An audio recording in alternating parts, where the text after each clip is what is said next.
stagger in the street, and you can't stay on your feet, and you're faking in your sleep. You wish that you were deep.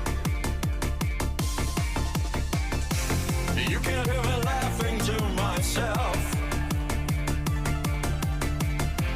If you could, you would be someone else. 'Cause I'm a punk rocker, yes I am. Well, I'm a punk rocker, yes I am. 'Cause I'm a punk rocker, yes I am. Well, I'm a punk rocker, yes I am. What's going on, everybody? I hope everyone's having a fantastic evening, afternoon, pre-noon, no matter where you are in the world. I'm Hasan Piker, and this is the HasanAbi broadcast coming to you live from sunny California, Los Angeles, folks. We're live and alive, and I hope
about a lot of the good stuff that's happening. Blessings and blessings and blessings upon you all. I'm not a spiritual person at all, and I'm oftentimes called a pessimist. But honestly, I've been thinking quite a bit about the events that are unfolding, things that are happening all around us, and is making me feel a little bit better about the world. And the state of affairs is always darkest before dawn. Okay? It has to get worse before things get better, but I do believe things are going to get better. It's an opportunity to organize, and I'll talk to you about all of that in a second. Folks, We're live. We're alive. And personal news-wise, I ended the broadcast yesterday after a fantastic conversation with Ben Rhodes, where Obama's former national security advisor, Ben Rhodes, basically was like, listen, I was in those rooms, Hasan. You're right.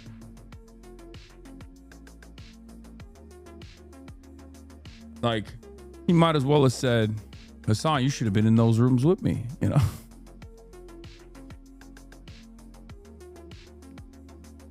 That was an incredible conversation. I've been thinking quite a bit about that because, like, you know, it's a sense of vindication that I rarely ever see because I'm so stuck in the mud with a lot of dummies, you know. There's also additional senses of vindication coming in, or sense of validation, sense of vindication coming in from, you know, the Gallup polls for the first time in 25 years showing that Americans are choosing the Palestinians to sympathize with over the Israelis. You know? I mean, we're moving. We're moving. Things are happening. Things are happening. Things are changing, you know? And we're going to do more, you know, billions must dream, billions must hope, billions must organize, billions must receive the glories of socialism. And we're not stopping anytime soon, baby. But we'll get into it. We'll get into all of that stuff, all that good stuff, okay, in a brief moment. But you got a Blastoff meme for me? Okay. What the fuck?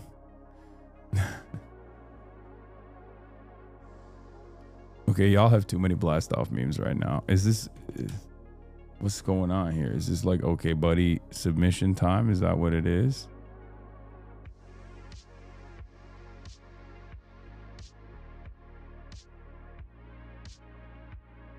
Yeah. Hold on.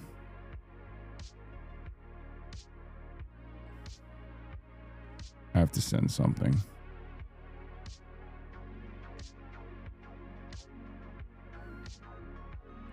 One second, I have to send something here. 1 second, sorry.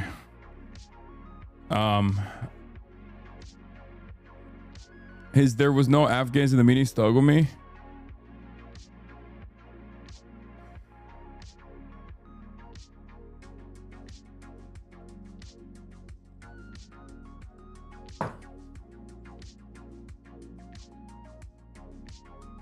Run back, no pixel? No.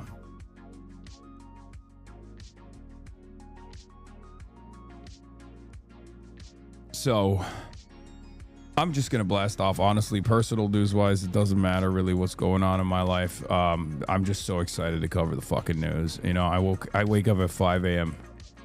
dialed in, reading, tweeting. My life is dog shit, you know? My life is nothing. It's just all work. But honestly, it feels pretty good. It feels pretty good, you know? Israel's approval ratings in the shitter, gearing up for war with Iran. UK Greens victories are on Trump. Shows Dems how to lead. Clinton Epstein panel, Cuba attacked by Florida, billions will hope. You know. Will you be watching Candace Owens' Bride of the Charlie doc series? No, it's fucking washed, bro. That shit is washed. I thought it was gonna be like a pre-made doc. You need a cloud on the ear. Take care of yourself, man. What does that mean? Listen, folks. We're blasting off, okay? Let the people freaking know we're live and we're freaking alive. I'm gonna start today's conversations with Goyim.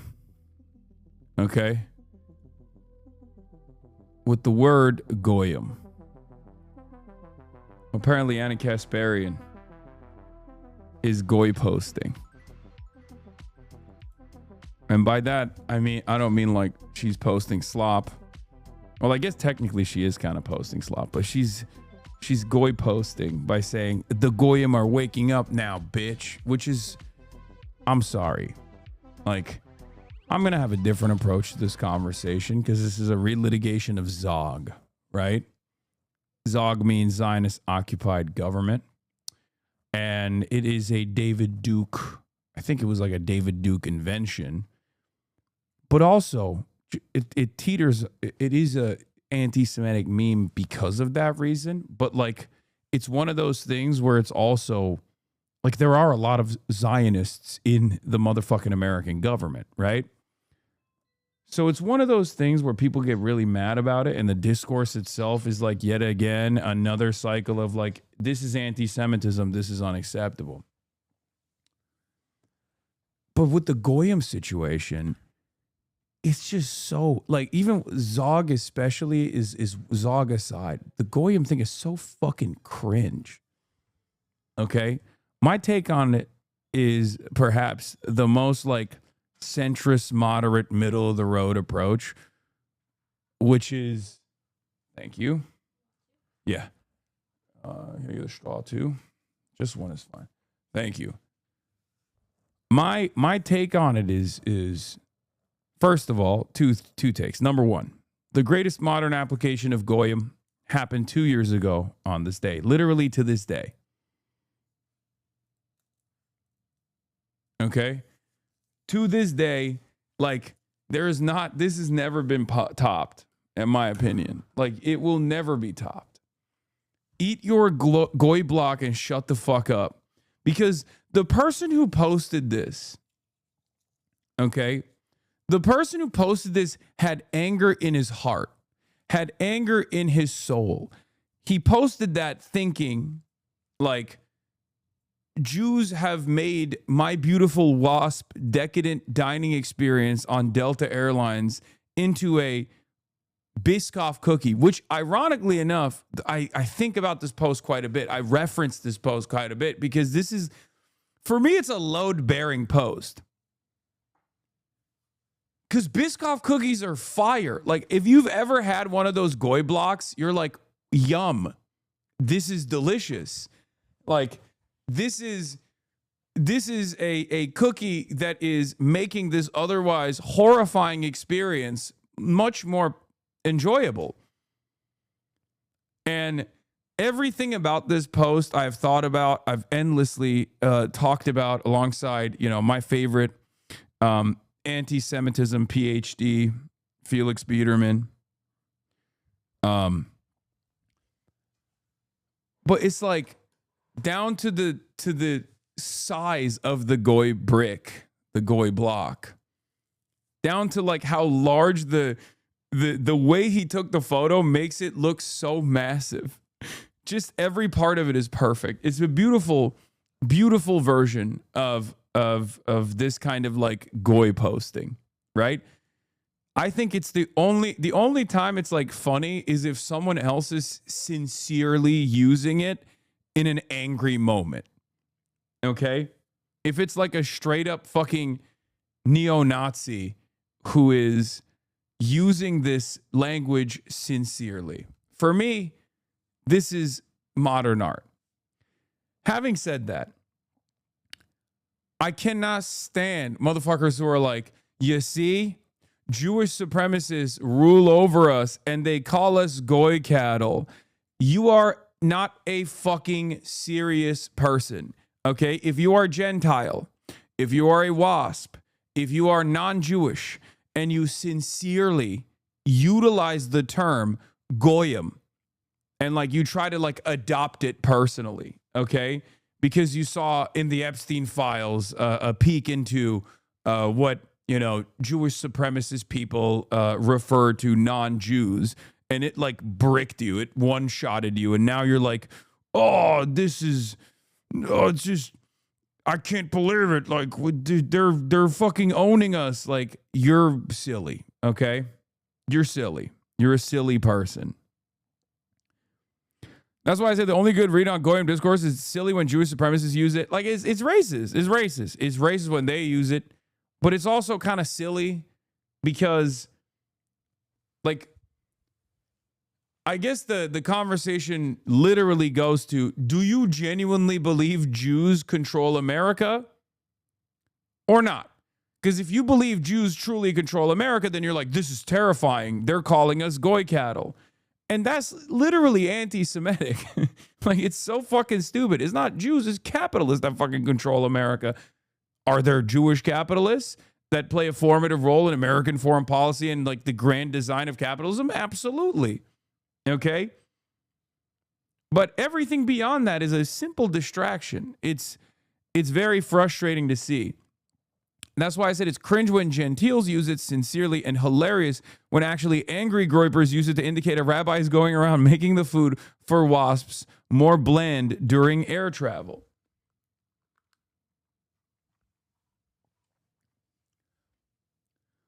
Guys,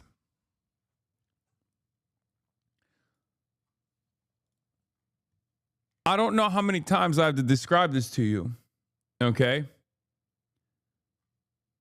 While Israel, as a nation state, has now taken on a much more significant role in directing American foreign policy, specifically in the Middle East, at the end of the day, America benefits, or at least American capital benefits, in the exact same ways that they did with Iraq, in the exact same ways that they did with Afghanistan, in the exact same ways that they did with Libya, in the exact same ways that American capital thinks it will benefit in Iran. It is not a secretive Jewish cabal that has dominated the country on the basis of Judaism. Are there Jewish people in positions of power that really fucking love Israel? Absolutely. Are there Christians in positions of power that really love Israel? Also, absolutely. There's not really a lot of Muslims in positions of power except for Zohran, my Takia goat. Maybe a handful. So, not even worthy of bringing up. But I think it's unimaginably cringe. And not only is it unimaginably cringe, it's like, why are you signaling that you are like a fucking dude on 4chan who's like 45 years old?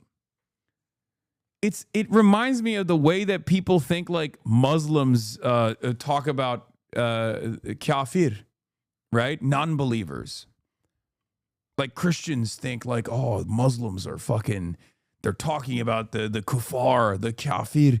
They want to kill all of us. They want to do taqiyya. It's like, no, dude. I mean, is it a real thing that people will say? Is it a real phrase that people use in the language? Absolutely.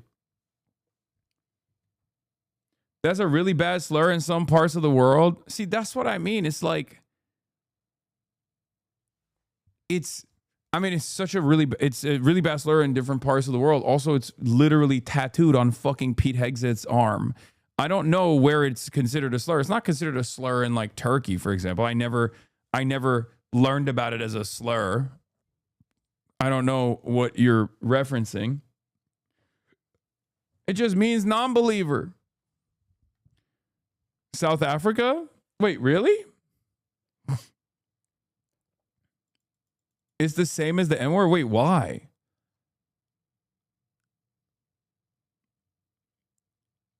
I had no idea. That's so weird. Anyway, we're not going to get into the etymology. I'm talking as a Muslim dude living in the United States of America who, you know, has like learned this language. Like the kafir means, you know, non-believer, and it doesn't like, it's not utilized in a sincere manner. Like, no. The reason why I'm bringing this up is because like, if you ask Christians, they'll say like, this is the fucking, that's a slur. They call all of us kafirs, like they want to kill all of us. They want to kill all the apostate.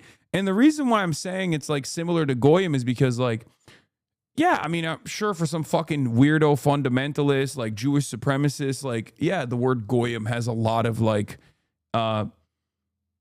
has a lot of weight associated with it. Like they do sincerely believe. There are certainly some people who sincerely believe that like non-Jews are lesser than, right? But that's not the entire fucking religion. Like it's idiotic, right? And it's the same with the way Christians think the word kafir is like this incredibly dangerous term that the Muslims are slinging around. They're like they're slurring us, right?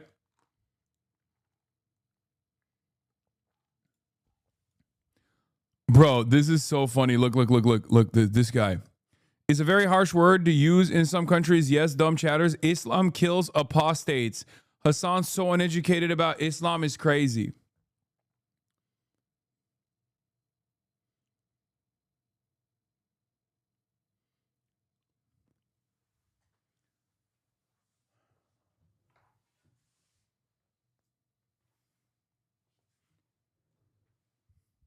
What do I do to this guy? How do you not know kafir is harsh? Shaking my head. What do I do to this guy?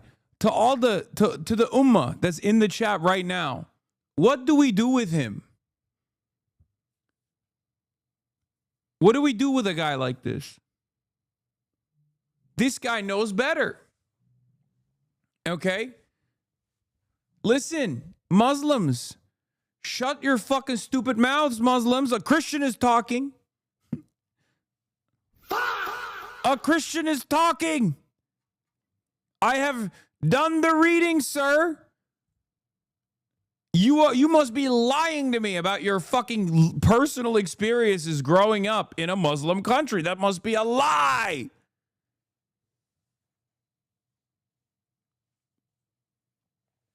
You are lying, sir. How do I get to this guy?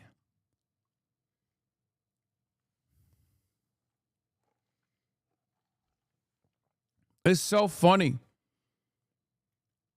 No, brother.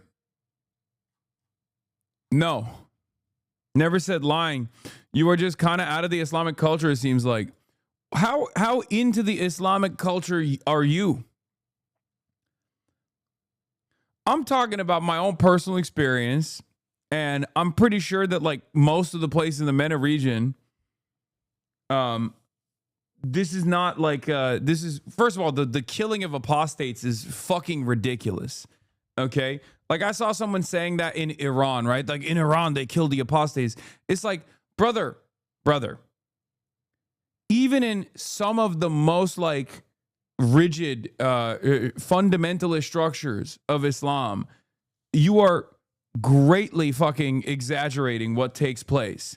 You watched television shows and you read Sam Harris, and now your understanding of the Muslim world is so fucking busted that you are literally talking to a Muslim dude who grew up in a fucking Muslim country telling you that's not the fucking case, and you're like, dude, you're out of touch. What the fuck do you think is going on, bro? You think this is a Crusader Kings campaign? What are you talking about? The punishment for leaving Islam is death. That is literally true. It's not practiced everywhere, but that's why calling someone a kafir is very harsh. Oh, dude, we will never be able to recover from the damage that fucking former Muslims did to Western discourse. We will never be able to recover from it. This is never going to be fixed, okay? Because so many of these motherfuckers wrote books to be like, guys, I promise you, I would get fucking killed because I'm an outward atheist, okay? And Jank even fucking plays into it as well. Jank plays into us as well a little bit. Like, I hate this shit. I fucking hate this shit so much. Yeah, Ayan Hirsi Ali, all of these fucking people came to the Western world and did the Yeonmi Park bullshit for Islam, where it's like, I promise, yeah, I told someone I was an atheist, and then they told the morality police, and I basically had to escape. I had to escape the country, otherwise they would have fucking killed me. They would have killed me. They would have killed me. And it's like, which country are you from? Lebanon. They would have killed me. Which country are you from? Turkey.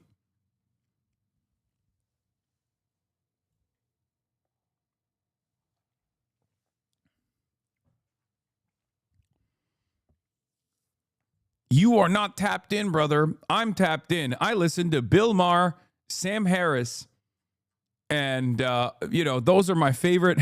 Those are my favorite thinkers. Apostasy does have the death penalty in Afghanistan, Brunei, Mauritania, Qatar, Saudi Arabia, Sudan, the United Arab Emirates, Iran, and Yemen, but it doesn't seem to be applied all that frequently. Yes, that's what I'm saying. It's not like, it's like thinking that people still chop your hand off for stealing. Okay? This is not even a defense of like any application of this idiocy in general, but it's fucking ridiculous. It's like thinking in America they execute you for violating sodomy laws. Like, oh, really? In numerous states, they have sodomy laws still. Do you go to fucking prison for butt fucking? No, you don't. Shut the fuck up. Jesus Christ.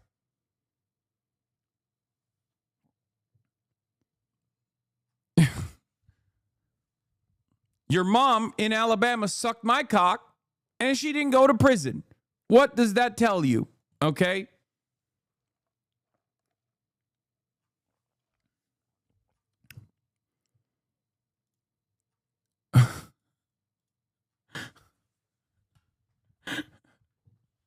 Is that just a minute thing? Philippines is a Muslim archipelago, and most of the people I know there switch between Islam and Catholicism like it's a soul's weapon set too, cheesing a boss in Aji style when they get married while staying in the same town. I'm just hearing about this K-word discourse.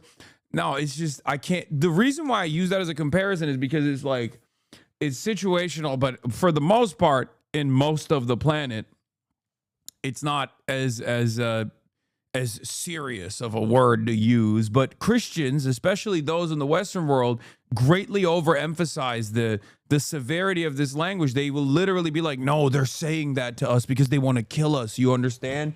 Like, they want to kill the non-believers. They want to kill the non-believers. And it's so funny to hear like some dumb fuck being like, I'm Muslim, and actually if you do call someone a kuffar or kafir, that means like you want to execute them. Like, you're a fucking idiot. Shut the fuck up. And you're also freaking, you're freaking the brother, they're calling us infidels. Chatter is an Islam engineer, bro. On Allah, bro, I swear. Yeah, it's incredibly fucking stupid. It's totally overblown. Anyway, the point I'm trying to make is it's the same with fucking Goyim. It's the same with Goyim. It's just like, it just means like dumb non-Jewish person. That's the best way to describe it. Gentile is the kinder way to reference non-Jewish people, and Goyim is like the dumb, like like John Fetterman. Well, I guess he's more of an ogre. A Gentile, sorry, not gentile, Gentile. Whatever. So, it's like gringo, gaijin, Yankee. Like, there are numerous versions of this. It's not serious. I don't think we should even entertain this idea of Goyim being a slur of race. It's identical to Latino saying gringo or Hawaiian saying haole. There's no institutional Jewish supremacy outside of Israel, so who the fuck cares? Exactly. That's it. I agree. The reason why it's like annoying me is because people are taking it super seriously because like they're like, well, Jeffrey Epstein is like a domineering, towering force in American politics. Like, he was the load-bearing pedophile of American politics, and he was calling non-Jews Goyim. Like, it's ridiculous. It doesn't reflect anything. Like, it doesn't reflect anything serious. And people that actually get super invested in this discourse are unironically and inadvertently, without realizing, genuinely leaning into this like Jews control America shit. Okay, I'm not just saying it because it's like, ooh, it's scary, like Nazis use it and you shouldn't use it for that reason. Clearly, I don't give a fuck when Nazis use it. I think it's funny. Like, I'm literally showing you that there are hilarious utilizations of the word Goyim, especially when it's attached to other words like this. That's like a very funny practical application of it. I'm not saying you're like signaling yourself as a Nazi. At the end of the day, when I see people like Anna saying Goyim, it does not make me It does make me extremely uncomfortable as a Jew. A couple months ago, Zoomer on Twitter using Goyslop, and someone pointed out that it is a literal Nazi term. They were like, oh my God, I had no idea. I'm sorry, I'll stop using it. That's the leaking effect of Nazism? Yeah, exactly. No, it is 100%. Also, Goyslop is kind of a banger, but that's neither here nor there. We're not going to get into that. It is kind of funny though. But you know, like I said, it's just, just the slop affix is good. It's good. It's you know, we're elevating Jewish voices. We're not saying Goyslop, but like my point is, there are a lot of people who don't even know where this is coming from. There are a lot of people that don't even know where it's coming from, and they're using it. And I don't think people who are anti-Zionist should be using it. I don't. Especially, like, you can make jokes about it if you want. Obviously, I do all the fucking time. But, like, contextually, like, using it sincerely as a way to, like, fight back against Israeli influence or Israel is influence in American politics is fucking insane, okay? Because you either think that Jews control the American government and they are like organizing on the basis of being a part of this international monolithic Jewry, or you think this is American imperialism and you know, Israel's existence hinges on its purpose for American empire, and at times Israel has been able to overstep its boundaries. And also set up a pervasive network of influence in the United States of America that churns out a bunch of fucking self-selecting psychopaths who genuinely do believe in Israel dominating the fucking region, right? Also, the Majority Report. Thank you for the raid.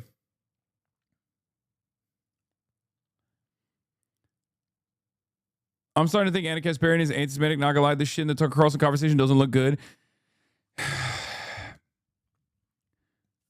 I have not talked to Anna in years. Anna is not a big fan of mine. I appreciate her advocacy against Israel. And I think as someone who is doing this kind of sincere advocacy against Israel, when you do stuff like this, you're basically you're basically giving a gift wrapped basket of goods to Zionists. That's number one. And number two, because they love being like, see, told you they're anti-Semitic, see. And also, even if you don't personally consider anti-Semitism to be as significant a version of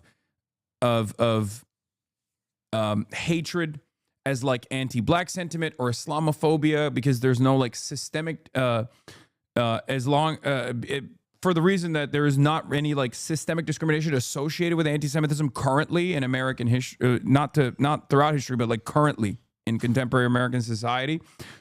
That still doesn't mean that you lean into that shit, because when you lean into that shit, it's unproductive. You all of a sudden are leaning into immaterial, nonsensical bullshit. But they're going to call you an anti-Semite no matter what. Brother, my entire life, I have been called a white supremacist, a misogynist, transphobic, homophobic, a person who's secretly a Republican. Who gives a fuck? You think I give a shit? No, I have my values, okay? And you should have your values. And you should advocate for the things that you think are right, and you should stay away from things that you think are wrong. It's that simple. It's not more complicated than that. It doesn't fucking matter what people say to disparage you. You know what the truth is. And there have been so many people, weak people devoid of a backbone, people without a fucking moral compass, that have been attacked by those they perceived as allies and have completely lost their fucking minds. I don't play that game at all as someone who has eaten that shit over and over and over again. Do you want to know why? Because these are my convictions. Okay, this is my worldview. Why the fuck would I change because someone who I previously thought was an ally of mine, or someone who I still think is an ally of mine, has decided in that moment for some sincere, confused belief or some insincere, cynical reason, decided to cast me aside as an enemy, as an op? These are my values. This is what I believe in. That's why you look back across the last 13 years of my advocacy and you find consistency there, regardless of what people have said. When I came after Nicki Minaj years ago, people said, you're fucking, you're anti-black, you're a white supremacist. And they said it over and over again. And a lot of people believed it. You know, who gives a shit? Did I stop? Did I go, oh, well, black people don't think I'm cool. They think I'm racist. Well, I'll show them and I'll become racist. Like, that's fucking stupid.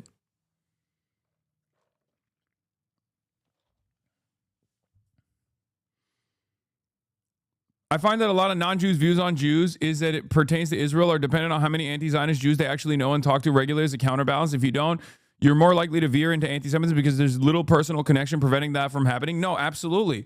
That's another major component of this story, which is why I always say the ADL's active counter messaging against anti-Zionist Jews have literally played a formative role in anti-Semitism growing. Every time the ADL comes after someone like myself, which many Nazis fucking despise and will literally say is not a true anti-Israel advocate because I am not an anti-Semite, the ADL packages me with the rest of those fucking Nazis, and to the average person, that looks ridiculous. They're like, okay, well, I've heard this guy fucking defend Jews over and over again, perhaps a little too much to my taste, because they're doing all right in comparison, right? And you're still calling him an anti-Semite, so I guess everyone's a fucking anti-Semite. So I guess the entire term, the application of the term anti-Semite is just simply used in a cynical manner. So I guess anti-Semitism is not real, is the conclusion that a lot of people arrive at. This is precisely the reason why, unfortunately, as I've said over and over again, as I warned over and over again since October 7, that like it's much easier to teach Americans anti-Semitism than it is to teach them principled anti-Zionism. And a lot of Americans are arriving at anti-Zionism through anti-Semitic conspiracies. The good thing here, of course, is that this is not like as an ideological, this is not as rigid of an ideological commitment as one might think, seeing it on the internet. It's more so just like peer pressure, the alluring nature of being able to touch this third rail that previously was considered, impossible to touch, trying to be edgy, all this stuff. Like, I don't think the average 14-year-old that's like, oh, the painting guy was right, is like a sincerely committed neo-Nazi who's like equipped with the ideological backing and is like a genuine fascist. However, unfortunately, it does create a robust organizing ground for people like this.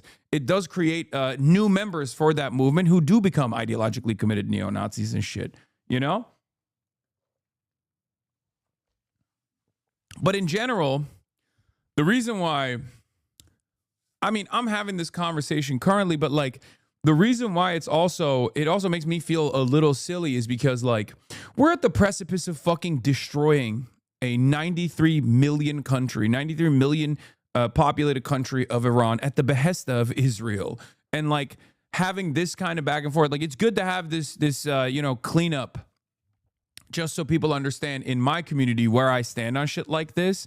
But also at the same time, I do kind of feel a little silly having this conversation over and over again, especially when you got people like fucking Randy Fine who are just like every Muslim is deserves to be killed. And like nothing really happens to guys like that. And then we have like the 17th round of like, is anti-Semitism a serious, a super serious part of the discourse back and forth over and over again. And then people call me a fucking philo-Semite or a Jewish exceptionalist or whatever the fuck. You know what I mean? The reason why I still want to make sure that people understand where I stand on this, however, is that regardless of how in like the tier list of like severe offenses and systemic forms of discrimination, even if like anti-Semitism doesn't reach that same standard of systemic discrimination, as like other forms of bigotry do, it's still a fucking bigotry. And if you anchor your worldview around anti-Semitism and the idea that like Jews are actually controlling the American government, you are going to arrive at the wrong fucking conclusion. Okay? A big part of that also abdicates responsibility away from the Americans who are not Jewish, because Jewish people are also American, obviously. But the American non-Jewish leaders in this country are very responsible for this death and destruction campaign, and are totally like they're super invested in the same fucking versions of empire that we criticize. I don't think we should let. I don't think we should just like hyper focus on the Jewish aspect of this. One, because it's just simply untrue, and two, because why the fuck are you letting the rest of Congress get away? It's like most of this country is still run by fucking wasps. Okay, it's ridiculous.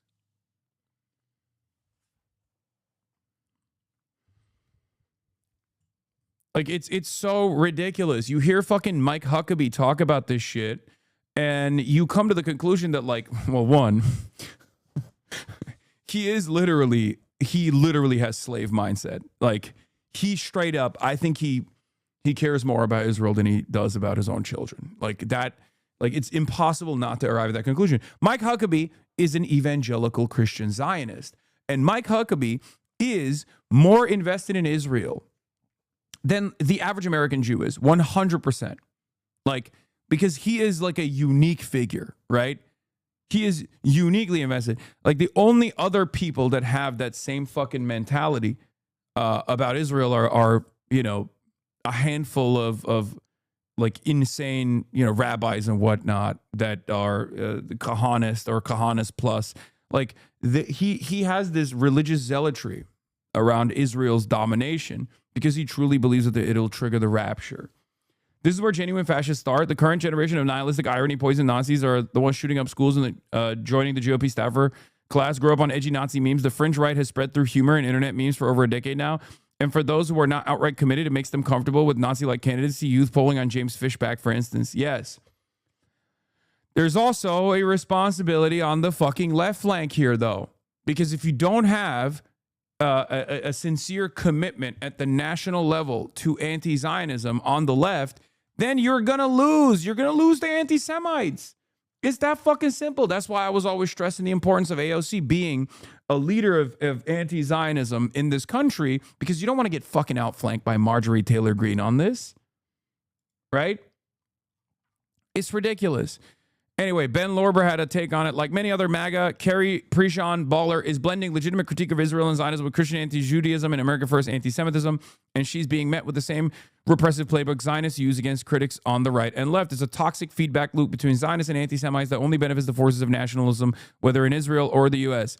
It's easy to spot the anti-Semitism of these MAGA Israel critics. Goyim is not a progressive rallying cry, nor is it any talk of being a slave to a foreign nation. We shouldn't cheer them on uncritically.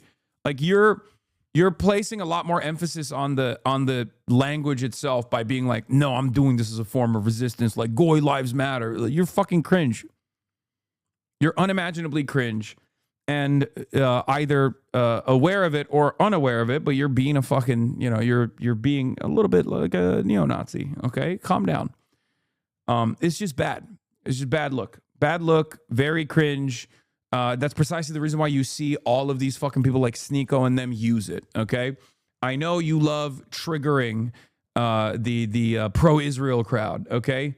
Well, guess what? I don't do any of that shit, and I trigger them even more than fucking Sneeko does. So just do what I'm doing. You don't need to do this shit, okay? Do you understand? Trust me. If you want to piss off the pro-Israel crowd, the best possible thing you can do is be a committed anti-Zionist that does not shy away from saying what he truly believes should happen to the state of Israel, or the Zionist entity in particular, while also having firm commitments to fighting against anti-Semitism and every other form of bigotry. Okay? Trust. Think about it. Think about who Jonathan Greenblatt yells about quite a bit, even if they are anti-Semitic. Even if they're maybe subtly anti-Semitic, more subtly anti-Semitic than Nicholas Fuentes or Sneeko or all these other people. Tucker Carlson. Tucker Carlson knows what buttons not to push when he's talking about Israel. HasanAbi Piker, myself.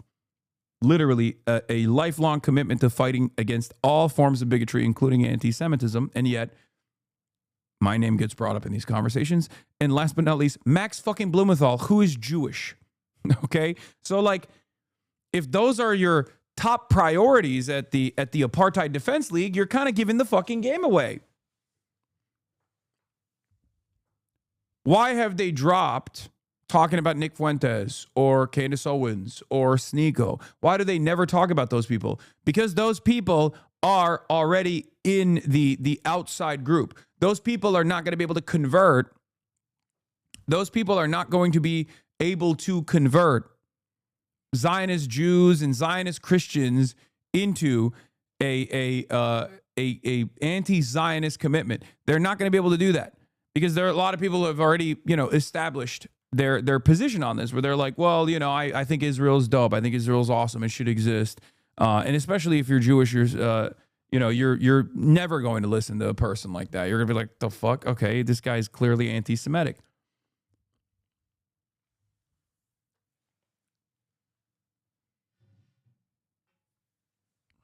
So,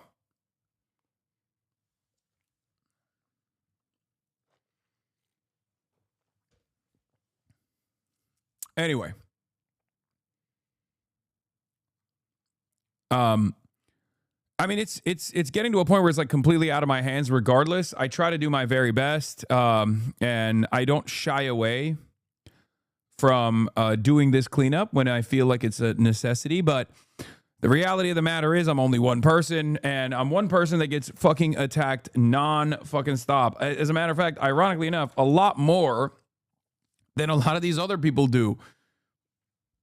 So, it's out of my fucking hands. If all of the most powerful forces in American society that are a part of prominent fucking institutions, okay, are constantly saying Israel is for Jews, Jews are for Israel, we love Israel, if you criticize Israel, you're anti-Semitic, over and over again, yeah, people are going to be like, okay, I guess I'm fucking anti-Semitic. I don't give a shit about the Jews, I've already heard enough about, like, how they control Hollywood or the banking system. Okay, I guess I'm anti-Semitic. And that's where we're at, right?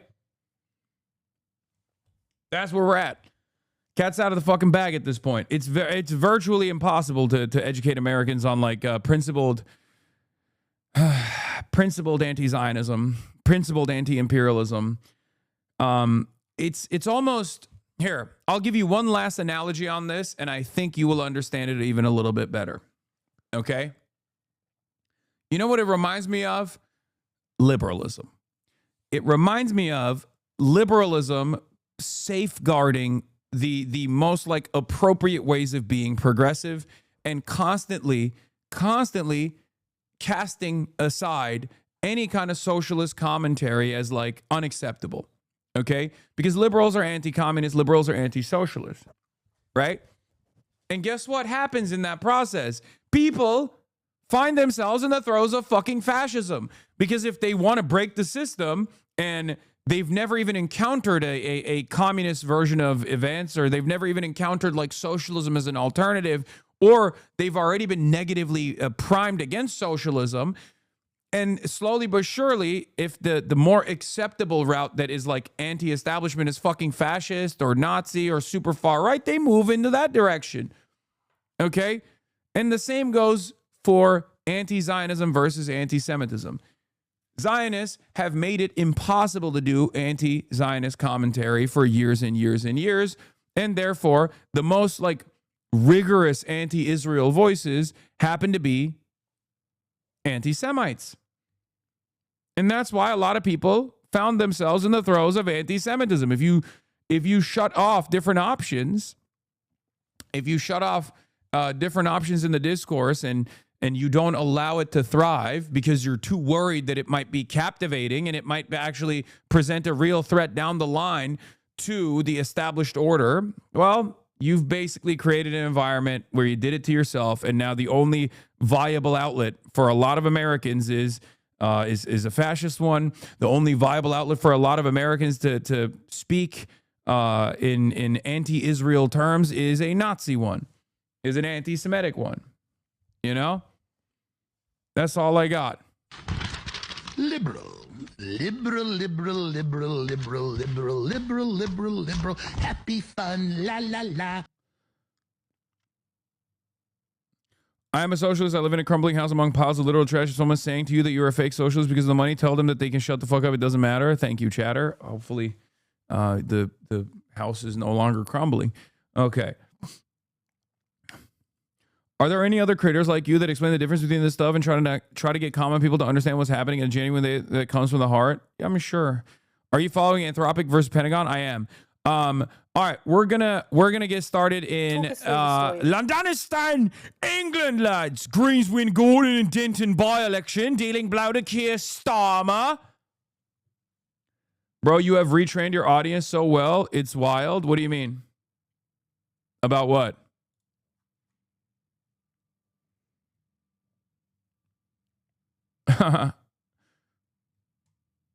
About loving the soundboard? Yeah. Of the evening. Well, yes, it's an absolutely cataclysmic result. Cataclysmic result. The HasanAbi heads, the parasocialists in the fucking UK are rising up, lads. Rising the fuck up, lads. Fucking hell. Effectively, they've lost something like half of their support from the last general election.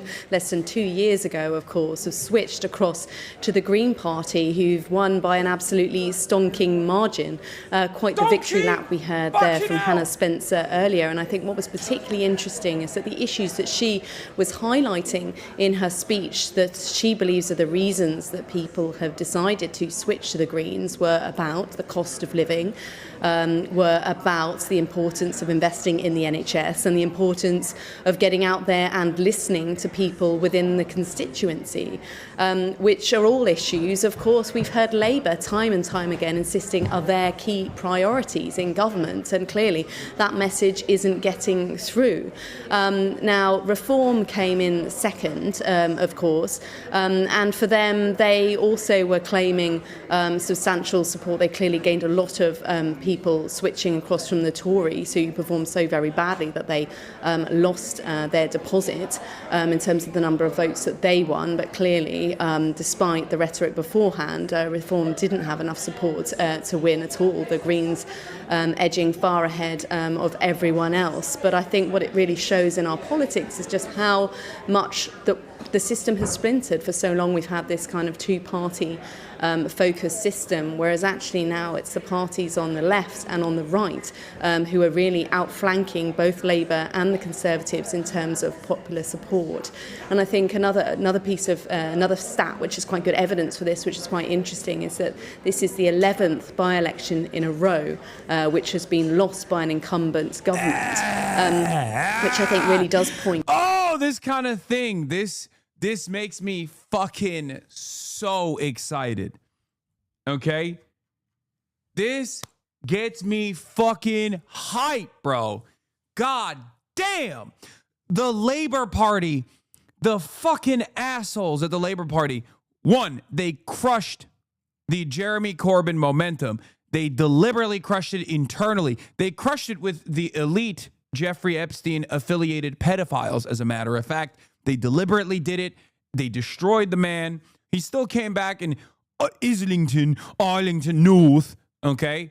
They thought they would be able to destroy him there. He ran as an independent. He still fucking won, okay? And the Labour Party decided, oh, we're the new Labour. We're the right-wing Labour. We're the Blairites, okay? We're light Tories. Keir Starmer was begging for it. Let's take a look.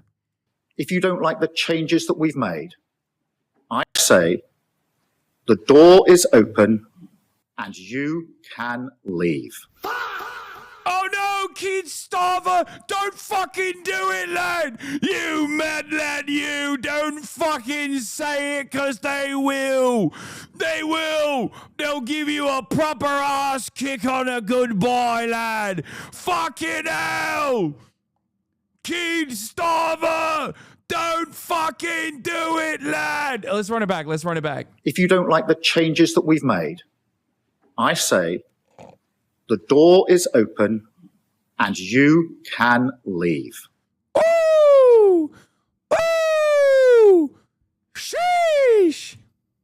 Yeah, so that's precisely what happened. People were like, bet, fuck you.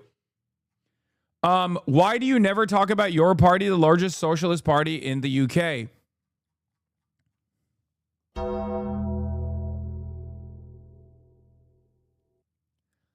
Because it's embarrassing. Okay? You think I wouldn't be a fucking major fucking advocate for your party? Are you stupid? I like Zara Sultana. I like Corbyn.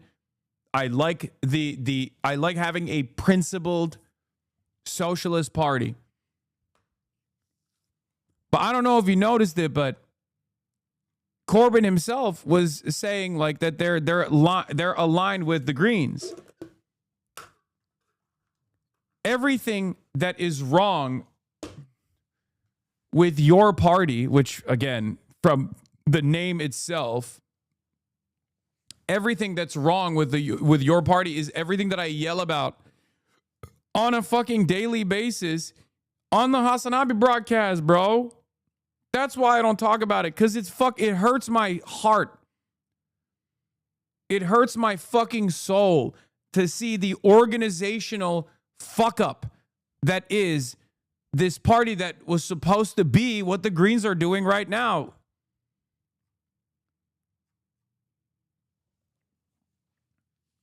That's it. That's it. Like, your party's polling is disastrous. It's fucking disastrous, dude. And there's a reason for it. Yeah, statement on Gorton Denton by-election. Huge congratulations to Hannah Spencer on an inspiring and well-deserved victory.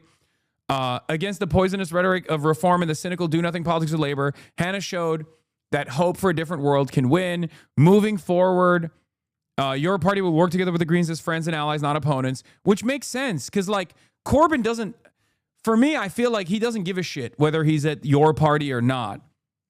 Okay? And I never really covered it, and I think that's part of the reason why a lot of people are just, like, oblivious to what happened there, but there was a lot of there were a lot of fuck-ups in their development, and it was supposed to be this beautiful thing. It was supposed to be this actual, like, new party that comes in and sweeps away at the base of labor with a prominent labor figure like Corbyn and other former labor figures that were cast aside from the party as the Labor Party swapped back to being a right-wing party. It was always somewhat of a right-wing party, but, like, you know, the party that it became under the helmsmanship of Kid Starver. And it was a fuck up. It was a spectacular failure. They literally had tremendous fucking infighting, and they literally aired their dirty laundry every step of the fucking way. They could not even get off the ground before they imploded, man. It's ridiculous. And I say this as someone who is a obvious major Corbyn head. I'm a huge fan of Corbyn. I think he's one of the most sincere people in politics in general. He's one of my favorite politicians. I have multiple fucking t-shirts with his goddamn face on it. Okay. I rode hard for Corbyn, especially when everyone was like, oh, he's anti-Semitic. He's anti-Semitic. And I fucking did not even give that any ground whatsoever. Zach Polanski did at the time. He has obviously evolved in his views, and I hope he has identified what caused him to feel that way and won't get duped in the future. But the reality of the matter is, like, I was there. I was there the entire fucking way. I was there the whole way with Corbyn. So don't come to me and be like, whoa, why don't you, like, why don't you fuck with your party? And I like Zara Sultana too. But it's ridiculous. They had no fucking messaging discipline whatsoever.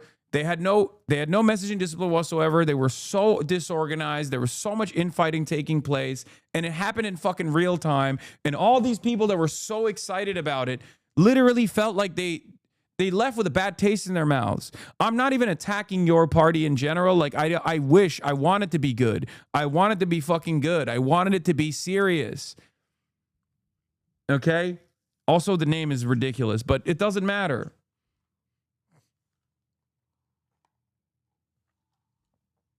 Stop covering their L's, please. Please stop covering your party. It's hurting me. I'm still heartbroken over the story. This is why I never talked about it, by the way. But chatter was like, why don't you support the only socialist party in the country? So I'm explaining to you the reason why, because it was fucking embarrassing. And I didn't want to like attack these people or criticize these people who I actually admire. Okay. That's why.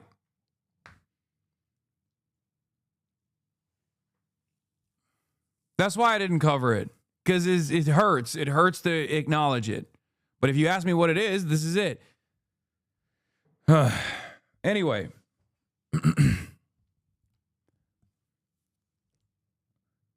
But Greens very clearly filled that fucking void. They already had a little bit of motion in the past elections, and they were growing, right? They had the momentum on their side. And honestly, Zach Polanski is a fucking awesome communicator. Let's be real. He's a podcaster, which in normal circumstances you would consider to be an L, but he's a great communicator. Okay? They're great. They have tremendous messaging discipline. They're very good on a lot of issues. They don't compromise on their fucking values. They go in and they say, this is what we're about. And you need that. Zara Sultana absolutely frame mogs the high cortisol beta Jimmy Corbin. I'm sorry, but it's facts. Okay, shut the fuck up. Shut up.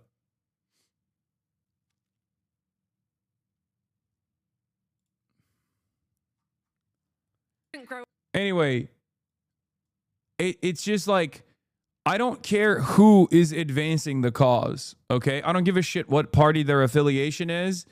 If they are centering the working class and their needs, and they're there to fucking defend against fascism, if they're anti-fascist, I'll ride with them, okay? I'm agnostic on this stuff. Do I wish that there was a disciplined Marxist-Leninist traditioned socialist party in the fucking country? Absolutely. That would be fantastic, but they don't have it. So what are you supposed to do? Or the ones that like kind of exist are 8 fucking people, and their average age is like 87. Okay? Shut up.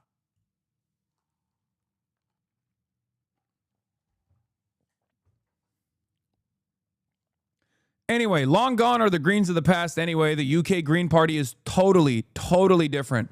Okay? You're talking about a person who's a plumber, a socialist, anti-racist, champion of the working class. Hannah Spencer's victory speech was a banger. We are sick of hard work making other people rich. Massive blow to Starmer's genocidal Labor Party. This was an anti-Zionist, a principled anti-Zionist vote. Okay? Your party is the British reinvention of DSA. Sultana and Corbyn's feud has been very emblematic of the left-right feud in DSA. It's not bad that they're struggling this out. A line has now been set, and they can get to work as a socialist party now, hopefully. Dude, I don't care. I can't fucking stand it, okay? You're going to have some struggles. There's going to be ideological fissures. There's going to be a lot of ideological problems internally when you're trying to build a fucking working class movement. There are a million different traditions, and leftists love fucking arguing over them endlessly. We should have dealt with that 100 years ago. Shut the fuck up and just do it, okay? Get under the broadest base of anti-capitalism you possibly fucking can and shut the fuck up and play ball. It's ridiculous. Okay? It's ridiculous. I can't fucking stand it. I don't know why there's something in my brain that cannot comprehend. Like, I work with everybody. And people try to yell at me all the time in my chat. They go, whoa, you talking to Obama's national security advisor, Ben Rhodes? How dare you? I guess you're an imperialist dog. And it's like, shut the fuck up, okay? Shut the fuck up. Shut the fuck up. You have to work with people. You have to talk to people. You have to fucking hear where they're coming from, and you have to convince them about your values. If you don't fucking do that, you're not going to win shit. Shut up. There is this idiotic tendency on the left of being the most vicious person. Like, oh, if we're just doing purity spiral after purity spiral until our movement is literally stripped to the goddamn bone and there's like 8 people remaining, that's when we'll actually win. No, you won't.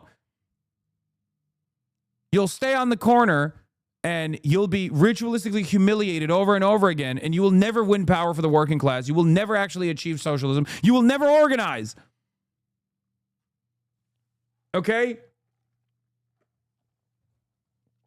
Stop it. Be fucking normal. Weird. Marxist-Leninists and trot organizations are generally not effective, but neoliberals will grind us under heel, and we need to more effectively counter that in electoralist efforts. Yes. Yes.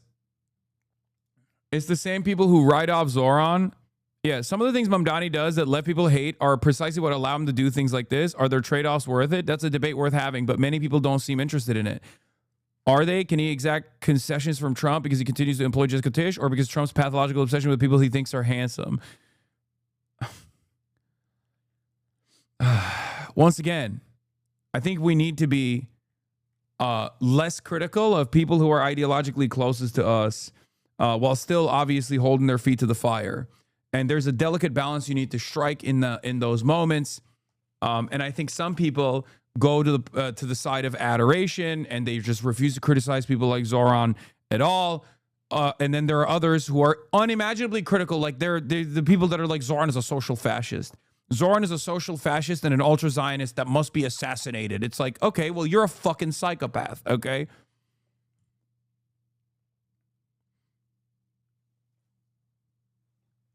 Like,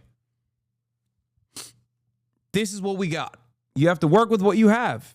It's that simple. Anyway.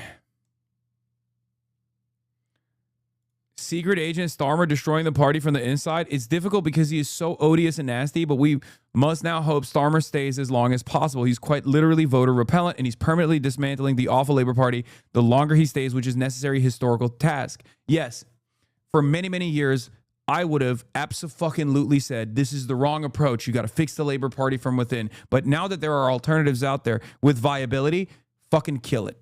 Okay? Fucking kill it. Kill it. The good ones will come to whichever fucking party you're at. When you build the movement, they will come. Okay?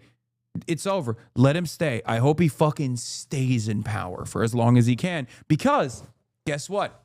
There's a secret weapon that's not so secret out there. There are going to be more elections. And when that election time comes around, when Starmer is still leading the fucking party, you can hang the Mendelsohn case around his fucking neck like a goddamn anchor and destroy what remains of the hope that exists within the fucking Labor Party. Okay? There are more elections coming up in the month of May.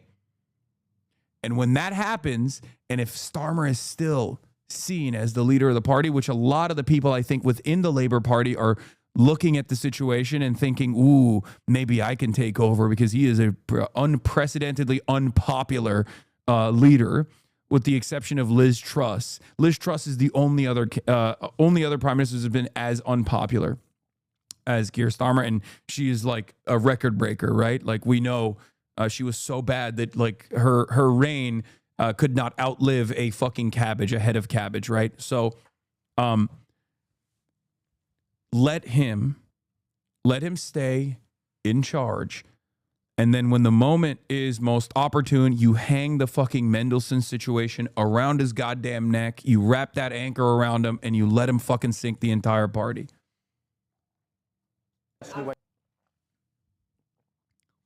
Okay? We were elected into government.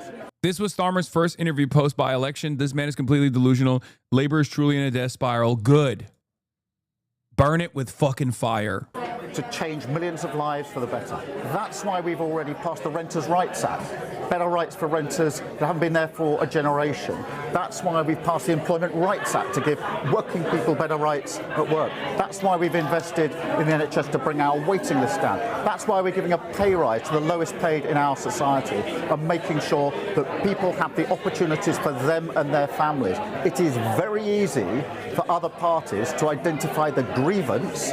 That's the easy bit. The hard yards is providing the solution and turning the country around to improve the lives of millions of people. That is the mission. That is what we had a mandate to do, and that's what I'm laser focused on. Okay, that doesn't sound like anything will change. Can you explain, because I genuinely don't understand it, why you ran such a bizarre campaign in Gordon and Denton? The whole by-election was about Labour beating Reform, but you were beaten by the Greens. Was it all just too clever by half, or were you just a bit squeamish about taking on another progressive left-wing party? The entire Labour Party, the entire movement came together to fight a positive campaign about bringing our communities and our country together. And we were fighting two parties, Reform on the right with their politics of hatred and division, the Greens on the left. Bro, shut this shit down. I literally cannot deal with this shit. No. Come on, man. This is a moment of glory. Sit in it. Bask in it. You know? Let your nuts hang. Let them breathe a little bit. Let the boys breathe. Are you kidding me? It's fucking, I mean, it's disastrous, but it's a disaster of his own making. And I'll be honest, you know me, maybe I'm a little too restrained as opposed to some of my other friends in this movement that will constantly talk about agitating for a third party. I'm not Mr. Third Party by any means, especially given the history of labor. I always, if you were to ask me 2 years ago, if you were to ask me a year ago, do you think there's viability in like restoring labor into a true left flank party, a true working class party? I would have said abso-fucking-lutely. But I've also told you, if you build it, I will come. And they're fucking building it. Okay? In the UK, they have a parliamentary system, so it's a little bit different, even if there is like, the parliamentary system designs coalitions that are identical to the duopoly that we have here in the United States of America. Obviously, this gives a lot more room for third parties coming in and actually fucking rising into power. We don't have that in the United States of America. The system is a little bit different, but this is fantastic. This is unimaginably exciting. David Graeber predicted this, by the way, in 2020 before he passed. David Graeber made a warning about Keir Starmer in 2020. They did not listen. The Labour Party under Starmer will abandon its core idealism and principles, and it won't even gain a tactical advantage. It will be a party which gives nobody a reason to vote for it, and nobody will, in fact, vote for it. I mean, I've said this as well. Shouts out to David Graeber. Rest in power. But that's it. That's it. You could have fucking seen this coming from a mile away. Many of you yelled at me. You were like, Hasan, why can't we be excited? Why can't we be excited about the Labour Party? Well, now there's plenty of fucking room for excitement in the Labour Party and its demise. We are Charlie Kirk. We carry the crime, the fight for the gospel alive. We are Charlie Kirk. It's good. Okay, that's too much. With their politics of getting out of NATO in the middle of the conflict with Ukraine, of legalizing all drugs, including heroin and crack cocaine. Keep crying, bozo! Keep crying, bitch! Kid starver, don't you got kids to starve? Hey, kid starver, why don't you go prosecute more fucking Palestine action protesters, bitch? Fuck you, dude. Oh, the immediate formation of a left flank party viability automatically causes the fucking center-right neoliberals to instantly become reactionary monsters. Oh, they want to legalize all drugs. Oh, I do declare, sir. Oh, do you want heroin addicts all over the streets? Is that what you would like? That's what you will get with the Green Party. Fuck you. Up yours, kid starver. Fucking hell. Liberal. Happy fun, la la la. Human smuggling, fentanyl deaths, forced government. Anyway. It is in our country together. And we were fighting two parties, reform on the right with their politics of hatred and division, the Greens on the left with their politics of getting out of NATO in the middle of the conflict with Ukraine. No! Getting out of NATO in the middle of conflict with Russia. No! Legalizing all drugs, including Legalizing heroin all drugs. and crack cocaine to give to adults. They are the extremes in politics. They can identify the grievances. It's only Labour that can unite the country and communities, and only Labour that's rolling up its... Bitch, you can't even unite your base. You can't unite shit, okay? The only thing you're uniting is Jeffrey Epstein and their fucking besties. That's what you're uniting. Oh, you're uniting everybody in hating you too. That's another one. Oh, God. Sleeves and getting on the hard yards, which is actually how do we turn this around, providing the solutions. That's what we're focused on. Two final questions. Were you wrong to block Andy Burnham? Is there any bit of you that regrets that decision? We had an excellent candidate in this by-election, and every single person who went campaigning. And I thank the candidate, and I thank every single person who went campaigning. Dude, this Sky News journalist would be the hero of the night if he turned around and said, "What's the candidate's name?" Campaigning for their positivity, and that we had an excellent candidate. If he just turned around and said, what's your candidate's name? Because he does not know. Okay? He does not know. That's why I'm saying we have an excellent candidate. We have an excellent candidate. And the candidate, whose gender I cannot recall at this moment, was excellent. Regrets that decision. We had an excellent candidate in this by-election, and every single person who went campaigning. And I thank the candidate, and I thank every single person who went campaigning for their positivity, and that we had an excellent candidate. Absolutely. The Democrats should be so excited. Looking at this, the Democrats should be so stoked that Zohran Mamdani is a Democrat, AOC is a Democrat, Bernie caucuses with the Democrats, and is like trying to build a Bernie-crat wing within the Democratic Party. They should be so stoked. They should be literally begging. They should be begging on their fucking hands and knees, going to the left flank candidates and being like, can we please help you? How can we help you? How? What can we do for you today? That's what they should be doing, except they are not. And the reason why they are not is because they're exactly like this fucking dickhead, okay? Chuck Schumer and Keir Starmer are basically the same fucking guy, okay? Their attitude is the same. Their worldview is the same. They are unironically oblivious to what the fuck is going on in the real world and how angry and resentful average working class people are to the duopoly and to specifically the establishment Democrats. The only momentum is not on the Abigail Spanberger side of the fucking party. The only real populist momentum is on the side of people like Zohran Mamdani, okay?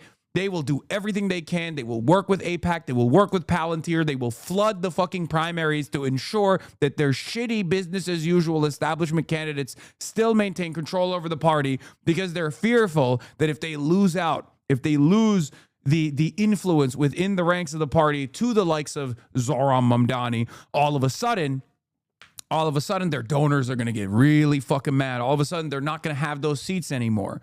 Okay? They need to step the fuck out of the way. Have an interim prime minister at the moment. How long that interim is will be up to the Parliamentary Labour Party. He will not be here for very long. He does not deserve to be here much longer. But MP, bro. Labour MP Clive Lewis. That's one of his MPs, bro. But it's for other people in the PLP, not just myself, to decide when that is. At the moment, if it went tomorrow, the only person I could see benefiting would be the Secretary of State for Health, Wes Streeting. And frankly, that would be more of the same. He's an acolyte of Peter Mandelson. There is no point electing Wes Streeting as our leader if that were to take place, because it would be more of the same. We need a radical reset, fundamental change, or we will have a reform government. And I'm afraid my colleagues and the rest of the party need to understand that. What I think has enabled this to happen is the fact that we have basically systemically burned our base. We've chased after mythical voters. Sound familiar? One senior Labour Party member described the resignation of Labour councillors in response to the party's position on Gaza as shaking off the fleas. This approach has broadly characterized Labour's approach to the dissenting views it is attributed en masse to a cranky left. But it seems increasingly risky when a high-octane political event galvanizes people across a demographic profile that is too large to be so easily dismissed. Suleika, another voter lost to Labour in the past 2 weeks, tells me of an atmosphere in her local area in Hackney where people are identifying with the Palestine issue through different intersections as it draws in Greens, feminists, and a broader liberal coalition. Meanwhile, polling reveals a political establishment dramatically at odds with the country as a whole, in which 76% are in support of a ceasefire. That's a lot of fucking fleas. Ah! It's hard. It's hard not to fucking, it's hard to just watch your fucking decade-long theory in action destroy this major plank, this political institution that has been the only hope for the working class for years and years. Watch that fucking movement kill itself in real time to appeal to a mythical moderate fucking voter that does not exist in the exact same ways that the fucking Democratic Party has been doing for years and years and years. Oh, it's hard. It's hard not to look at the situation and go, fuck you. You fucking did this to yourself. You literally aligned with elite pedophiles specifically to defend Israel over and over again, specifically to defend the interests of capital over and over again. You built this house of shit. Now live in it, dude. Now fucking live in it. Jesus Christ. I mean, look, this is just the beginning. This is just the beginning. This is just the fucking beginning. Okay, I'll be honest with you, but you don't have an idea about the realities of British politics.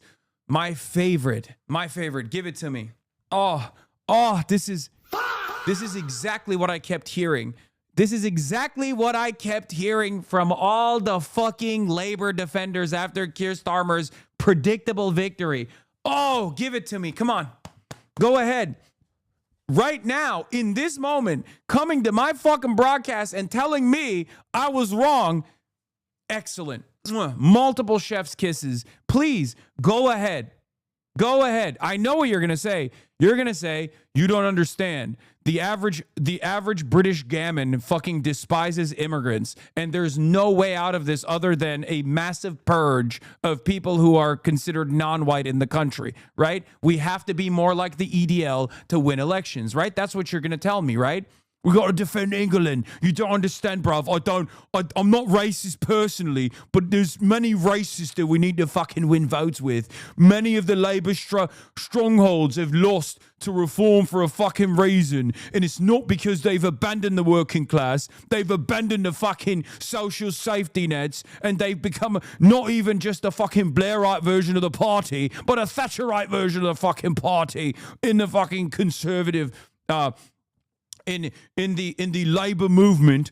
But the only way to fucking win them back is by saying we're going to be the ones who fucking purge the migrants. We're going to be the ones who burn the fucking boats, yeah? Defend England! Defend England! I'm not a Labour defender, but there's certainly a large number of moderate UK voters who stand in the centre. It's not as black and white. Fuck you! Oh! Yeah? Why are the Lib Dems not fucking cleaning up? Yeah, I mean, of course you're Scottish. Of course. The cops of the British Empire. Classic. Of course that's a Scottish chatter. Epigenetic memory is unlocked all of a sudden. He's like, whoa, I've got to defend the fucking British Empire. Fucking cop, dude.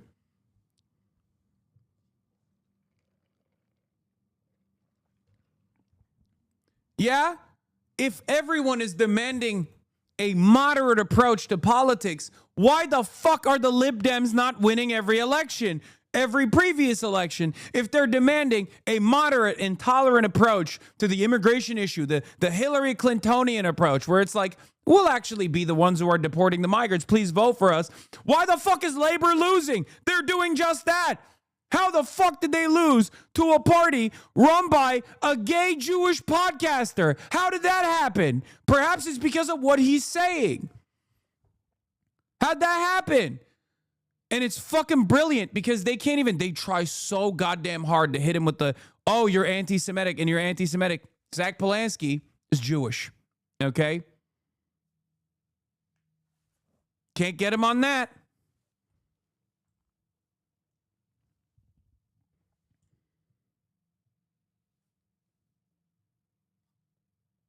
Now what? Now what do you got in the tool belt? Oh, he's too radical. Well, seems like people like that.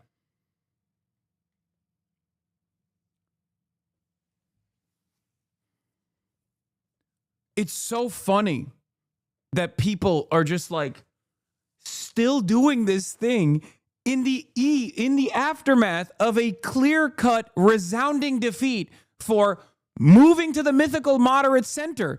Like that lost. Last night, that lost. And you're still over here being like, no, my good sir, you don't understand. I do declare what the people want is reasonable, moderate politics. It's just that true neoliberalism hasn't been tried, my good sir.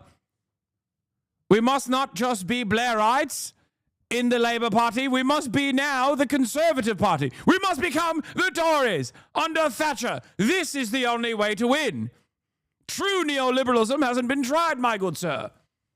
Yes, we will do it ourselves. Great, dude. Keep hemorrhaging. Keep hemorrhaging your fucking constituencies. Keep hemorrhaging your base. You destroyed the party. I literally vote Lib Dem. Look up Orkney constituency. I'm not defending anyone, but rather just pointing out the reality of UK politics. Hey, notice how you fucking told me that I don't know enough about fucking British politics or know nothing about British politics, and I clocked who you fucking vote for?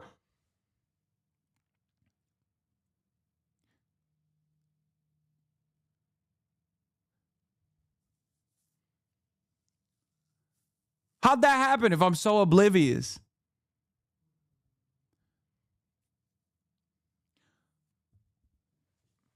How'd that happen? I'm an American. I'm a dumb American Yankee.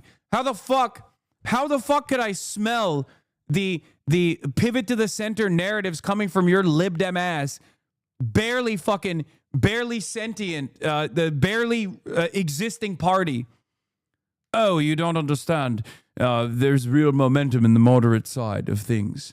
And I will tell you why there's real momentum. If you noticed, the Lib Dems actually gained votes in this last election cycle. It shows that there's real movement in the center. I know he's Scottish. I can't do the Scottish accent that well, so I'm just going to keep using the fucking posh British accent.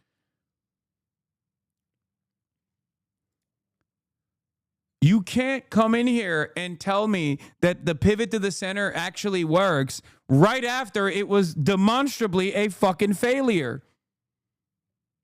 Okay, that's it. You can't do it. Look, listen to the fucking Labour MPs. They're freaking out. Who have no interest in voting Labour. We've alienated a vast swathe of that constituency on issues from Gaza through to immigration and asylum. The whole tone of this government is one that many people, and I heard it on the doorstep, you're not a Labour Party that I recognise. What happened to you? Look, the Labour Party changes, the Labour Party adapts, but it has a core philosophy, which is you want to improve people's lives and you want to have a politics which is inclusive. It doesn't make a difference if your banners say that. Your actual actions, your policies, your behaviour and how you come across to the public is what's important. And frankly, under Keir Starmer and the people around him, we have come across sounding like a pound shop reform. Every single one of these guys rat fuck Corbyn too, by the way. So they can suck me. Anyway, their new excuse, Melbourne. Oh, this was awesome too. Yeah. These guys literally do not understand how solidarity works at all. They cannot comprehend it because they've never done it, right? They don't understand that if you come out and you fucking say, not Clive Lewis, he's a leftist. I thought Clive Lewis also was a part of the rat fucking operation. Maybe not as like aggressive as like some of these other people because he's on the left flank of Labour, but regardless.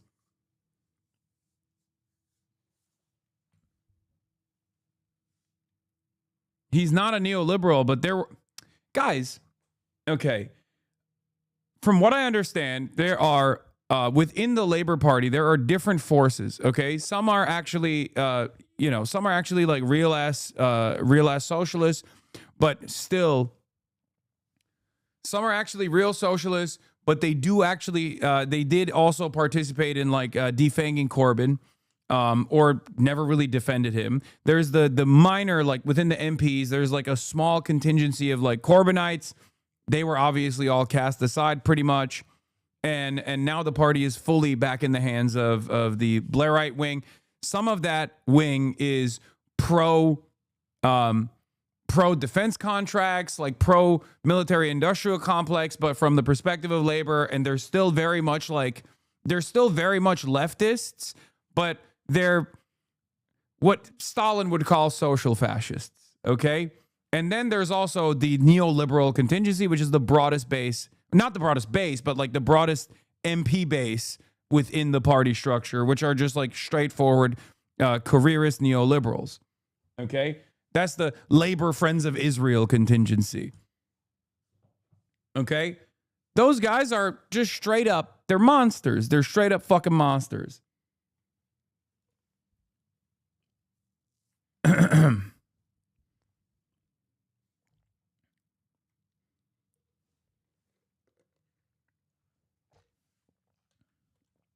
Keep the leftist revolution going. Greens, your ancestors are finally smiling upon the aisles. Yeah, green actually is the new color, is the color of Islam. Okay, that's what the greens actually represent. No more eco-capitalist greens. We are now using the Islamogoshism. That is the new variant of green. Inshallah, woke Sharia is upon us. Okay. The Economist reading like a leftist pamphlet here.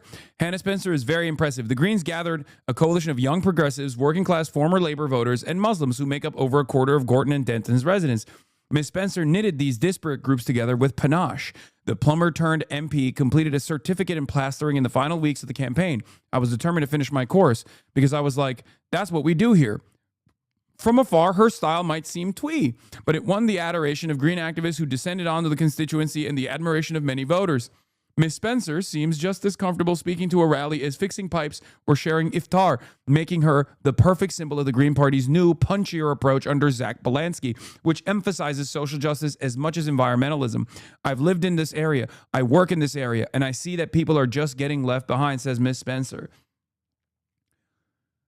For the longest time, I would say in many European capitals, the Greens have been seen as like an eco-capitalist party, sometimes maybe teetering on the edge of eco-socialism, but like they've never been like from my assessment, they've never been like a robust alternative, like a serious alternative.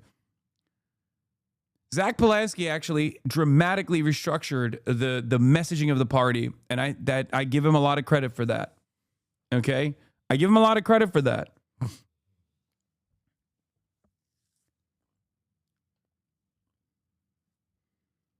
This is a very different Green Party, I think. This is a very, very different Green Party.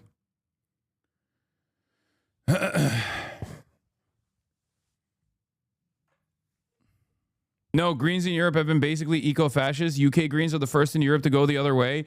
Yeah, I'm, broad ideology ranging from eco-liberalism, eco-capitalism to eco-fascism.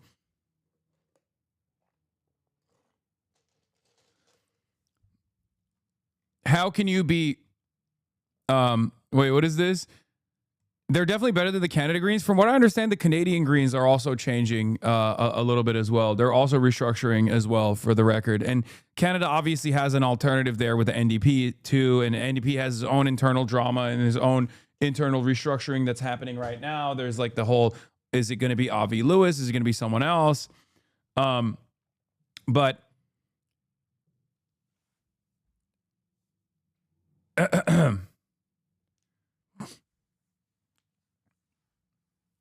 didn't Sam Cedar say something weird about Polanski? Not Zach Polanski, Roman Polanski. He made a joke about Roman Polanski and how people were referencing his like work when talking about, instead of talking about his pedophilia.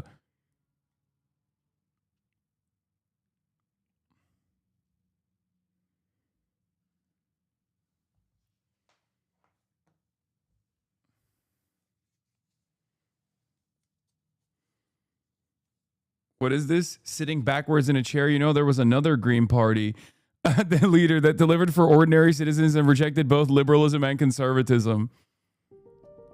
Of all of Africa's many charismatic post-colonial leaders, there is perhaps no one quite as mysterious as the late Muammar Gaddafi. The self-proclaimed brother leader who led the North African state of Libya from his entry into power in a bloodless coup in 1969 until his shocking death in 2011. It's true. He wrote a whole book, a green one. At least until very recently, Canadian Greens was just a cult of cranks around one MP. I would be genuinely surprised if it changed for the better, but one can hope. I think so. At least I feel like there's changes happening all around us. Like I said, or not I said, like Gramsci said, the old world is dying and a new world struggles to be born from its ashes. Now is the time for monsters, but also now is the time for organizing. Okay. And I think a lot of people are taking advantage. They're finally seizing the moment. They're finally seizing the opportunity. And they're doing their very best. I will try to do my very best, as should you, to make sure that this necessary change happens both in this country and in every country that you live in. Okay?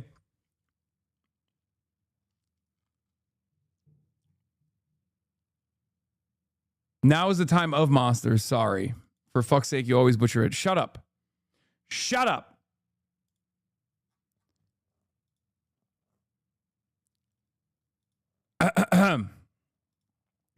During all this, I also qualified as a plasterer because even in chaos, even under pressure, I get things done. I am no different to every single person here in this constituency. I work hard. That is what we do. Except things have changed a lot over the last few decades because working hard used to get you something. It got you a house, a nice life, holidays. It got you somewhere. But now, working hard, what does that get you? Because talk to anyone here and they will tell you. The people who work hard but can't put food on the table, can't get their kids' school uniforms, can't put their heating on, can't live off the pension, they work. See how she said, I work hard and not I'm stupid and can't read? Yeah, it's weird. She should have tried being like, I'm a dummy. I don't know how to read. I'm illiterate. Just like you, the stupids. Vote for me, which is a vote for the stupids. You know, just like Gavin Newsom. Confusing why she's not doing that and doing this instead, which seems to be a much better, a much more unifying message. Odd. Worked hard to save for, can't even begin to dream about ever having a holiday, ever. Because life has changed.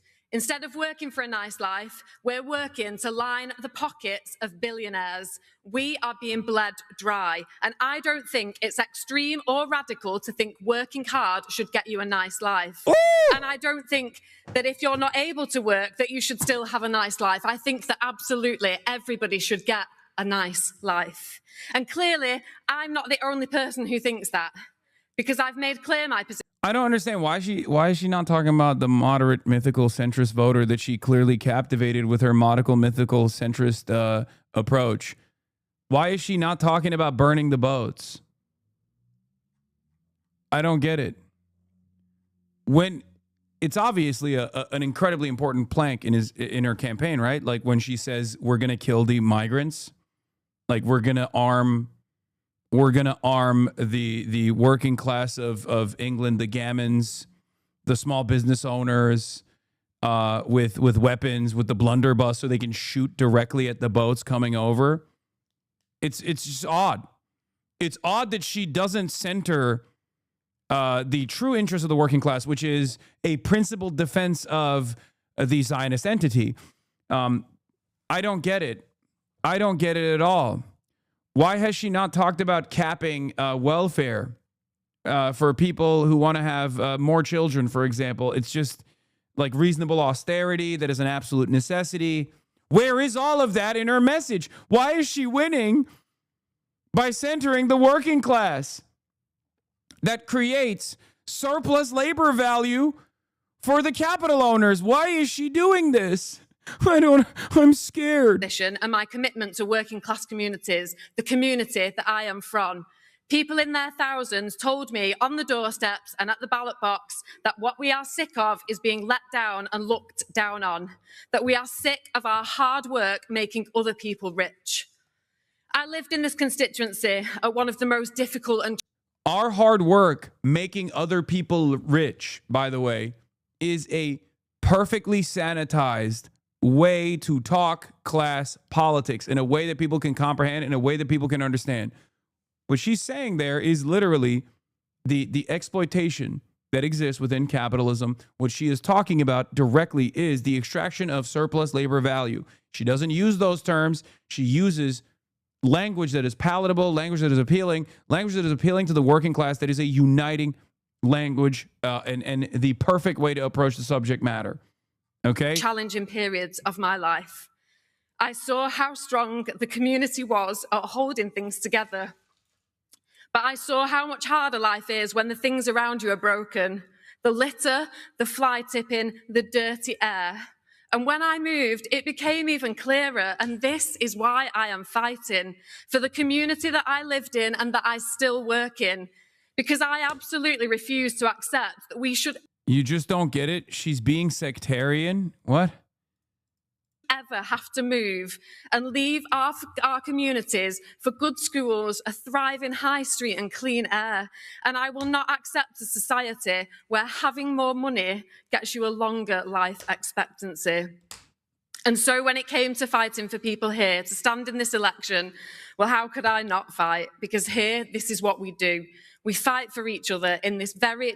Oh, that's what the Reform... Oh, that's a joke. Reform UK shitheads are accusing Greens of sectarianism.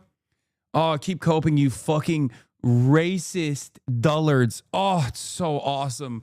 Oh, God, it feels so fucking good to see all of the most cancerous forces lose and eat shit and fucking cry as they piss their diapers, dude. This is also one of the other additional benefits of having like an actual true left flank candidate winning in elections. Because then every single nuisance, every single cancerous entity in British politics and all around the world, really, all around the Western liberal capitalist nations, just start crying. Oh. Diverse constituency where our struggles might... Yeah, they're accusing Green... I've heard about this. Yeah, they're accusing Green voters of family voting, referencing Muslim families. Not always be the same, but where we know how hard life can be and we stick together. Whatever our beliefs, our backgrounds, our colour or our level of education, we stick up for each other. And to those who voted for me, I know that earning your trust starts now. One vote on one night is not something I will take for granted or assume will happen again. I will earn your trust.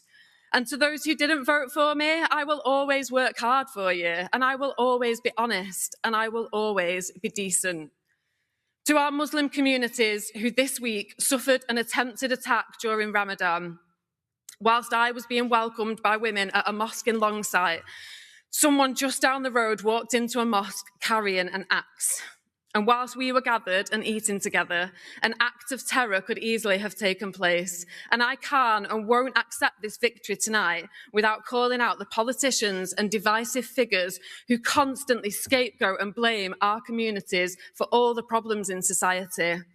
My Muslim friends and neighbours are just like me, human.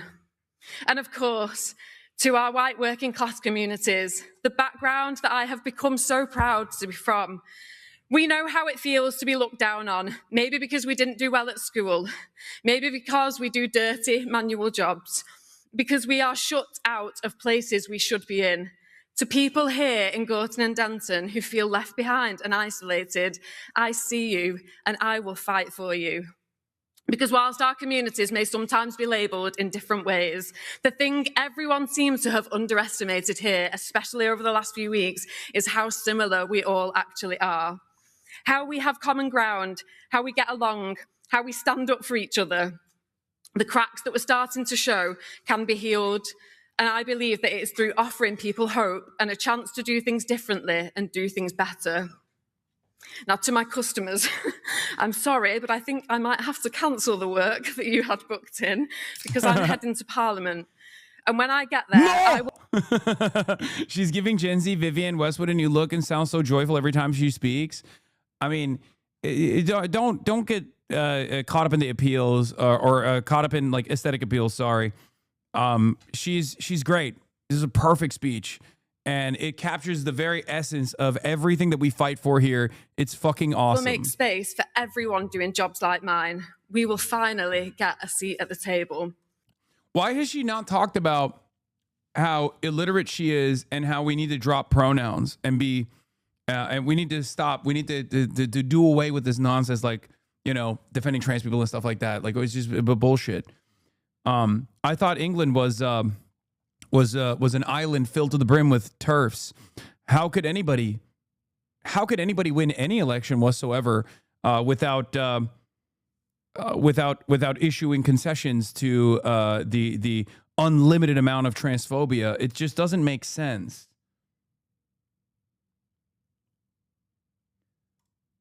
I just don't understand it. I just don't understand it at all. It's worth remembering that this was the result in Gorton-Denton 19 months ago. In 2019, the notional result for the Green Party in this seat was only 2.5%. If the Greens win, and even if they come close, it represents an astonishing shift that could be replicated in loads of seats. Well, they did. They did.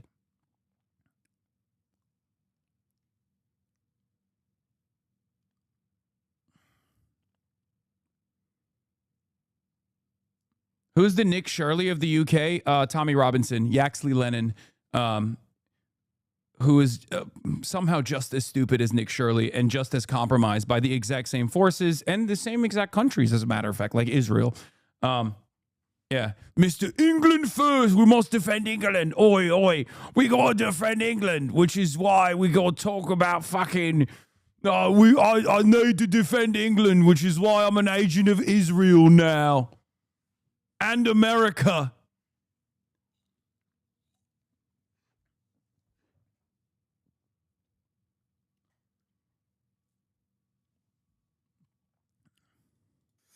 And to Layla, the little girl who I had the pleasure of meeting and holding this week.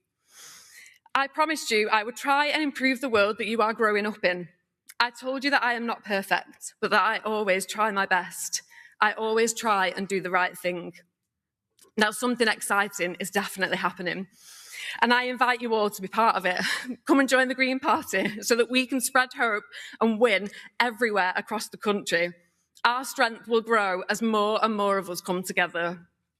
We have shown that we don't have to accept being turned against each other.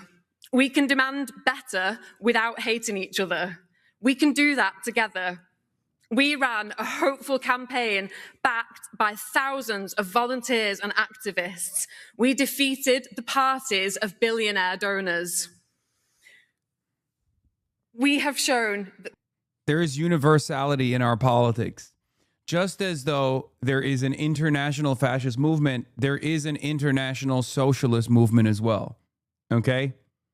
If you notice, all of the things that she's talking about, the forces that she had to overcome, whether it be establishment neoliberals on the supposed left flank parties like Labor, or whether it be reactionary racists on the right like Reform, notice how she had to overcome all of those different forces, billionaires.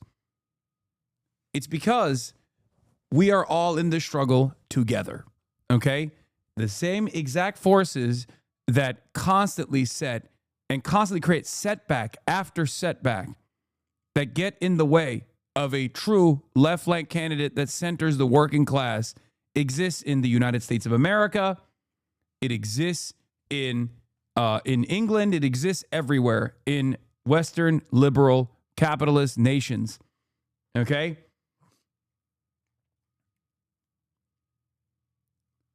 Socialism has always been a movement that feeds off of international working class solidarity. This is not to say like, oh, socialism in one country can't be attempted or tried or exist or whatever. Okay? I'm not saying like, you know, permanent international revolution here. I'm simply stating that this movement exists everywhere because the class struggle is identical when it's stripped away of its, local needs and local interests.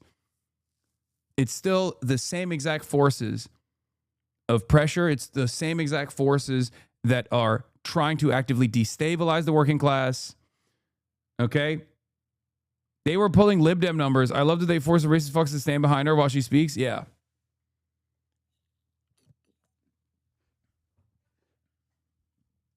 We don't have to accept being turned against each other at all. And we did this with the people who live here, side by side, shoulder to shoulder, just as we have always done in this constituency and in the whole of Greater Manchester. Because this is Manchester, and we do things differently here. Thank you so much to everybody. Thank you. So those remarks from Hannah Spencer, the MP for Gorton and Denton now. So I hereby... Here's the Matt Goodwin shitter. National unifying. Remember when Matt Goodwin said, I want a national unifying politics, which was Britain first, not Pakistan, not Gaza, not any other foreign policy thing. Britain first. And he was asked, not Israel. Remember, we watched this. A national unifying politics, which puts Britain first, not Pakistan, not Gaza, not any other foreign policy thing. Britain first. Not Israel? Well, a national What? You what?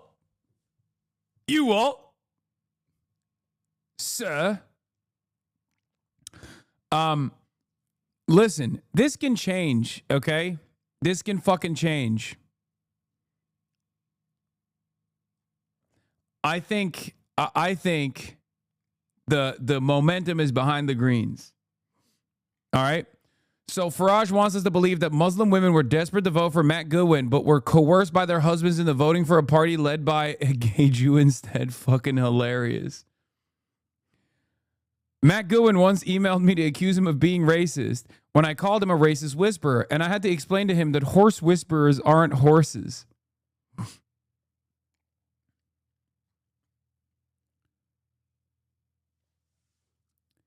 Anyway, here is Zach Polanski's. He's been doing a massive media tour. I've been talking to him as well. I've been trying to get him on. I wanted him to come on the broadcast, but unfortunately, he has gotten 0 minutes of sleep since this electoral victory. So we're working on establishing a good time. Potentially on Sunday, I will be having him on the broadcast to talk to him about where the Greens go from here. I want to do it live. I've been on his podcast already. You guys can go listen to our conversation on his podcast. But here's some of his media. How was legalizing drugs, legalizing prostitution, and greater protection for trans rights and trans people put to a Muslim community in Gorton and Denton? It was put to a Muslim community, and in fact, frankly, the whole community, because the Green Party just ran an election there where they ran an astounding victory of over 4,000 majority. Were those particular policies in your leaflets, your Urdu leaflets? We had Urdu leaflets because people speak Urdu, and we had Bangla. Those policies, were they in there, Mr. Polanski? I mean, what's the assumption behind your question here? Because it sounds... Well, conservative communities might not support... Like, this is so... Oh, God, I hate the fucking media so much. Again, universality in hogs and universality in shitty fucking media figures, okay? Oh, well, you were hiding some of your policies from the Urdu-speaking community. They would not vote for you if they knew you were in favor of making all drugs legal. It's like, yeah. When you're talking to different communities, you show them what you're about. Things that they would be interested in. Okay? That's it. That's it. It's that simple. It turns out you can have a massive coalition around issues that they care about. Okay? That's normal. That's good politics. Okay? You're not duping people. You're simply saying, hey, look, And this, by the way, it goes to the heart of what I always advocate for the Democrats here in the United States of America, which is you go to people and you offer them things that they want, okay? That's how you win fucking elections. That's the whole point of electeds conceding on issues from their base of support, on issues that their base of support are demanding. That's literally the fundamental principle of theoretical democracy. It's so funny that this guy's like, well, you realize your platform is unelectable literally at the moment of victory.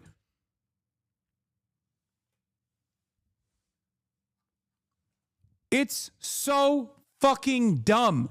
And it stems from a outright refusal to hear the demands being made by the public.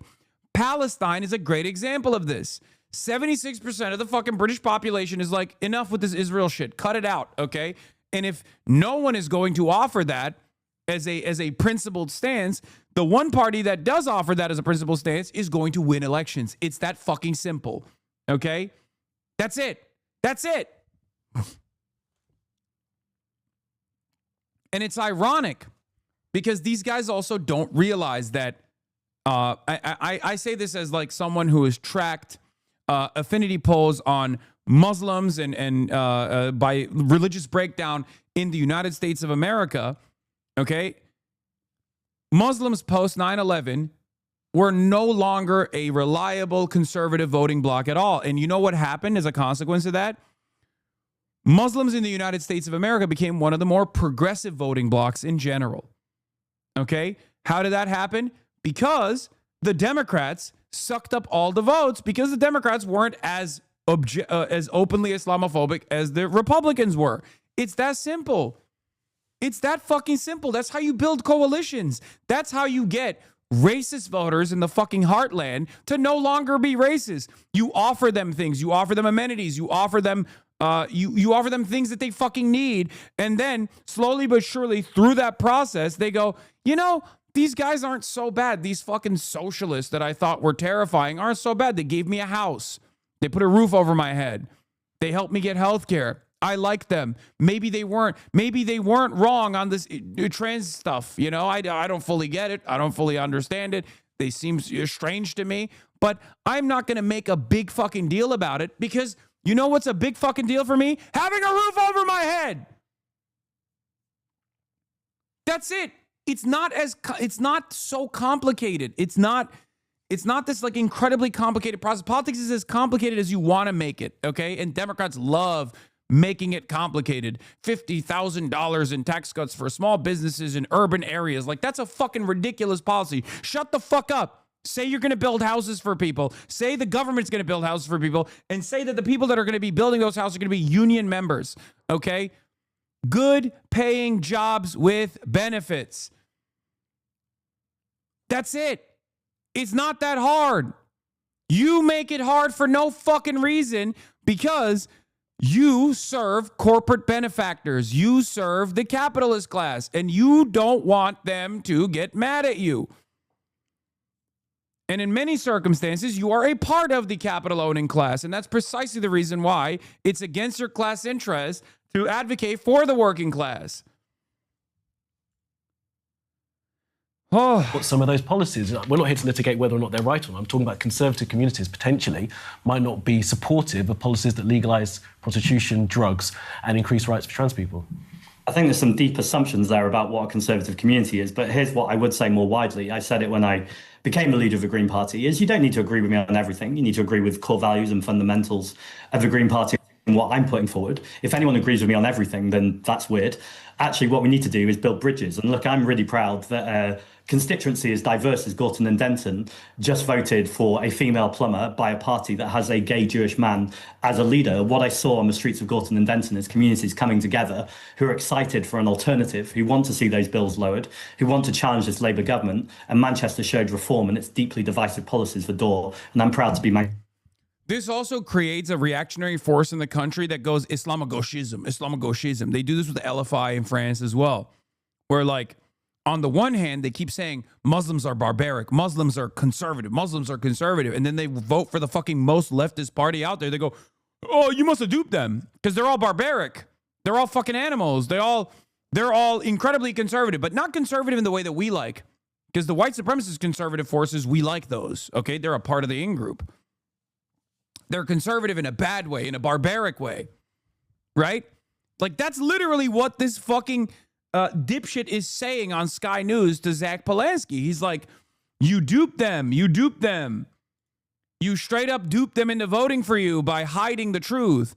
We've reached the Greens winning Gordon and Denton is the 1979 Iranian Revolution levels of hysteria. I saw this earlier. This is awesome. As the Iranian Revolution of 1979 showed, any coalition between progressives and Islamists end up with the lefties being discarded when they have served their purpose amid a drive towards the implosion of Sharia. Yeah, that's what's happening here. You're right. Yeah, the real green is the Islamist green, and the Ayatollah is gonna thrive in this process. The nascent Shia population is actually doing taqiyya, and they're eventually going to seize power, and they will make England the woke Sharia capital. I think, whether they would say it publicly or not, there's a number of reform-adjacent voters watching this and thinking, go on, girl. Incredible to see a normal person enter parliament. Yes. My God, how fucking deluded can someone be? And to post that delusion to the world? Shamelessness. That's where it comes from. It's a unique superpower, really, in politics. These guys are fucking not only shameless, but every new information that is supposed to destroy their worldview actually somehow finds a way to confirm their priors. Matt Iglesias does it all the fucking time. And there is a robust market for it. There are a lot of people who are in positions of power, who have profound amounts of privilege, who have profound amounts of wealth that want to hear that. Okay? They want to be lied to over and over again. And these guys consistently fucking end up rising to the top because they tell rich people what they want to hear. Look at Barry Weiss. She's the greatest example of this. She is a fucking charlatan. She is talentless. She's a hack. She's never made anything that she's never made anything that's moved people, even a little bit, maybe made people angry, right? And yet she sits on top of a media empire now as a consequence of brown-nosing the right people, billionaires, super wealthy people, constantly telling them, oh, it's the wokes on college campuses that are the real threat to American society. Okay? The only way to fight against these forces is by organizing. The only way to fight against these forces is by getting people to unlock class consciousness, to recognize their position in society, and to fight to create a better future for themselves. Okay?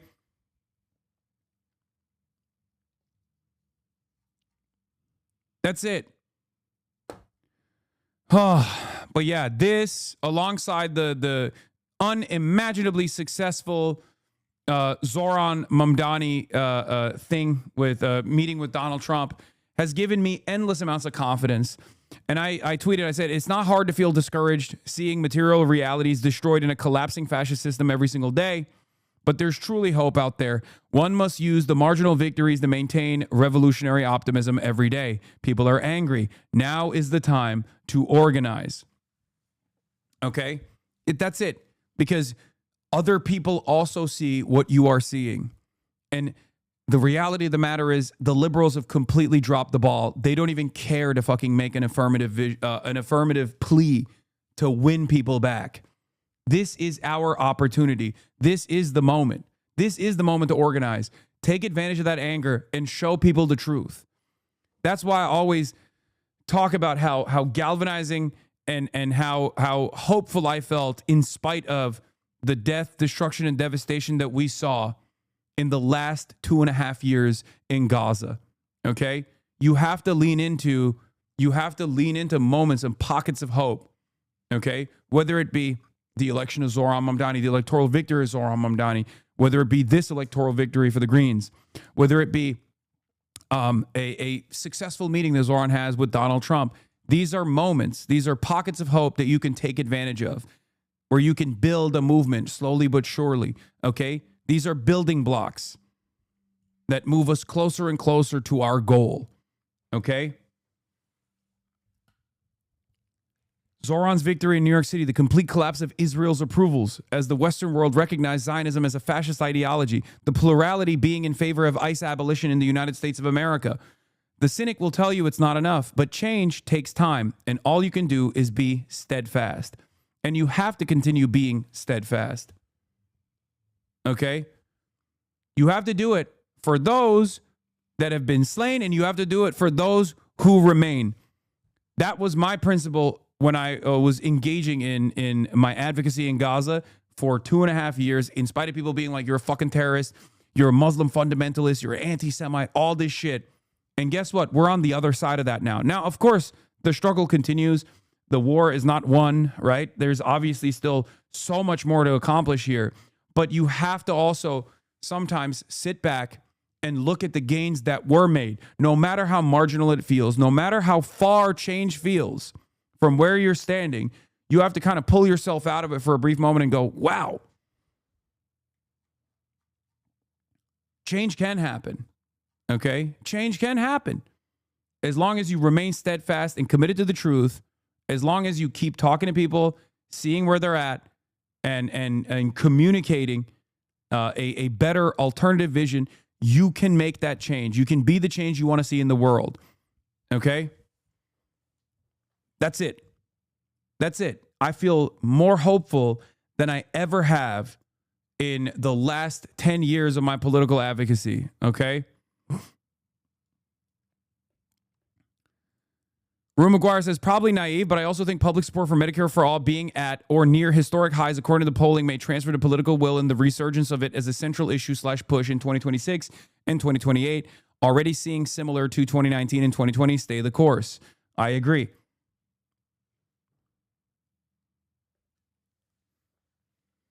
Because, like, look, a lot of people want you to cast aside those forces in Congress like Ro Khanna, right?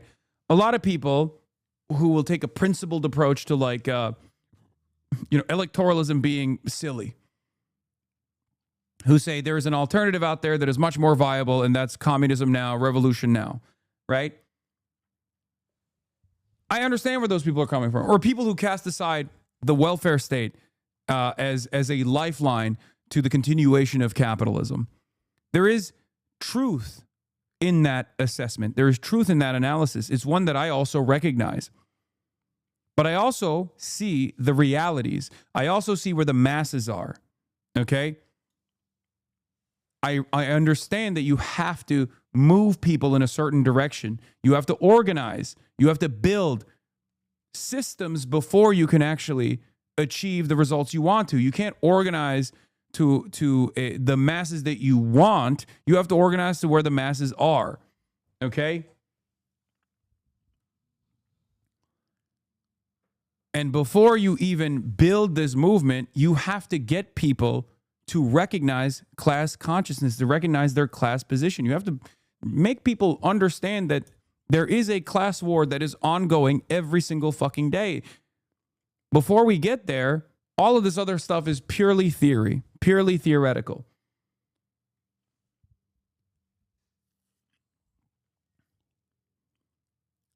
Now let's move into another favored subject matter of mine, Israel and its overall disapproval. There were so many people that said, this is the end of the organized left on October 8th, 2023. There were so many who were not ready to hear the argument that this was actually Israel's own design, that its violent apartheid regime that spanned over 75 plus years at that point had created a violent reaction. Okay? People were not ready for that message at all. Many people said, nah, fuck this. I'm not hearing you. I'm not listening to you. That's ridiculous. That's unacceptable. How dare you say that? Okay? At the time, Israel's approval was fairly high, and the Palestinian approval was fairly low. As a matter of fact, lower than ever before. But very quickly, people realized that the violence that was unfolding in the region was something they could not look away from. Violence that we were contributing to with our tax dollars. Violence that we were contributing to with our policymakers and their lack of interest in correcting the record, their lack of interest in stopping Israel from doing this. Joe Biden went to Israel and gave a bear hug to Benjamin Netanyahu, and the bear hug strategy started. But because of the lack of options for Palestinians that could only show the rest of the world what they were going through, and because of the steadfast nature of the activist left that already knew what the reality looked like and already knew what was coming, okay, a lot of people kept pushing. People like myself, people like yourselves, we kept pushing.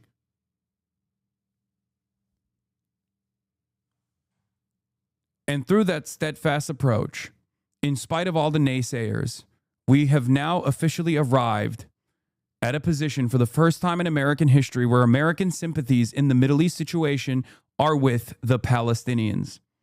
More Americans now at 41% sympathize with the Palestinians than the Israelis at 36%.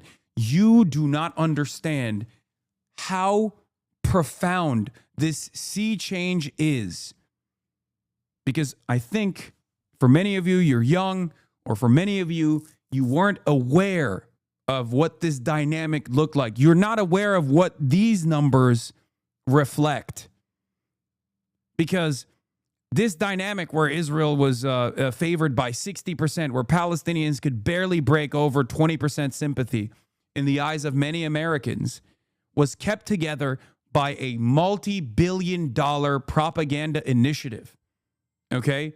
A lot of money was spent to make sure that Americans did not learn the truth. And that went on for almost 80 fucking years. And all it took was 2 years for that to completely flip on its fucking head. That's the reason why I always stress to people who became diehard advocates, anti-Zionists, pro-Palestinian advocates overnight, that this struggle has been ongoing for almost a fucking century. Okay? For almost a century. Now, when I say it took 2 years, obviously it meant hundreds of thousands of deaths on the Palestinian side. Okay?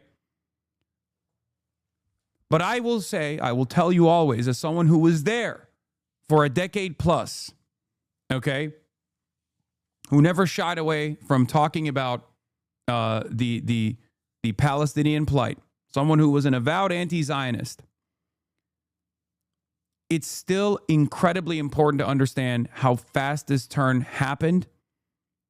And it's still incredibly important to lean into that, to build confidence in your advocacy, to build confidence in your worldview, because it turns out if you are disciplined and you lean into the truth, you can actually put a dent in one of the most sophisticated and most pervasive propaganda machines that has ever existed. Do you understand? Because this didn't happen because there was a lot of moneyed interest on the pro-Palestinian advocacy side. This only happened because people were like, this is fucking wrong. And I will do everything in my power to educate those around me. I will do everything in my power to pull them, to get them to also to go outside, to get them to also protest. I will go to jail if it's necessary. I will get yelled at. I will be doxxed. I will be harassed. I will be swatted, but it doesn't fucking matter because this is the truth. You have to lean into the small victories that you get along the way to maintain your revolutionary optimism. This is what I always stress.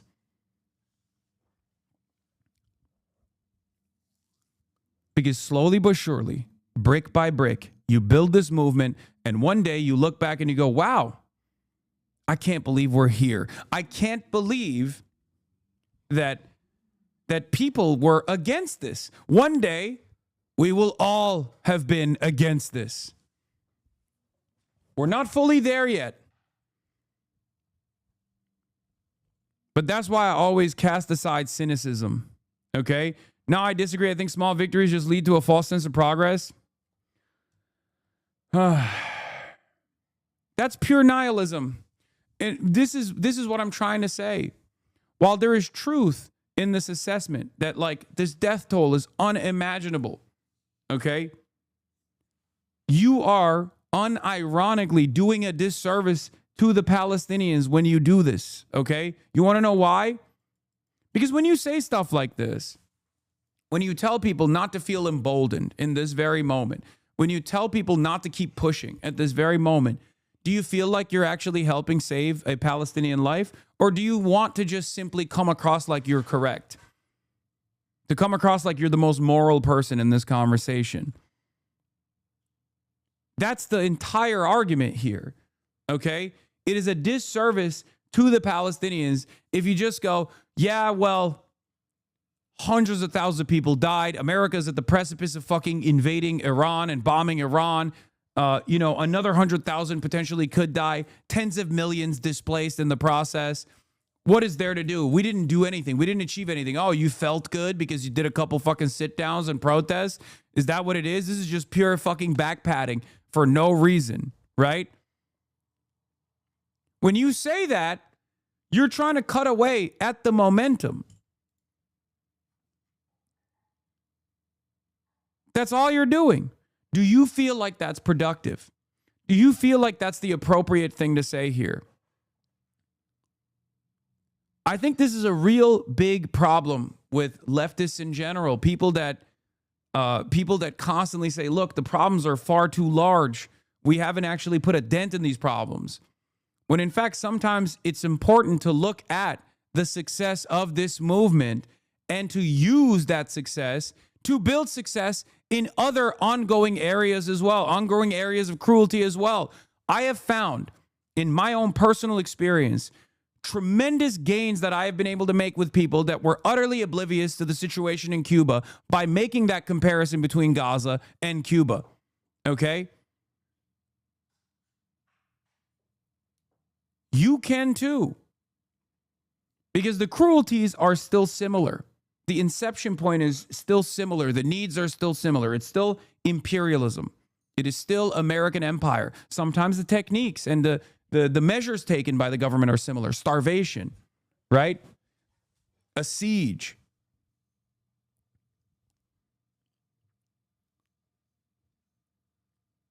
You can convince people that are naysayers, that did not believe, by reminding them how they probably also didn't believe that the Palestinian movement would ever have any motion whatsoever in this fucking country 3 years ago. Remind them of where they were and what the mental blocks that they had that caused them to think, oh, this is scary. These are scary Muslims that went and did barbaric raping and pillaging on October 7. We got to stop talking about them. Why would you ever defend them? That's crazy. Because there were plenty of people that felt that way on October 7, 2023. Plenty of people that felt that way even in 2024. Plenty of people that felt that way in 2025. And every single day there are new people that turn around and say, this was wrong. I was wrong. That's why I never cast aside people who actually come to the right conclusion, no matter how late it is, because I understand that in order to build a movement, you have to have those people on board.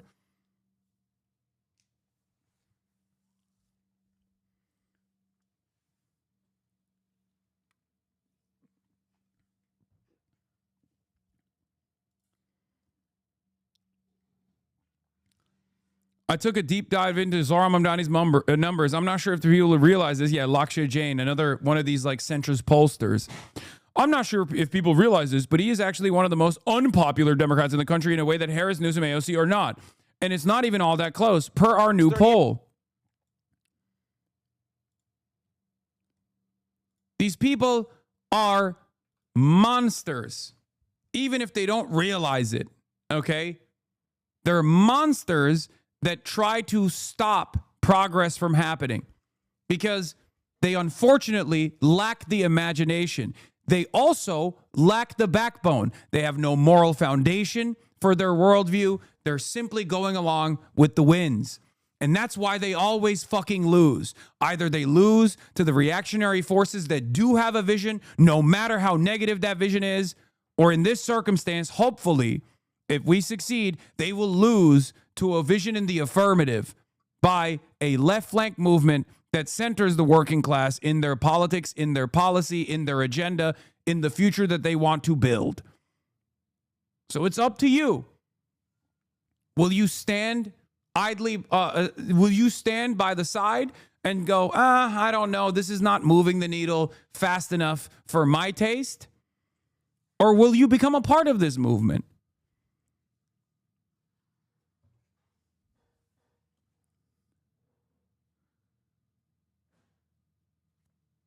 Some of you genuinely do make perfect the enemy of good. And you don't realize that you yourself, through that cynicism, are also creating hurdles for progress to happen. You think you are making the correct assessment, and in some ways, in theory, you might actually make the correct assessment, but you miss the forest for the trees. You miss the small progress that is necessary to make that big leap, okay? Revolution doesn't happen spontaneously. It requires diligence. It requires a steadfast approach. It requires messaging discipline. It requires organizational discipline. You can either be a hanger-on that comes in at the last moment and say, I was there all along, and feel like you played a role in this, or you can actually be the person that genuinely plays a role in it. I don't know. I just feel very, very hopeful right now, and I hope it's not cut away by some devastating defeats that come later down the line. But as someone, look, as someone who's been at this for quite a while, it's hard for me not to maintain optimism at this moment. And I'll tell you what I tell people all the time. I'm a leftist. And one thing that I am very good at is taking L's, okay? If you are a socialist, if you're an anti-capitalist living in the imperial core, you have always experienced hardship and taking L's over and over and over again, okay? And the faster you overcome that fear of taking an L, or the faster you overcome the feelings that you feel in that moment of loss, whether it be Bernie Sanders in 2016, or whether it be the aftermath of the Nevada caucus in 2020. You take your licks and you keep your head down and you keep pushing. Okay? You don't take for granted the inevitability of progress. You make it happen. Okay? The faster you can recover from your defeats, the more dynamic you are, the more you learn from those defeats, the better it will be. The easier it will be for you to develop success in the future.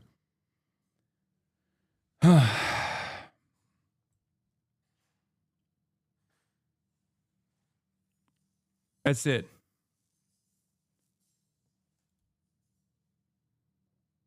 For the first time, the lines have crossed. Change is coming, folks. This was a decade ago. Growing share of liberal Democrats sympathize more with the Palestinians than in Israel. Now, liberal, but that's not even the entirety of the Democrats. That's liberal Democrats versus conservative and moderate Democrats, right? Now the entirety of the Democratic Party is 80% on the side of Palestinians.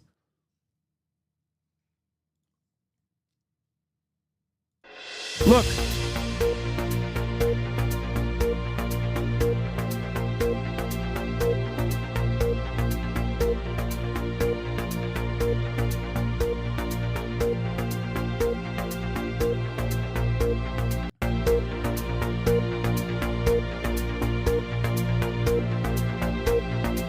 Okay, I have a better song for this, bro. I think we're going to run this poll back, but with a better song. Because that's not very good. That's not very good audio here.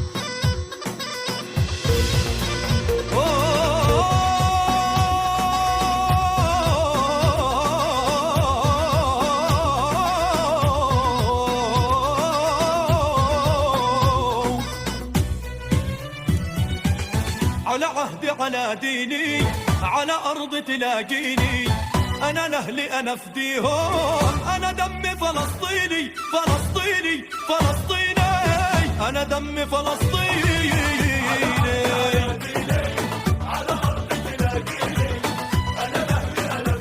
والله أنا دمي فلسطيني فلسطيني فلسطيني أنا دمي فلسطيني. For the people who are asking what happened in 1982, Israel invaded Lebanon.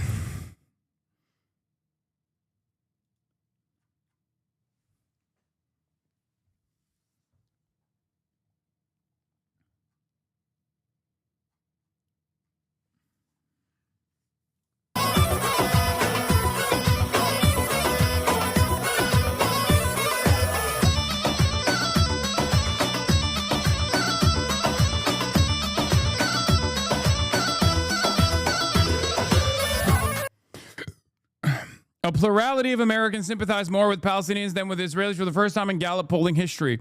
Hard to overstate the significance of this shift, says Niall Stanage, and it's not confined to the left by any stretch, despite claims otherwise. Izzy Breen says, liberal Zionists won't even call themselves Zionists anymore. Among American Jews under the age of 35, people who call themselves anti-Zionists or non-Zionists outnumber those who identify as Zionists. The end of the bipartisan consensus is here. This is a fucking devastating poll, dude. Oh my God, it's so hard for me not to fucking smoke them. You know what I mean? It's so fucking, it's just, it's hard for me to feel the pessimistic for the future when I see stuff like this. Because I know what it took to get here, okay? Whether it be the unlimited human casualty numbers or whether it be the consistent advocacy from so many people, from Palestinians, Palestinian Americans, those on the left, those who were forever changed once they learned the truth about what Israel was doing. That's why I kept repeating over and over again to all of you over the course of the last couple of years where I was like, this is the most popular Israel will ever be in the Western world. Today is the most popular Israel will be. Tomorrow, Israel will be less popular than it was today. And the day after, it will be even less popular. And we still got to improve those numbers. We still got to improve those numbers. It's not going to happen, right? It's not going to magically turn overnight. That's why I kept repeatedly telling people like woke 2 is not here, or the pendulum will not swing in the opposite direction out of nowhere. Yes, I've seen Eggboy Iglesias on the tweet on the matter. Even beyond the tactical blunders is looking like it's over for pro-Israel politics once today's seniors pass along.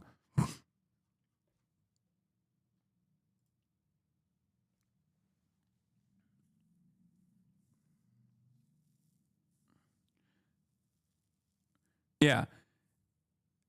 Jacob Ben David Linker says, I think a bunch of people interpreted sympathize more with as meaning feel bad for. 41% of Americans sympathize more with Palestinians and 36% Americans sympathize more with the Israelis. But Israel is viewed favorably by 46% of Americans and unfavorably by 48% of Americans, whereas Palestinian territories are viewed favorably by 37% of Americans and unfavorably by 53%. 37 is still a new high for Palestinian territories, though. Keep coping. Keep coping. I like this, okay? Because it's true. Our work is not complete. Our work is not done. Israel still gets to be this incredibly violent entity in the region, constantly doing death and destruction campaigns to its neighbors over and over again. We're going to keep pushing, you know? I'm not going to stop. So this kind of cope is good because it feeds back into the fervor necessary to keep up the momentum, okay? It's good.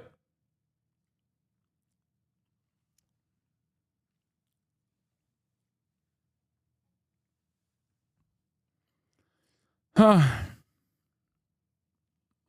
like I said, this is the most popular Israel will be. Yesterday, Israel was more popular, and tomorrow, Israel will be less popular. And the only tool in the tool belt for the Zionists is nagging, harassing, false accusations of anti-Semitism, demands for firing people, demands for deplatforming, ICE detentions, double standards, and exceptionalism will make Americans sympathize more with Israelis. Again, maybe Israel killing more Americans with impunity and more pics of murdered Palestinians will help too. Pair that up with a war against a country with 93 million people in it at the behest of Israel. That certainly is going to be the cherry on top.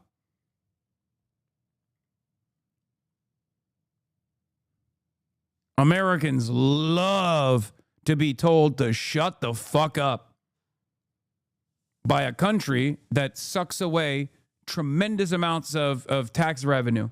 They love hearing the arrogance coming from Zionists in Western media. They love it. It's their favorite thing. Who could have foreseen this moment? I wonder. It doesn't require you to be fucking brilliant, okay? And this is another thing that I want to stress here. I'm not a particularly brilliant person, okay? I do not have the gift of prophecy. I just have a fucking backbone, and I recognize right from wrong, and I don't quit. And there are plenty of you in this community who are also the same. And that's the reason why this change happened, okay? Not because of just this community, but many other communities all around the fucking world. But that's it. That's fucking it. I'm stubborn, and I understand right from wrong, and I also maintain the belief in my fellow man that they too can also see right from wrong. They can be convinced. I don't give up on people, and neither should you. Okay? Hasan, is Gavin confirmed?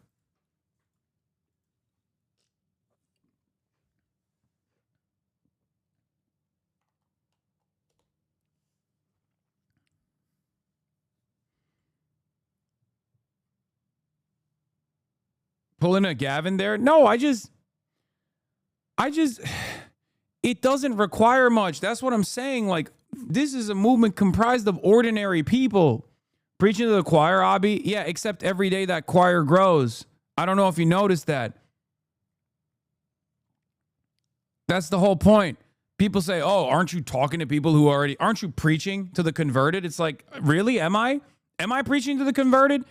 How many people in the United States of America would have self-identified as socialists or anti-imperialists or anti-fascists not that fucking long ago? You know? That's why I always laugh when journalists ask me, like, don't you feel like you're preaching to the choir? Don't you feel like you're preaching to the choir? I say, what choir? Was the choir there when I had fucking 35 people tuning in?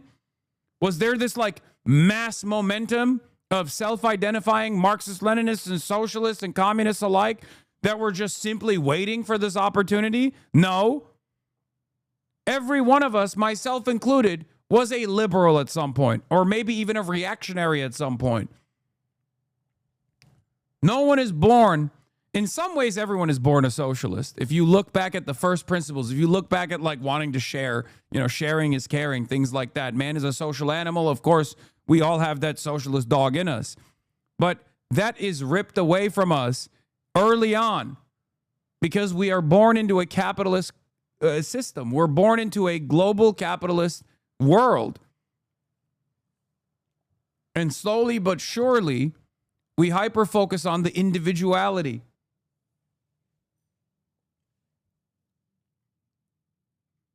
And by the time we come of age, we all self-identify as liberals or self-identify as conservatives, self-identify as, you know, a Democrat, a lifelong Republican, whatever. None of that is a disciplined socialist. And the very small group of people who do self-identify as that by the time they're like, you know, in their teenage years are actually born into a life of ideological privilege, I guess, because they were born into a family that educated them correctly.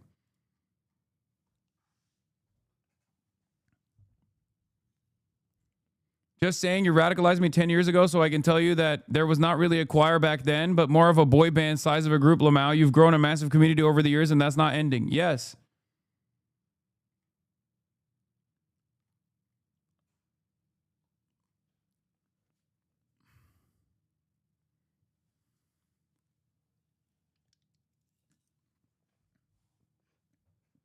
Yep, I was a reactionary pencil tucky hog back in 2016. Now I've thankfully grown and see what socialism has to offer to everyone.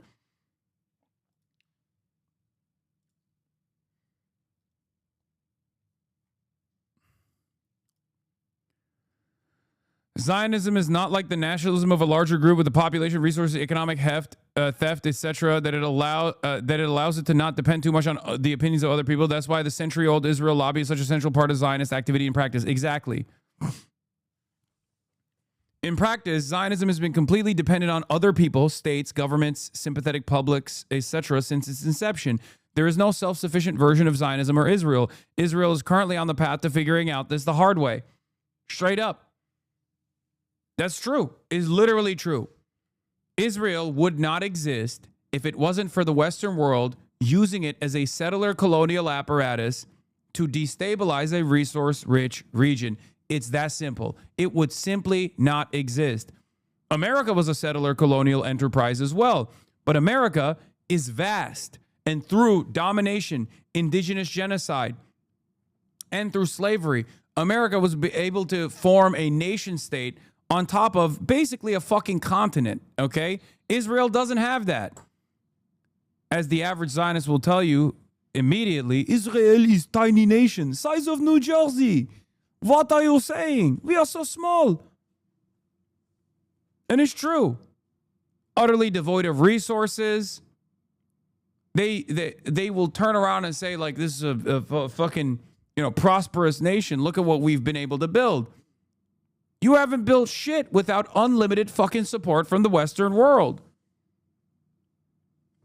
And if that wasn't the case, they wouldn't constantly spend billions of fucking dollars in building one of the most sophisticated propaganda and influence peddling operations ever known in the Western world. It's that fucking simple.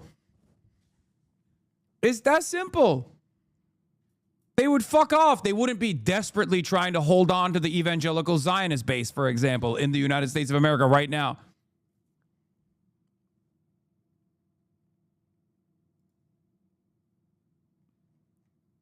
Okay, let's test the theory by having U.S. and Europe cut off ties with Israel. No more foreign aid, no more military aid, no more diplomatic protection from international law, no more censorship of anti-Zionist speech or boycotts. Let's see what happens. Oh, that would be the fucking day. The case for Zionism is that it's always been very dangerous for Jews to depend too much on the opinions of other people.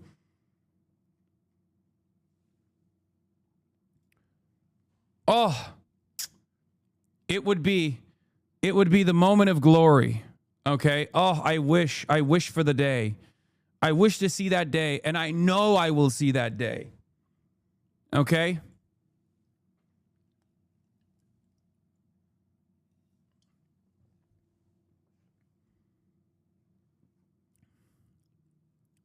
It's coming. And I'm glad, because the arrogance of Zionists after 80 years of complete domination on the issue of Palestine has caused them to be blinded. Okay? It's become more insulated than ever before. No investment in influence peddling beyond what they've already done, beyond the successful initiatives. Successful initiatives that obviously relied heavily on the media being incredibly censored, or the media being State Department lackeys. So arrogant, so entitled, and that arrogance and that entitlement has led to their demise. I've said this over and over again. You are anti-American and anti-Western values. You are a parasite hidden in the grass. Bitch, I'm not hiding. I'm unbanning him. Hiding? Motherfucker.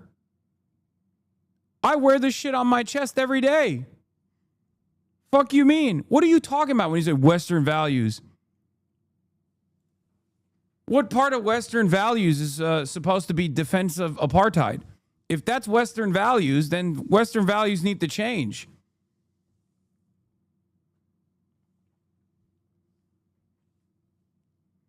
Keep crying, bitch. You should be deported. Please move to Iran. Those are some of the good Western values that have allowed someone like myself to live here and to convince my fellow American citizens, as I am a part of that group, by the way, that there is a better alternative out there, one that actually does not take away their surplus labor value and offer it directly to the fucking capital overlords, but instead one that demands more for their own labor. And you can, Asmongold mogged you. Okay, buddy.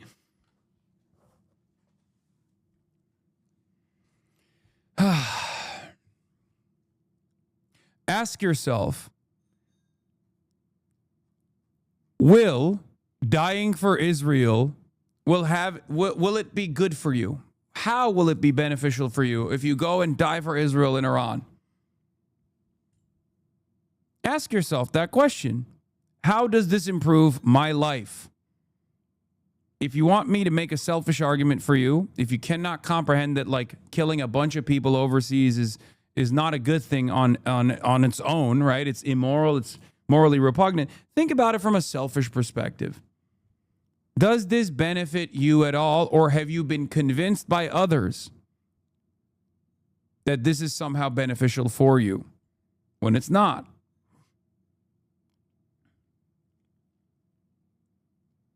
Yeah, Asman won't look Hasan in the eye, and you're over here talking about fucking mogging. Why do so many of you chatters support Stalin, who murdered millions of Russians, gave the order to kill 22,000 Poles in the Katyn forest, and engineered the Ukrainian famine? Because he melted Nazis, okay? He melted Nazis. And we fucking hate Nazis here.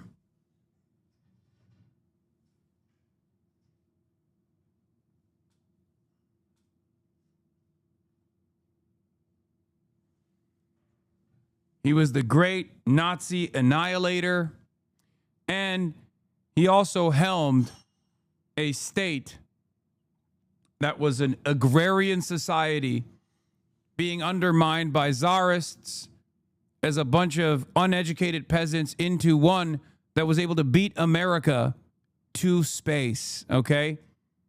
Beat America in the space race. They had nothing. Nothing at all.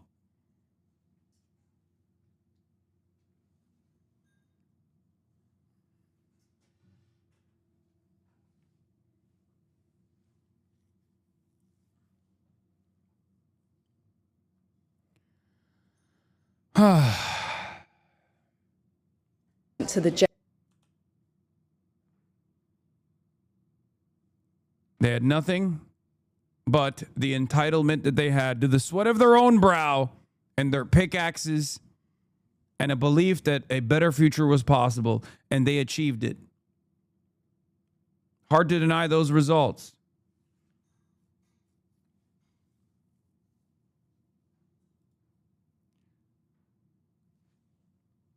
Anyway, let's look at Sky News talking about the seismic shift in the Gorton-Denton by-election. First ever Green by-election win, a disaster for Labour in a seat that they held with over 50% of the vote at the last election. But 4 o'clock in the morning, that map was redrawn. Look at this. The Greens winning with a very healthy 40% of the vote. Reform UK on just below 29, and Labour in third on 25. Look at how the Labour vote here has been cannibalised by the Greens. That is the graph that's really going to be worrying Labour MPs, wondering what happens to their votes, to their seats as we head in. It's historic by any measure. This is a list of all the by-elections that we've had in history, the biggest ones, and here is the one that we had this morning, Runcorn and Helsby here in that list, the fifth biggest Labour majority overturned. Now, you've heard from ministers already today that they think that this is par for the course. Governments lose their by-elections midway through a parliament. But I have to say, if you look closely, it's not quite the whole picture, because this is the scale of the defeat 26% swing away from Labour to the Greens. We've never had anything like that this close out from a Labour landslide. Look, after the 2001 landslide, nothing like that in any by-elections. Ditto after 1997. And the reason that these bar charts are red is because Labour may have seen a bit of a swing away from them, but they still held the seat. And this is the story at the heart of it. What happened? What has happened to all of those 2024 Labour voters? Where have they gone? Well, 38% of them have stuck with the Labour Party. But that's not that many. 15% have gone Green, 9% have gone Lib Dem, 8% have gone to Reform. And these left-leaning parties are clearly eating into Labour's support. The question for many Labour MPs is, have the Labour Party, has Keir Starmer had the right strategy to this point? And we've got a new kid on the block. If Reform UK's emergence dominated the first 19 months of this Parliament, here we have the Greens. Here is the 40%. They've never got more than 10% in a by-election ever. Their first ever seat in the north of England. It's such a landmark moment. It does redraw everybody's political calculations. Reform UK, well, they came second, and it's their third best by-election performance, but they're not happy. Look at this. Don't the Greens tend to be just kind of liberals, like liberals but with scented candles? No, this is a new Green Party. It's different. You're not wrong. You're not wrong for most of Green history, but it's not. This is a piece new of social media Green from Party. Nigel Farage. He said it was a victory for sectarian voting and cheating. Allegations about what's been going on in polling stations, but the Green Party clear. They said they won all over the constituency and reject that allegation. Little bit of a footnote. Where is sectarian voting and cheating? Yes, family voting. The Muslimans, they got together and they voted hard, and they were duped. You see, they're still the barbarians, and they were duped as the barbarians that we know them to be. the Tories? Well, up here, the worst ever Conservative by-election performance. Not one that Kemi Badenoch's going to want to dwell on. But here is the result again. This result is going to redraw British politics. It's a seismic moment for Keir Starmer. He's got to defend his strategy, set out what he's going to do next. The blame game is already underway. Where is it going to end? Well, Sam, thank you very much for that. So, look, we heard a bit from John there, some of the recriminations coming into his phone. I'm sure you're getting some of the same things coming in. What is the sense among those in the Labour Party as to Keir Starmer's position now? Would it have been worse for him to lose Reform, or is this just catastrophic all round? I think there is no doubt that a loss to the Greens is the worst outcome for Keir Starmer because of that sense that for the first 18 months of his time in Number 10, Keir Starmer has been fighting to protect his right flank, stop votes bleeding to Reform UK. And then look at the results. All of these votes bleeding to the left now with a loss to the Greens. There is going to be panic. Now, the blame game's underway, but listen closely, because there are basically two factions slugging it out. There are those that think that Keir Starmer neglected the sort of left wing of his leadership with his hardline position on immigration, Shabana Mahmood's indefinite leave to remain plans being blamed for Labour's defeat here. But others say, hang on a moment, we need to be where the British public is. If you start to move to the left, are you really saying that a looser immigration policy, higher borrowing, more spending is the right answer at this point? What are your actual alternatives? It's all very well to talk about Labour values. What does that mean in reality? This debate has got a long way to go. People will talk in broad brush terms, but Kamali, the question must always be, forget the ideology. What are you actually saying should change? Interesting. Well, yeah, so a lot of soul-searching for Labour, but what about pressure on Keir Starmer himself? Well, overnight, I got one more Labour MP saying that he should stand down. Now, that's significant, and they were a mainstream MP, not one from the left, but it's only one. And I'm not sure that there's a tidal wave about to hit. Could one of the potential leadership challengers actually leap in and maybe challenge Keir Starmer directly? Well, we'll ask around today. I don't feel that's the case at the moment, but could this be a moment? It feels to me like there's not long enough to change leader between now and the May elections, where they're going to be electing national leaders in Scotland and Wales. There are council elections in London. Hi, I am pretty new here. For my better understanding of what you're saying, are you leaning more towards social democracy or democratic socialism or some other form of socialism? I'm agnostic when it comes to anti-capitalism, okay? But no, I am not a social democrat. I'm a MAGA communist who believes in this. May Allah awaken the people and help them to see the evil doings of Israel and the United States.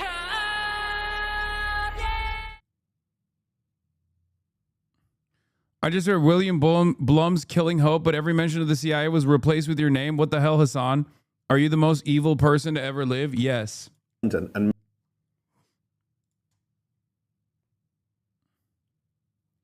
Reform Nazi getting cooked in the most Brit way possible. Mr. Goodwin, a bit of an embarrassment, isn't it, to lose to the woke Greens, isn't it? Proud patriot, not able to win a British seat. Bit embarrassing, Mr. Goodwin, wouldn't you say? Not at all. Well, you've lost to the Greens, sir. You've lost to the woke Greens. You can't beat the Greens. What a joke. A proud patriot can't win a British seat. My goodness, to the Greens of all people. You're going to moan about it on GB News? You're going to moan about it on GB News? How much of a loser you are? A loser to the Greens. My goodness. It's bad form, isn't it, to just lash out at the winners? Not very sportsmanlike behaviour, would you say, Mr. Goodwin? How does it feel to be a loser, Mr. Goodwin? Mr. Goodwin's a loser. Are you going to rally about it on your show, GB News? Losing to the Greens? Loser to the Greens? Goodness. The Greens of all parties, the woke Greens. What a proud patriot you must be. Suck me. All right. Let's now get to our version of this and what's going on. Of course, Zohran Kwame Mamdani, considered a social fascist by the sweatiest Maoist third worldists of the world, and I think considered the bastion of hope by many that consider themselves to be on the left. A man that both liberals and Republicans alike seemingly have fallen in love with, despite the fact that he is a 34-year-old Muslim socialist anti-Zionist. We know him as Mr. Cardamom by his old name. Here at the HasanAbi broadcast, Zohran Mamdani has a lot of riz, and he's using that riz for good. He did a lot of things yesterday in a meeting with Donald Trump, who is incredibly fond of him, that I personally think was brilliant, and we're going to give him his flowers today. Harry Enton, also known as Harry Emden, Holy Toledo, breaks down Mamdani's surge past Schumer and other Dems. His latest visit to the White House yesterday, he not only pitched a massive federal housing plan for the city, but he came with props, playing directly into the president's love of building and perhaps the press, or at least attention of the press. And it may have worked. Mamdani also brought up a Columbia student being detained by ICE while he was at the White House. Trump phoned him shortly after the meeting to say that the woman had actually been released. CNN chief data analyst Harry Enton joining us now with more on the New York City mayor's growing popularity. Yeah. Walk us through. Yeah, okay. You know, President Trump is not the only one who gets the vapors when it comes to Zohran Mamdani. The vapors. He fucking emoted, too. The vapors. Donnie, I mean, my goodness gracious, he likes popular politicians. Here's a popular politician for you. Take a look here. Mamdani's net favorable rating in New York City in September of 2025, plus 14 points. December of 2025, plus 38. Now, look at this, plus 48 points. A more popular mayor to start off than either of his two Democratic predecessors, either Eric Adams or Bill de Blasio. The most popular Democrat in New York City in a generation. And President Trump, who likes to get on board with popular politicians, is getting on board right now with this guy. Getting on board with this guy. Okay, so what about statewide? Yeah. What are we seeing statewide? Okay, so you know what? A lot of Republicans are like, oh, we're going to run statewide in New York and run against Zohran Mamdani. There's a slight problem with that, and that is Zohran Mamdani isn't just popular in New York City. He's actually the most popular Democrat statewide. Take a look at this. Vindication after vindication after vindication. How can you not be hopeful? Come on, man. Come on, man. We're winning so much. You're going to say, please, HasanAbi, it's too much winning. We don't want to win any longer. I'll say, no, we'll keep winning. We'll keep winning. We'll win so much. Oh.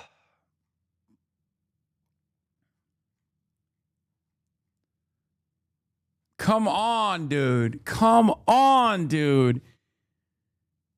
You rarely ever see the fucking theory in practice so close to the actual aftermath of the election, dude. You rarely ever see it. It's hard.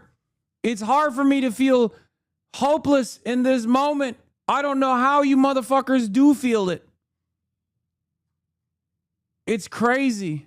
Net favorable of New York Democrats statewide. Look at this, Zohran Mamdani with a positive net favor rating of plus 16 points. More popular than Kristen Gillibrand at plus 12, more popular than Kathy Hochul at plus 9, more popular than Chuck Schumer at minus 7. The bottom line is this: Zohran Mamdani is the most popular Democrat in the state of New York right now. Republicans are not going to be able to run against him in the midterms because the bottom line is this: he's popular not just in his home city, but he's popular in New York State. I will say, from my own personal experience as a content creator, as a commentator, as a out and about socialist, like, the setbacks are not real if you just fucking stick to the meat and potatoes, okay?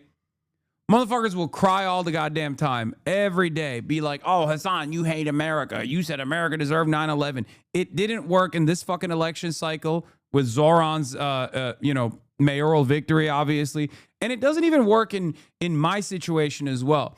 People are constantly on the fucking sidelines going, you do this, you do that, you've said this, you said that. They try to dilute the message. They try to fucking come after you.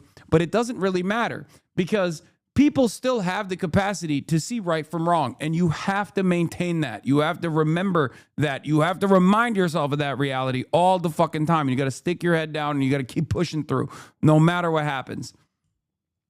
And the results will inevitably speak for themselves. Okay?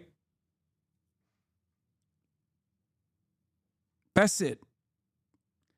Thanks for covering the Green Party coverage. Salam Hasan. Much love from England. I finally got the Twitch app. Usually a YouTube viewer. Keep being you.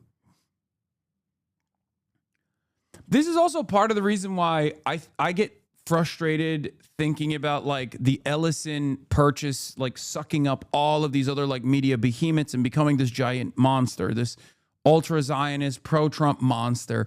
But I think to myself that there's still opportunity for people to seek out an alternative message out elsewhere, even if they don't get it from fucking CNN. Because guess what?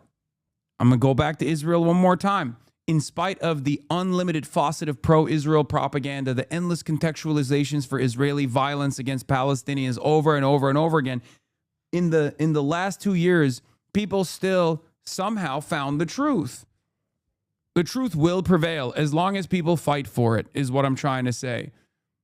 They take away your platforms, you'll use pamphlets. It does not matter, okay? People have an appetite for the truth. I think the Ellison merger would probably kill cable television and cable news before it actually made people into pro-Trump, pro-Israel weirdos. There might be some people who actually get duped along the way. Certainly, your boomer parents, right?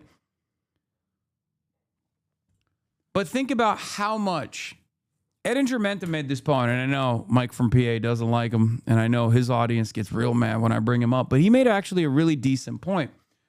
And that was that the unlimited faucet of pro-Clinton propaganda coming from liberal media could not get in the way of Donald Trump's victory, right? And it's true. He's right about that, you know? He might be wrong about some other shit, but he's right about that assessment, right? Donald Trump was still able to, partially because of Fox News and the very sophisticated conservative media giant, the conservative media behemoth out there, Donald Trump was able to overcome the conservative media machine initially in the primary structure, right? Everyone was out to get him. The knives were out. People were constantly being like, this guy fucking sucks. This guy's unserious. This guy's crazy. He's not a real conservative, they said, right?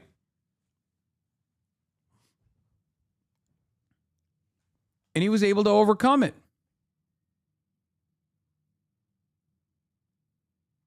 It always feels impossible until it's done. As well. Okay, but what about the popularity with the president? What is it that President Trump seems to like about him? Yeah, okay. So I think what he likes about him is the fact that he is very much the type of politician who is able to attract the media attention in the same way while sticking with what he believes is right? You know, Donald Trump has always been this type of politician who goes out there, says a whole heck of a lot of things, but then is still able to maintain his base. And Zohran Mamdani is the type of guy who's been able to bring in President Trump, but also has basically been sticking to his campaign platform. I mean, take a look at this. Chance Mamdani freezes the rent. Guys, really crazy strategy, okay? Are you ready for this? I'm really reinventing the wheel here.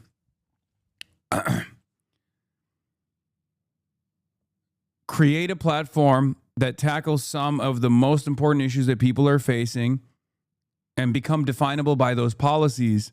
And then once you actually win, because people go, wait a minute, you want to actually serve my interests? What the fuck? I've never thought about that before. You actually fulfill those promises. You actually fight hard for those promises. You fight hard to achieve your campaign promises, and then people like you.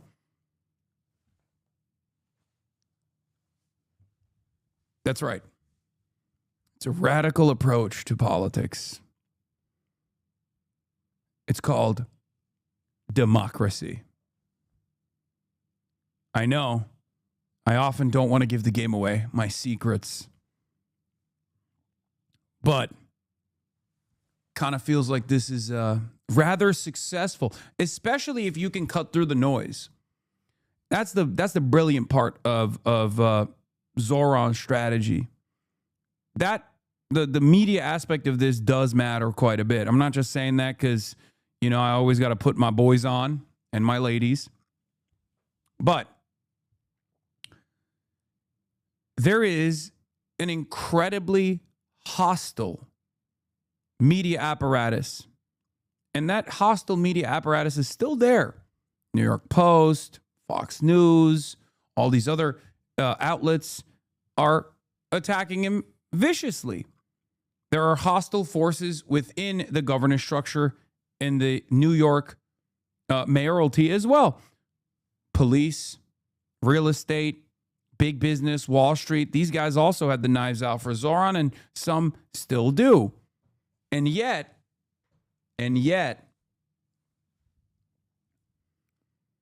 he's able to cut through all of that noise by directly communicating with the public. Okay? He's able to cut through that noise like a hot knife through butter. So it certainly does help that he's charismatic. It certainly does help that he has a fantastic speechwriter. It certainly does help ultimately that he has this consistent ideological, principled stance towards helping the working class, helping his constituents, helping the people that got him elected, right? But the media aspect of this does matter. The thing he had run on, look at this. According to the prediction markets, the Kalshi prediction market this year, there's still an 81% chance that Zohran Mamdani actually freezes the rent. So he is maintaining his popularity citywide. You see him right here. It's been going up like a rocket. He is maintaining, in fact, being the most popular Democrat in the state of New York right here, plus 16 points. And he is doing so while also at this point looking like he is going to actually keep that big campaign promise of freezing the rent. At this point, as I said, President Trump isn't the only one who has the vapors, because the bottom line is this: a lot of New Yorkers have the vapors about Zohran Mamdani as well, as he is sticking to his quite progressive platform. It looks like the Donald Trump-Zohran Mamdani bromance is heating up again. New York's mayor went to the White House today to discuss building more housing in New York City. And to help make his case, Mamdani brought some visual aids, like this photoshopped front page of the New York Daily News with the headline, "Trump to City, Let's Rebuild," a play off of a 1975 front page that featured President Ford. Now, Mamdani called the meeting productive, and his office says that Trump was enthusiastic about the proposal, which included building 12,000 new units in the city. The new relationship is a far cry from the war of words between the two just months ago. He's a communist. We're going to go to a communistic state. That's so bad for New York. And if there is any way to terrify a despot, it is by dismantling the very conditions that allowed him to accumulate power. The Mamdani thing is it's a disaster waiting to happen. Our city is under attack. I think you should be more international focused than just US focused, in my opinion. Okay, take an hour off and really reconsider, considering that we're on the 3rd hour of this broadcast, and I spent the first 2 hours of this 3-hour broadcast talking about the UK Greens, and only now shifted, actually 3 hours pretty much. You just tuned in the last 12 minutes and saw me talking about Zohran Mamdani and decided, oh, this guy never has an international perspective. You can subscribe to the Piker Broadcasting Service to rewind, okay? This is one of the amenities that you get with a subscription to the Piker Broadcasting Service. If you rewind, you can actually see my commentary on all the other issues that I covered today. Be kind and rewind. The Piker Broadcasting Service is sponsored by you, the viewers, for you, the viewers. Your voluntary contributions in the form of a Twitch Prime subscription, which is free, or your voluntary contributions in the form of gifted subs or a $7 or $6 a month subscription is the only effective way to contribute to the broadcast. Okay? When you subscribe, you are keeping the lights running, but also on top of that, and it's totally voluntary. If you don't have the money, you should not subscribe. You don't really get a lot of amenities, but some of the few amenities that you do get, you can rewind on the broadcast. If you're on a desktop, you can use the emotes all around the platform, and you can send me links. No assurances that I will actually click on said links, but that's some of the few amenities that you get.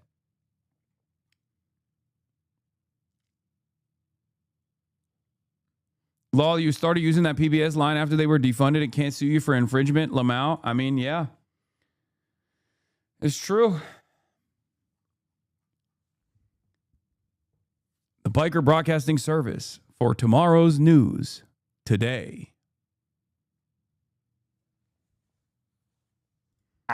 By an authoritarian Trump administration.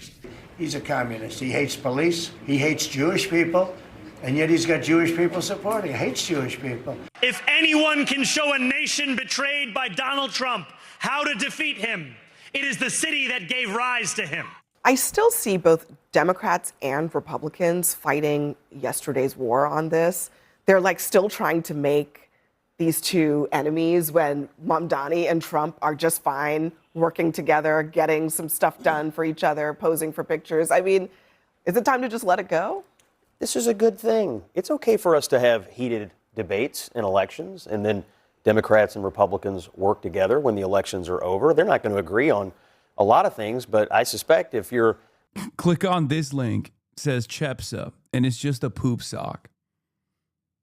I'm in a really good fucking mood today, but I'm still not going to click on that link. Mamdani, and you want to have a good relationship with Trump, walking into the Oval Office and saying, let's build some buildings and do some development in New York City. That's like the #1 thing that you would do to get Donald Trump excited. And by the way, it's probably a great idea. And who better to get involved than Donald Trump? You were not a Mamdani guy, but he seems to be getting the job done. So listen, this is the big question. Why is Donald Trump doing this? I mean, I love this idea of them working together.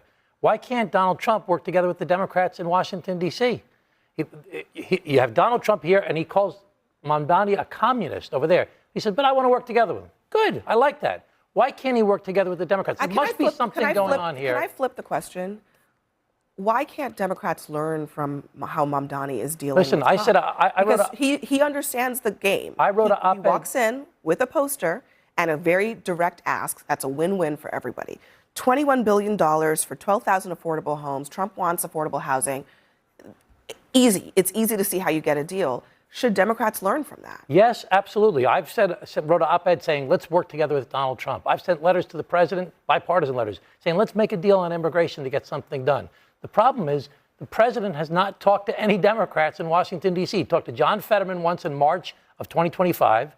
He talked to Schumer and Hakeem Jeffries before the shutdown, and that's when the whole thing with the sombreros for Hakeem Jeffries. And he's talked to Schumer a couple times about the Gateway Project. He has not been talking to the Democrats.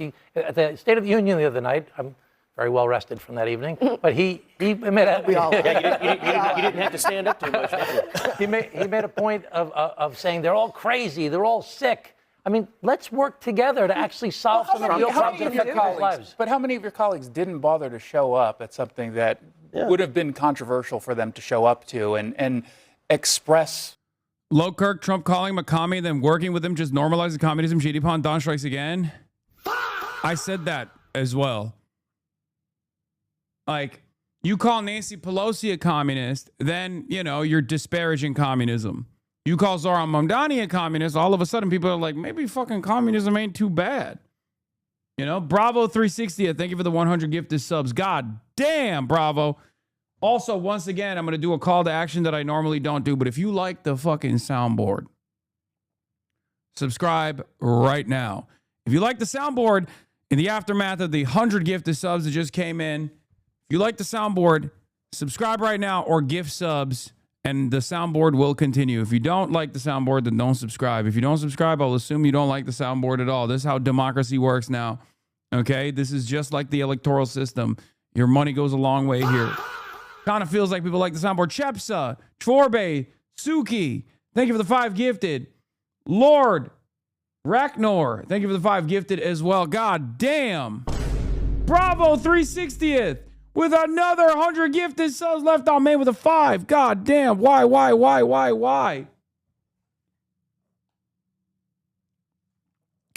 Kind of feels like people are demanding this, huh? I'm gay and Lebanese. Or We are Charlie Kirk. We carry the flame. We'll fight. he's looking up at us right now.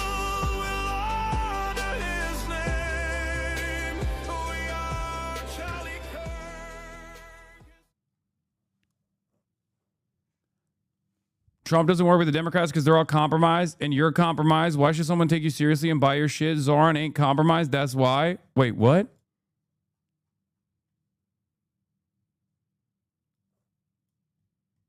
What? I'm compromised. I'm compromised by the Democrats because of what? Because I work with Democrats like Zohran Mamdani, who isn't compromised? How does that work? Please explain.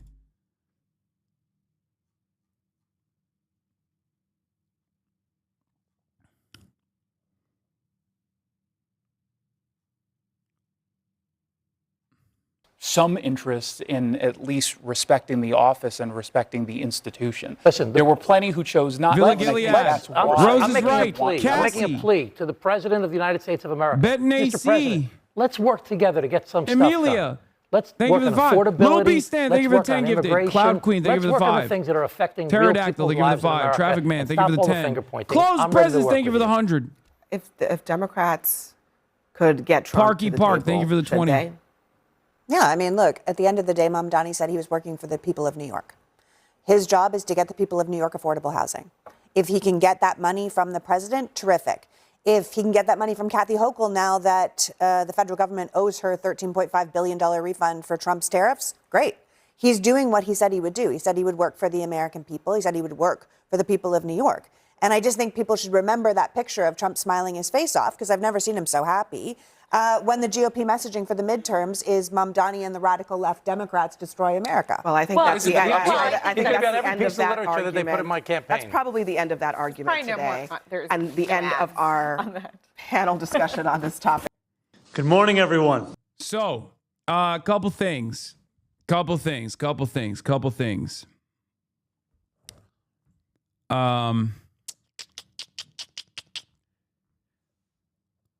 I really hope that Democrats that see this experience where Donald Trump is just fucking doing the Gluck Gluck 5,000 to Zohran Mamdani and all 16 of his inches learn an incredibly important lesson here.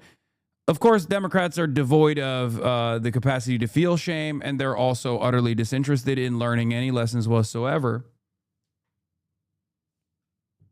But if they did have that capacity, they would learn a very valuable lesson here. First, they would feel shame, the shame of not doing anything, because there are New York Democrats out there that have never even made the ask that Zohran Mamdani did, which is, please release my fucking constituents. Okay? That's number one. And the lesson that they would learn is if they actually went to Donald Trump and extracted concessions from Donald Trump without really giving him anything in return, by just simply telling him, like, if you do this, people are going to like you. Turns out Donald Trump is willing to fucking play ball despite being a tyrannical fascist. Okay?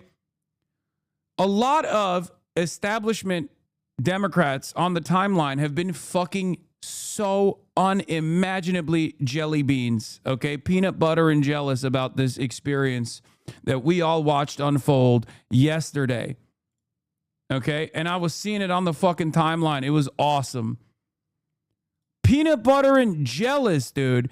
It's shameful. I'll give you one example. I'm going to read you one example of these incredibly annoying, incredibly jealous centrist Democrats, right? Centrism fan account. Founder of People for Chelsea on hiatus. Former president of Mexico thinks taste of food, blah, blah, blah, whatever. If literally any other Democrat did this exact same thing, this site would be full of people like Amanda saying it was proof that Democrats were capitulating to Trump, that we need to get rid of them all. But because it's their guy, it's okay to smile alongside him for the photo op. I responded by saying, incredible cope. And he said, why is your head so small? Okay. Now, what's funny about this is Democrats have been fucking pictured with Donald Trump. Donald Trump has ritualistically humiliated them. Part of the reason why is because he hates fucking losers. And many of these Democrats are fucking losers because they're centrists. That's number one. Number two, Democrats don't fucking go there with a demand that they let be known ahead of time. Okay? I know for damn sure none of them would be saying it was jaw-droppingly good. Whitmer basically did this, and many, including myself, admittedly, shit on her. What concessions did Gretchen Whitmer get? The problem is, when centrists go and do this glad handling, they do it as a call for bipartisanship in the form of ceding ground to Republicans, whether that's on trans rights, abortion, or immigration, etc. They are not pleased with the fact that the only Dem capable of placating Trump is a socialist who doesn't move to the right on anything. That's it. That's it. If you go to Donald Trump and you shake his fucking hand because he's going to give another $40 billion to Israel, yeah, of course people are going to say you're a fucking scumbag. If you go to Donald Trump and you're like, we want to build housing. You love building housing. Come on, give us some money. Give us $21 million to build affordable housing units in fucking in New York. Then yeah, obviously that's a little bit different, don't you think?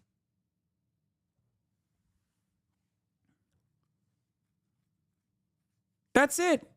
They cannot understand for the life of them why when they do shit, when their guys do shit, it comes across as whiny, begging. It comes across like they're conceding on key issues that are important for their fucking constituents.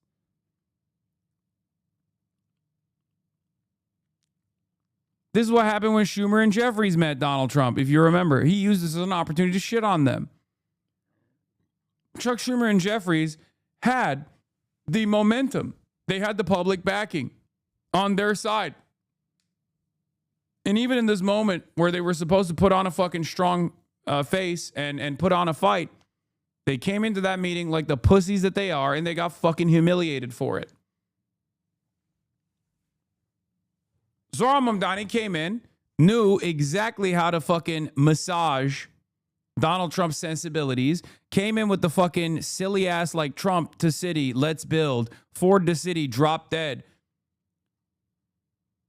Showcasing with visual aids exactly how you can get this dumb fucking boomer on board with your message. But instead of learning a lesson, these guys are just mad. Yeah, art of the deal. I received 12,000 homes, release of constituent kidnapped by ICE, we received fake newspaper cover. It can be that fucking simple, it seems.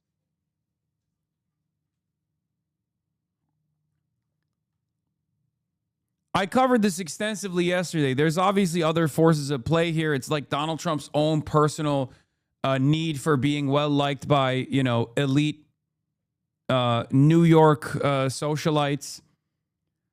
Like, Donald Trump would love to have... The reason why he loves Ivanka more than all of his other children is not only because he, has a weird sexual pathology around the whole thing, but also because she was welcomed by the elites. She was welcomed by the liberals. She gets to exist in high society in ways that his disgusting male heirs and also Tiffany Trump never will. Okay? That's it. It's that simple. He is a much simpler man than we give him credit. Zohran Mamdani was embraced by the socialites. He is born into that world. Son of a famous academic, Mahmoud Mamdani, and a very, very famous director, right? Zohran Mamdani came from this crowd, won favors with this crowd. He is a representative of this crowd. And Donald Trump is so fucking desperate to be liked by the New York elite society. It's also New York City. He's a New Yorker still, so no matter how much Palm Beach has claimed him, it's also real estate, which is bread and butter. Zohran is able to appeal to both. Exactly. He fucking loves building shit. It is truly a pleasure to be here, and I want to say thank you so much for your introductory remarks. Before we speak about the Weeksville Heritage Center, I want to share a few words about my recent visit to the White House. Yesterday, I did something that I am truly reluctant to do. I left New York City. I traveled down to Washington, D.C. to meet with President Trump in the Oval Office. I have said time and again that our city faces an immense affordability crisis. It is felt by residents here in Weeksville, across Brooklyn, and across the 5 boroughs of the city that we all love and call home. And it is felt whenever New Yorkers try to find a place to live, go grocery shopping, put their kids in childcare, or even take public transit. Addressing this crisis was the focus of my meeting with the president. I proposed working together to build more than 12,000 new homes in our city, which will be the single largest housing development New York City has seen since 1973. The president was interested in the idea, and I look forward to the ensuing conversations about how to build more housing in a city that doesn't have enough of it. We also discussed the immigration cases I know are front of mind for so many New Yorkers. I shared my concern with the president about ICE's detention of Columbia student Elmina Agayeva yesterday morning, as well as the detention of 4 additional New Yorkers in relation to the university: Mahmoud Khalil, Mohsen Mahdawi, Yunseo Chung, and Niqaq Ordia. I asked that their cases be dropped. I'm grateful that shortly after our meeting, the president called me to inform me that Elmina would be imminently released, and indeed she was. Now I want to speak about the reason that we are together today. ICE off campus, shut it down! ICE off campus, shut it down! This morning, new questions about how ICE agents gained access to a residence owned by Columbia University to detain an undergraduate student. The university saying federal agents made misrepresentations to gain entry to the building to search for a, quote, missing person. The agents gained entry by stating they were police searching for a missing child. They made their way to the apartment of the student they were targeting with the same story. Our security cameras captured the agents in the hallway showing pictures of the alleged missing child. School officials said campus police intervened and demanded a warrant when the intentions of the federal agents became clear, but they say it was not provided. New York's governor slamming ICE over allegations of entering student housing without a warrant. This is an organization that is out of control. They need to be refocused, reorganized, retrained. Start over, because it's just not working. In a statement, the Department of Homeland Security says investigators verbally identified themselves and visibly wore badges around their necks, claiming they did not and would not identify themselves as NYPD. The student, Eli Agavia, a neuroscience major from Azerbaijan, was taken into custody, posting this image saying, "DHS illegally arrested me. Please help." Federal officials say the building manager and her roommate allowed officers into the apartment. The incident unfolding as New York Mayor Zohran Mamdani met with President Trump at the White House. The mayor later... Do you agree with the conspiracy that say Zohran denied giving the Dem response due to his impeding meeting with Trump and being harsh on Trump beforehand would compromise his aims in the meeting? No, the Democrats did not want to fucking have him deliver the response at all. Because if they wanted to go with Zohran Mamdani, and Zohran was like, oh, I have a meeting coming up with Donald Trump, I don't want to like fuck that up, they could have gone with AOC.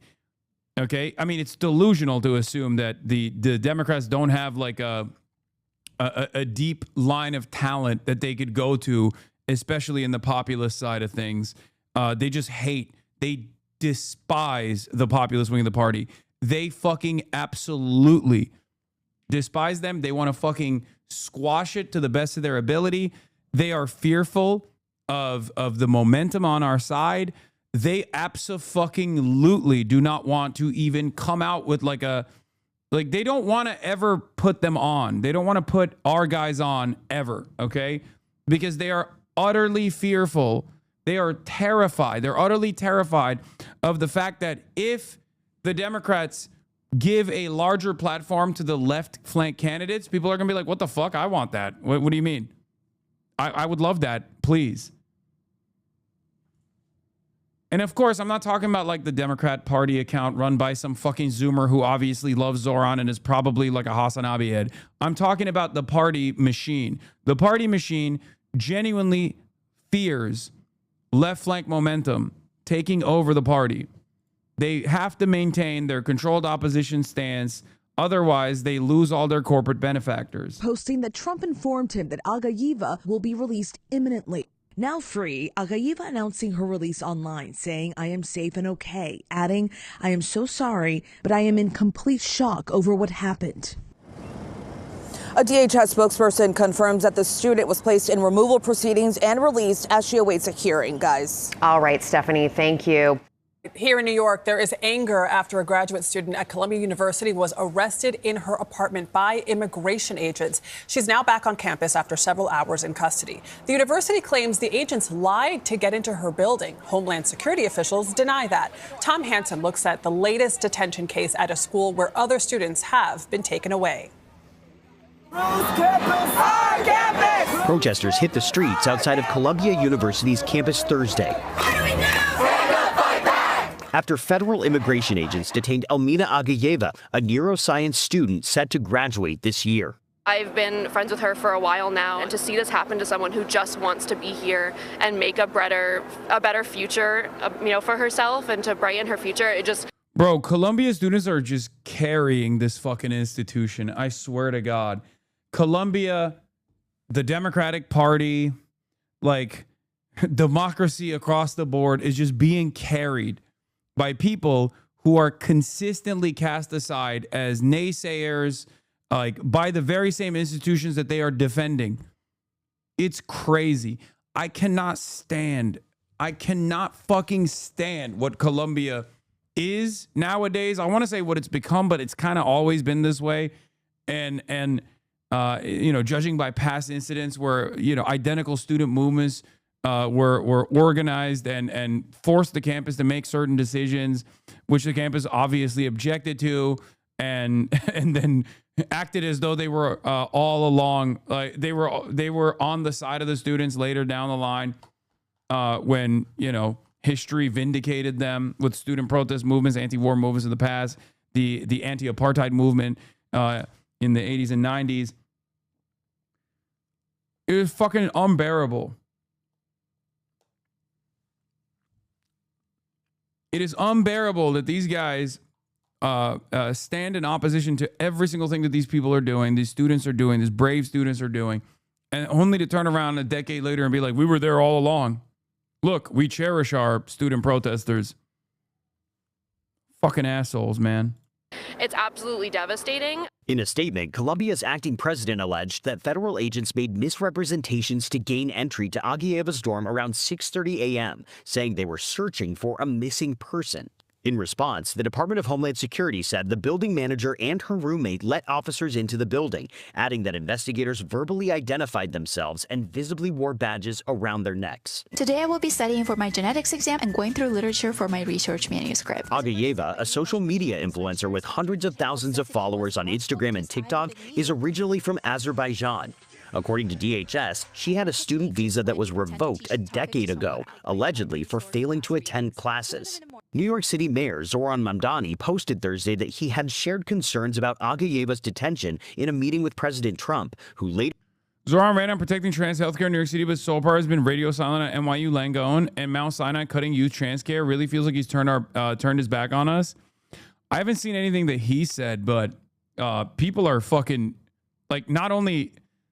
I don't know if Zohran himself has said anything about that. I'd be shocked if he doesn't say anything at all about it. But I know like Claire Valdez and like numerous other, like the entirety of the DSA is on that shit. The entirety of the DSA is organized around that and have been organized around that. They've been fucking lighting NYU's ass on fire. NYU also is a private institution, but you can still be the mayor and you know have a little bit of motion there. So you're called to say I don't think Zohran Mamdani has turned his back on trans people, chatter. I'm going to be real with you. Like, she was being released from federal custody. Now, the mayor's office told CBS News that Immigration and Customs Enforcement agreed not to move Aguilleva out of New York City so she could have her day in court here. In a social media post after her release, Aguilleva wrote in part, quote, "I am in complete shock over what happened. Please don't worry. I love you all, guys." All right, Tom, thank you very much. Yeah, also Zohran was quoted in the American Express press release, "Woke capital is so bad." Zohran Kwame Mamdani, mayor of New York City, the completion of the final commercial tower of the World Trade Center is more than an investment. It's a testament to the power of union labor and the dignity of work. This project represents thousands of good union jobs that sustain families and strengthen our communities. When we invest in New York, we must ensure that the investment flows to working people, to the carpenters, electricians, and laborers who quite literally built this city. That's how we grow our skyline and our economy at the same time, by putting working New Yorkers first. Yeah, what happened? I thought Capital Flight was imminent. What happened? American Express, we are excited to share our plans to build a new state-of-the-art global headquarters at 2 World Trade Center, reaffirming our company's deep commitment to Lower Manhattan. Where's the Capital Flight? Where is the Capital Flight? Also, this does read like, I'm not going to lie, this has a little bit of ChatGPT vibes to it. And I'm not even saying that because of the M dash. But it's always that, like, it's not just this, but it's also that. Well, not the completion of the final commercial tower at the World Trade Center is more than an investment. It's a testament to the power of union labor and dignity of work. That does kind of feel ChatGPT like. Look, I will just say this. Yeah, the contrasting statements is like the classic. The contrasting statements and the fucking M dash, it gives AI vibes.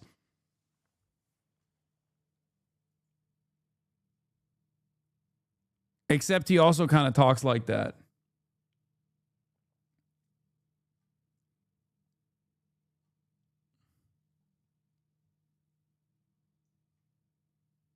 It's either ChatGPT or ChatGPT was just trained on a lot of press statements and they kind of sound like that.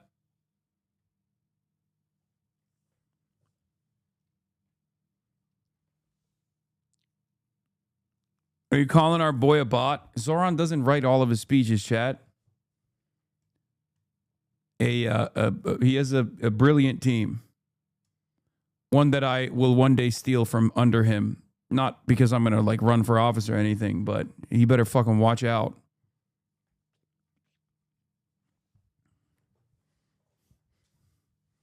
I mean, he literally sucked up half of the leftist campaign people.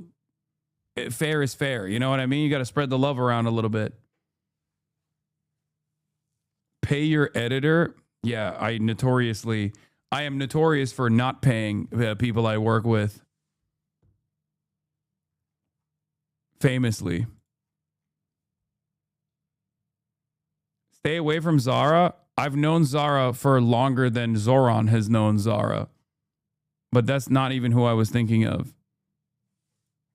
I've literally known Zara for longer than I've known Zohran, obviously, because I haven't known Zohran for that long. But I've known Zara for longer than Zohran has known her as well.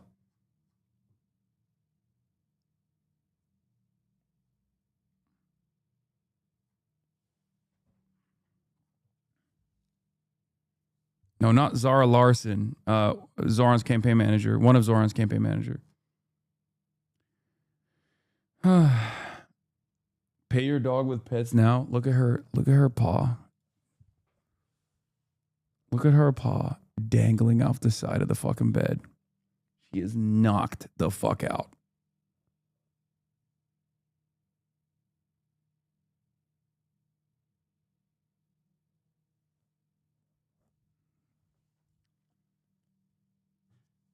I hate your haters so fucking much. I mean, dude, let them hate. What are you going to do? They have nothing. They got no motion. Thank you for taking my... Bro, they got no motion. They got no bitches. They got no movement. They got no backbone. They're literally fucking angrier than they ever have been because they have no capacity to seize on this moment. Let them fucking hate from the sidelines. You got to give them something, dude. Half of the fuck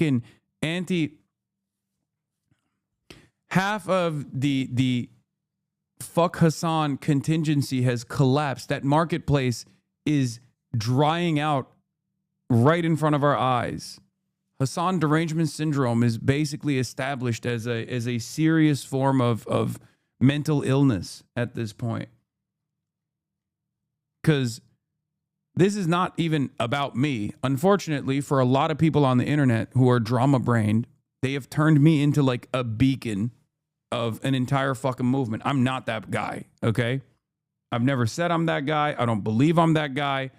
But for many people on the other side, on the opposing side, they think that the only way to express your anger and frustration towards like this growing left movement, which you have been blinded into hating for some fucking weird reason, is by saying, oh, this is Hasan. These guys are Hasan pilled. Hasan bad, Hasan bad, Hasan bad. The reality of the matter is I'm just one fucking person. I have a relatively sizable community of like-minded people that work on campaigns, that go and run for office, that become elected representatives. But the thing is, like, there's only so much fuck Hasan you can, repeat over and over again as your rallying cry, as your mantra, as like things are devastatingly unstable. Things are collapsing all around us. So eventually the audiences for that Hasan derangement syndrome basically turn into the people that are like, well, my fucking rent isn't getting fixed. Like, why are you constantly obsessing over this fucking guy?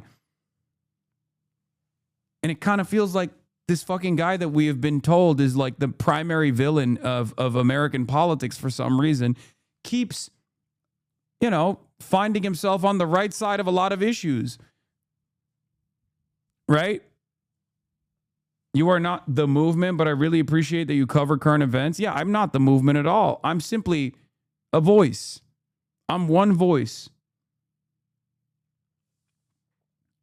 I share the frustrations that you share. I have the capacity to feel empathy for those who have less, and I try to do my very best to offer a voice to people who feel like their voices are not heard. That's it. Question. Yes. What is your reaction to the downgraded charge for the suspect arrested in the snowball pelting? And what do you say to police officers who are very upset about that and very upset about the incident? You know, I will say first and foremost that I believe that our police officers should be treated with respect. They are at the heart of delivering exactly that public safety that I was speaking about earlier. And they've also been at the heart of responding to the city's first blizzard since 2016, because police officers were not just out there continuing to do the jobs that they always do, but they also have a tow truck task force, which is one that was chiefly responsible for digging New Yorkers' cars out of the snow, of digging out ambulances, MTA buses, keeping the city moving in that manner. And for that work and everything that they do, I'm deeply appreciative. And what I've said in regards to the snowball fight is that it's a snowball fight that got out of hand, and I don't really have much more to say to it. The charge, do you have a reaction to? I can't believe that the snowball gate is like still ongoing, by the way. It's unbearable. Like, you are so unserious, brother and sister, and anyone and everyone in the fucking mainstream media that like is leaning into this to the best of their ability, being like, this is gonna be the real story. We'll get him.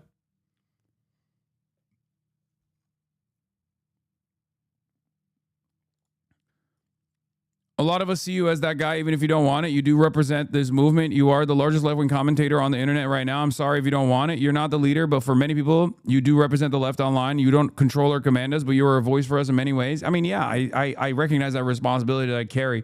I'm just saying that a lot of people on the opposite side, a lot of people who have, like, weirdly enough, placed themselves in opposition to me when they shouldn't at all, because I think that there are probably a lot of areas of agreement, have incorrectly decided that, like, everything that I'm saying is not representative of the feelings of a lot of people, but instead is just like me propagandizing on, like, hypnotizing people single-handedly, and they turn around and think like, oh, instead of attacking the ideas, I can attack the person over and over again, and this way we can just, like, get ahead of this left movement. You know, people spend way too much time in here talking about you positively, negatively. Okay, brother, chill out. This is, like, literally 10 seconds that we brought this up. Okay, I answered the question. Yeah, thank you. We'll go to Sam and then Dana. George, we're going to turn now to the latest round of Iran nuclear talks amid the U.S. military buildup in the Middle East and threats of a possible strike from the White House. Chief Foreign Correspondent Ian Pannell is in the region. Good morning, Ian. Signs of progress? Yeah, right, dude. Unless you mean, like, progress in the direction of bombing Iran, because that's the only fucking progress I've seen. At least with, like, fucking troop movements and whatnot. I gotta pee. Yeah, good morning, Michael. Mixed messages after a third round of talks between the US and Iran amid this massive military build-up. Iran saying the talks went well and that there'll be another round next week, but the US side remaining silent, not expressing optimism publicly or in private, and not confirming it will take part in Monday's meeting. Meanwhile, ABC News learning the top US commander in the Middle East, Admiral Brad Cooper, briefed President Trump Thursday on potential military options in Iran, according to a person close to the president.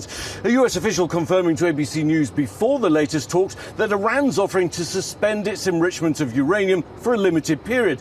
But remember, the president demanding no enrichment, no nuclear program at all. And as tensions rise this morning, the US Embassy in Jerusalem authorizing the departure of non-emergency US government personnel and family members from Israel. George? Yeah, that's quite a sign. Okay, Ian, thanks very much. Good evening. President Trump has said tonight he's not happy with the way that talks with Iran have been going, but he still wants to secure a deal. More talks are planned next week, overshadowed by the threat of U.S. strikes. With American forces built up in the region, Britain has closed its embassy in Iran and also moved some diplomatic staff and their families from Tel Aviv in Israel. The U.S. Embassy in Israel earlier urged... Yeah, notice how this is like the opposite of signs of progress. They're like, oh, the talks seem productive. Meanwhile, every other fucking more consequential movement is in the opposite direction of productive. Staff to leave now if they want to, joining other nations in encouraging people to go. Let's go live now to our U.S. correspondent, David Blevins, who is in Washington. I mean, David, obviously the U.S. president has mentioned attacking Iran for quite a while now. Do you get the sense, is there a sense in Washington that things are escalating? Well, there is one word we are hearing rather often from the president, and that is the word but. He says he's not happy with Iran, but not rushing to conclusions. Instead, he's going to wait for further discussions to take place. He says he would love not to attack Iran, but in his words, sometimes you have to. And also adds that it would be wonderful if Iran negotiated in good faith, but right now they're not getting there. That's what the president has had to say. He's on his way to Texas to take part in an energy event there. But let's just listen to what he said leaving the White House a short time ago. Well, we haven't made a final decision. We're not exactly happy with the way they negotiated. They cannot have nuclear weapons, and we're not thrilled with the way they're negotiating. So we'll see how it all works. I guess you could say there's always a risk. You know, when there's war, there's a risk in anything, both good and bad. We've had tremendous luck with myself. The only thing you're wrong or losing is because you are a Muslim and you talk to religious Muslims like a white man talking to a veiled woman about freedom. Lol, I think your religion is rock. Is your rock on the foot? What?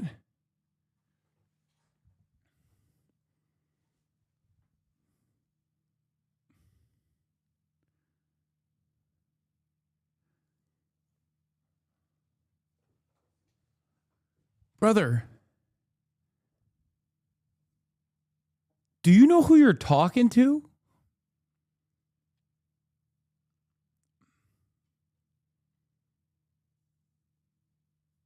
Like, who? Do you think I'm like I'm drunk, hello, chat, vote, PCP?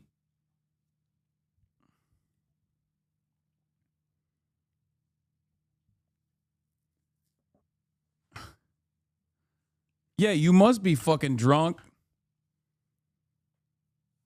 He didn't even ping you, just doing it for the love of the game? Yeah. Motherfuckers say shit like Islamophobia was made up. Yeah, no, it's... I mean, how can you look at this situation and read it as anything but like, yeah, I see you talking, but your name is Hasan, and that's a hang-up I can't get over. It's a Canadian far-right party. Good luck to you, chatter.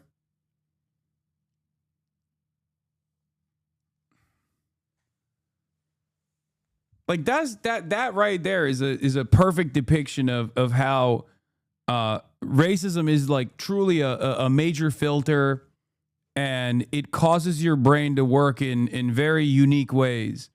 It causes your brain to like not see the information in front of you. It causes your output to reflect the output of a stroke victim, like John Fetterman or something. You know?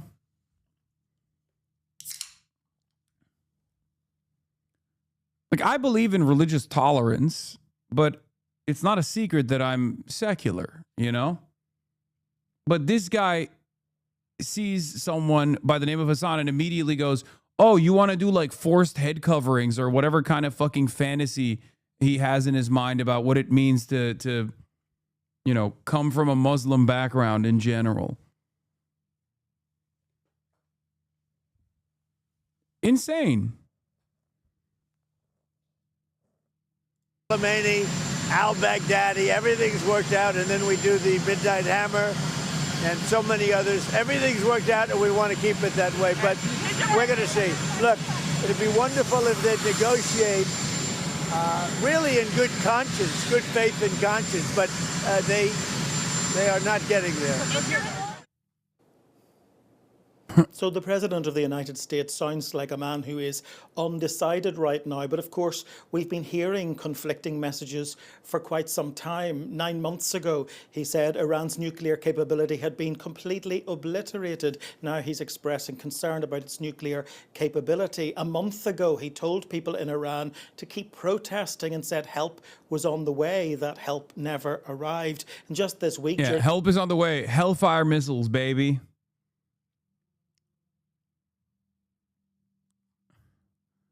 Hellfire missiles, baby. We're gonna help you guys so big. We're gonna help you guys more than you've ever been helped before. You're gonna say, please, sir. Please, please, no more help is what you'll say. And I'll say, I'm gonna keep helping you. I'm gonna keep helping you no matter what. Yeah, hellfire missiles, more like help fire missiles.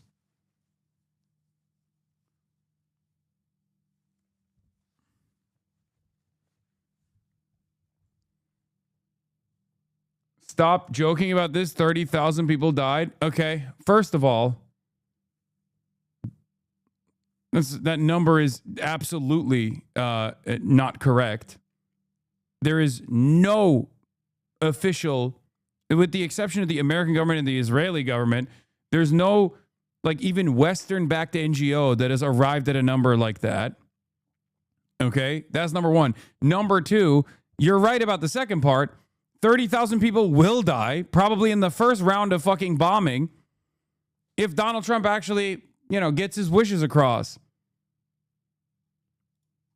In his State of the Union address, he said he needed to hear sacred words from Iran that they were not going to build a nuclear bomb. Of course, Iran has been saying that for a long time now, but there is intense speculation that a strike could be imminent because of the largest buildup of the US military in that region since the invasion of Iraq back in 2003, and because various nations are advising their diplomatic staff to leave if they have the opportunity to, or while they have the opportunity to do so.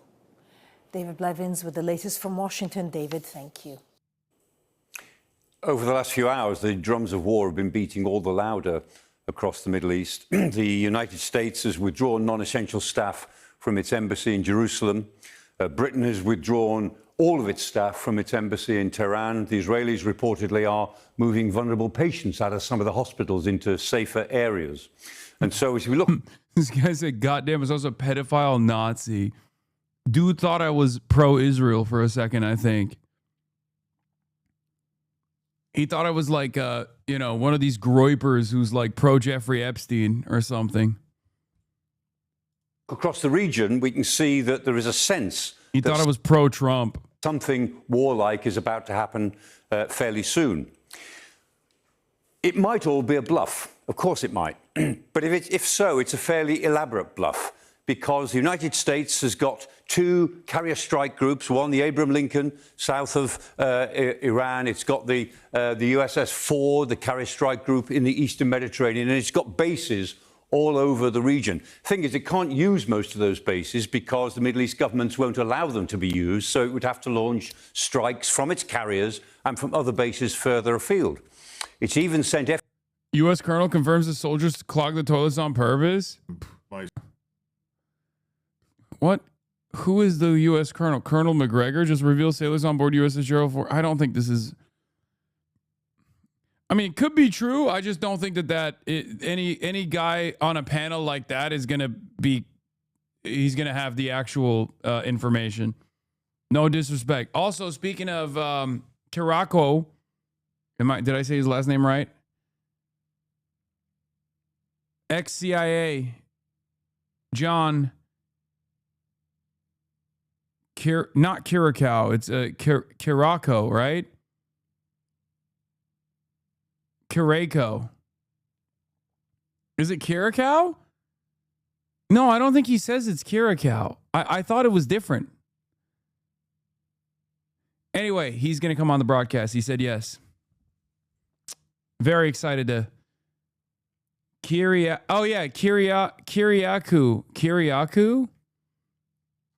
I need to fucking figure out how to say it before he gets on. I'm so bad with that shit, though. God fucking damn it. Anyway, He's gonna, yeah, we're gonna set up a,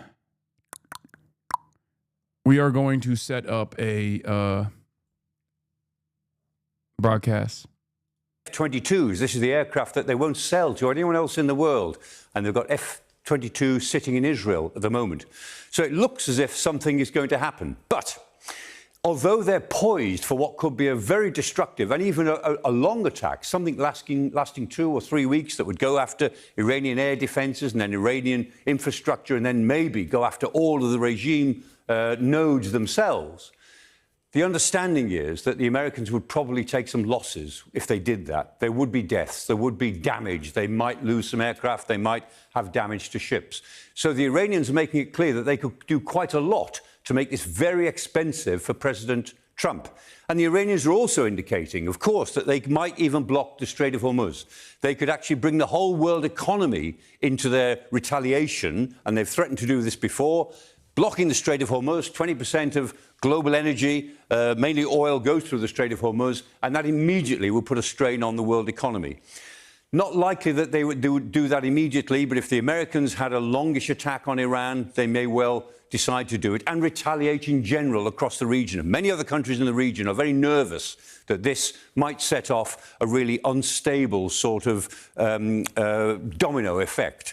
So ultimately, this comes down to a personal battle between Ayatollah Khamenei and Donald Trump. These are two naturally autocratic leaders who don't accept very much advice that they don't like. And it's possible that Trump has been bluffing all the time. It's possible that these drums of war are all to increase the pressure on Khamenei. But at the moment, Khamenei looks as if he's not going to rush to do a deal. He's going to hold off on that. It looks as if Khamenei is calling Donald Trump's bluff. And if he is, then Donald Trump has got to spend the weekend making some very careful decisions. If he is bluffing, he's got to find a way out. But just maybe it'll turn out he isn't bluffing after all. Well, here in Jerusalem, in fact, across the Middle East, there is nervousness about what happens next. Will America and Iran come up with a deal? And if they don't, and surely Iran will retaliate this time. I mean, I do think that they will. The reason why I think Iran will probably retaliate this time is because they already did this song and dance, and they came in all restrained, and obviously when they did the restrained counter, when they did the restrained counter in the 12-day war, that didn't lead to any positive results for them. As a matter of fact, the only thing that happened was mass instability that came afterwards as well. The American government put even stronger sanctions on their economy. So I do suspect that they recognize that they're cornered. And sometimes if you're cornered, the only way you can get out of that corner is by fighting your way out. So that's my suspicion. But having said that, there is unlimited restraint oftentimes from the Ayatollah, so we shall see. maybe even if they do. Retaliated with what, man? It's a suicide mission. Wait, what? First of all, the 12-day war was infinitely more beneficial for Iran than the way it's presented in mainstream news. As a matter of fact, they've come to that conclusion. They've come to that recognition. Even Western media has come to that recognition as of late when they constantly talk about how little they have in the munitions to defend Israel and to defend the American bases. Okay? Because this isn't just about being able to have tremendous offensive capabilities. America has that tenfold. America has that unlimited, virtually unlimited supply. They have 400 fighter jets. They have bombs. They can strike targets with great ferocity. This is not the issue. The issue is, in the aftermath of striking targets on Iranian soil, will Iran be able to turn around and strike back against Israel and punish Israel? Will Iran be able to strike back against American assets in the region and punish America? Will Iran be able to take out naval assets, for example? That is incredibly costly. That is what they fear. And they clearly do not have the defensive munitions to, you know, continue a long-standing bombing campaign. What's your number of deaths? Like, at what number will you start recognizing the brutality of Iran's government? Let's say 30,000 number is wrong. What do you think? 10,000 people is not fucked enough to get massacred in 1 week while they cut off access to the internet, while they kill civilians? If you can point to any moment where I have not said that this is unimaginably cruel, 10,000 deaths is not unimaginably cruel, I will give you $10,000. The fuck are you talking about? What is wrong with you? You always do this. I refuse to ban you, even though you're so fucking annoying. But, like, I have recognized the cruelty of the Iranian government. What the fuck is wrong with you? As a matter of fact, that's my argument. I say, you just say the 30,000 number is wrong? No, that's not the only thing I say, except you want to present it as though that's the only thing I'm saying.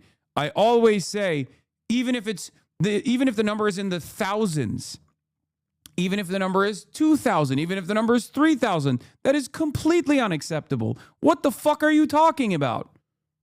That's why I said, find any moment on this broadcast where I've simply just said, oh, it's just 2,000, shut the fuck up. And I'll give you $10,000.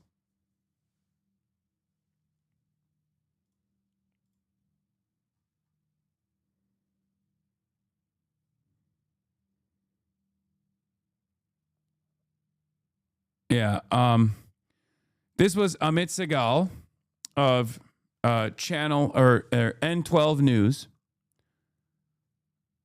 who said, so you're telling me that when push comes to shove, after years of strategic alliance, the American base in Doha is packing up and moving to Israel because Qatar isn't really a partner in the effort to prevent a nuclear Iran. Who saw that coming? I cannot believe the arrogance, dude. I cannot believe the arrogance coming from any Israeli that has the audacity to say such a thing. Okay? No, I never said that. You say it like that. Language matters in this moment. Okay, stop. I don't know what you're saying. You're being silly. The sheer arrogance from Israel to say such a thing. I said, maybe they wanted to go see where all the American tax dollars for healthcare go. Like, I wonder why the American assets are moving away from Qatar and like Bahrain. Perhaps the reason why they're doing that is because the only place that they care about in the region is fucking Israel. And that's why they're moving their assets to Israel, because they know they have to defend Israel no matter what. Perhaps that's the reason. Perhaps that's the reason why everyone is moving to fucking Israel. God, the arrogance. It is unfucking bearable, dude. Is war going to break out? So we've come here to Jerusalem's old city, a place of Roman walls and echoes of past conflicts, to ask people what they think is going to happen. I'm expecting they're going to attack. Like, probably they say a few days going to attack. So I hope okay. You hope so? I hope, yeah. Why? Why do you hope? Because Iran they give all the money to Gaza or the Hamas, so everything all comes from them, all the money. So I think you need them to take off the head and make a better world. I'm not going to say anything, but it's hard. It's hard for me to not say anything, but I'm not going to say it. Listen to me. Listen to me. You do not know what you are demanding, okay? You think things will be fine. You think the Iron Dome will hold. You do not understand that there is a high likelihood it does not hold. You are begging for it, okay? You're begging for it. I don't think you also understand how the world will react to it, because if there's any indication of the 12-day war initially, if the world's reaction to the 12-day war was any indication, I don't think people are going to turn around and and say, oh no, how did this happen to Israel? Okay? I think there are a lot of people in the masses that will most likely look at this and go, well, what can we do? You begged for it, you demanded it, and now it's happening.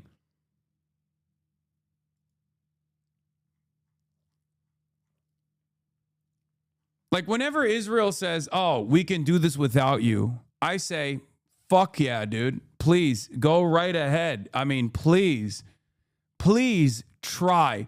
See what fucking happens. See what fucking happens. Play stupid games, win stupid fucking prizes. It's crazy. Like, where is this arrogance coming from, man? How are you this fucking delusional? How are you this delusional? How are you this repulsive? Your ideology, so odious. Your entitlement, so irresponsible.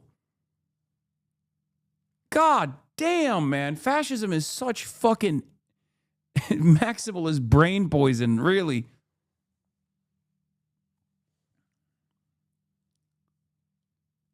I mean, look, maybe we'll see it. Maybe we'll see the day. Who knows? The arrogance and delusion. Let's call out the bluff. Pull the THAAD batteries out. Pull 2 aircraft carriers away. Tell the Arab states that we don't care whether or not they have peace with Israel. Yeah, let's do it. Please, I beg of it. I beg for the day. Pull out of the region. Let's get our fucking tax dollars to be spent elsewhere on U.S. soil. I'm on board. Oh my God. Go ahead. Make my fucking day. This is true. Israel's already preparing for a new era in U.S. relations. There's a myth, convenient for many supporters and opponents of Israel alike, that Israel hangs by a thread of U.S. support. It hasn't been true for a long time, but arguably it never was.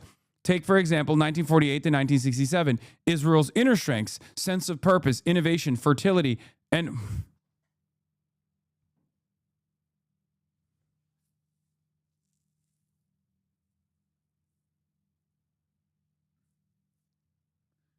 fertility, we are Israel, we fuck so much. This is why, also, by the way, notice the age demographic here. Okay, that's a very young Israeli Jew. Okay?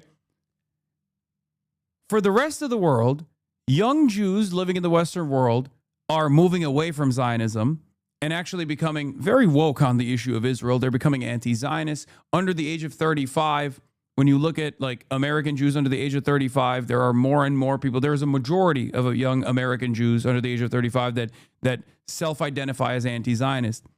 Okay? Israel is the exact opposite, where the younger base of support in Israel is more radical than ever before. Okay?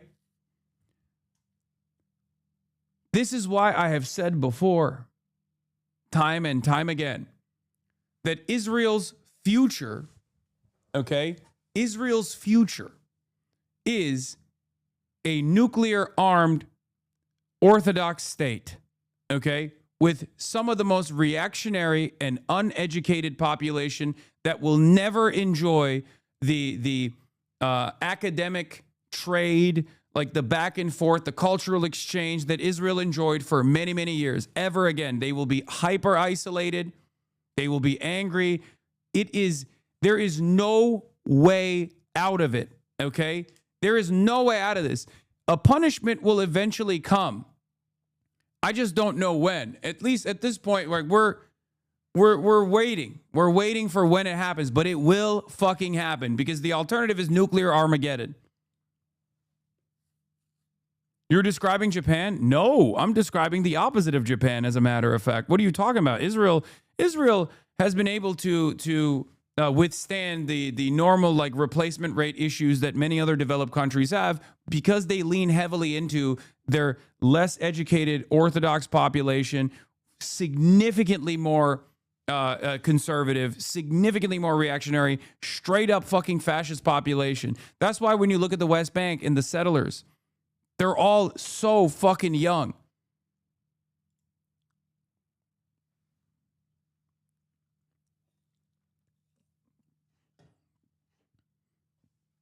Yeah, the demographic data on this is on my side. The next elections in Israel will have the largest influx ever of new voters. They are massively right-wing. A new poll conducted by Channel 12 shows the trend. A record 75% of first-time voters now identify as right-wing, compared to 68% of veteran voters. 49% prefer Benjamin Netanyahu as prime minister, while 24% prefer Naftali Bennett. Remember, Naftali Bennett is also a fucking fascist monster, okay? They don't even want like marginally more woke fascism. They want maximum fascism. Likud leads at 20%. United Torah Judaism is the second most popular party. The Democrats only have 5%. 80% of new voters expressing belief in God, compared to 75% of veterans, and 43% saying they kiss a mezuzah, compared to 33% of veterans. 56% of new voters reported believing in the coming of the Messiah. 56%. They are literally, dude, it is our future if we straight up did not put a stopgap measure. Like, can you imagine America being run almost entirely by like the most rabid evangelical psychos? That's Israel right now.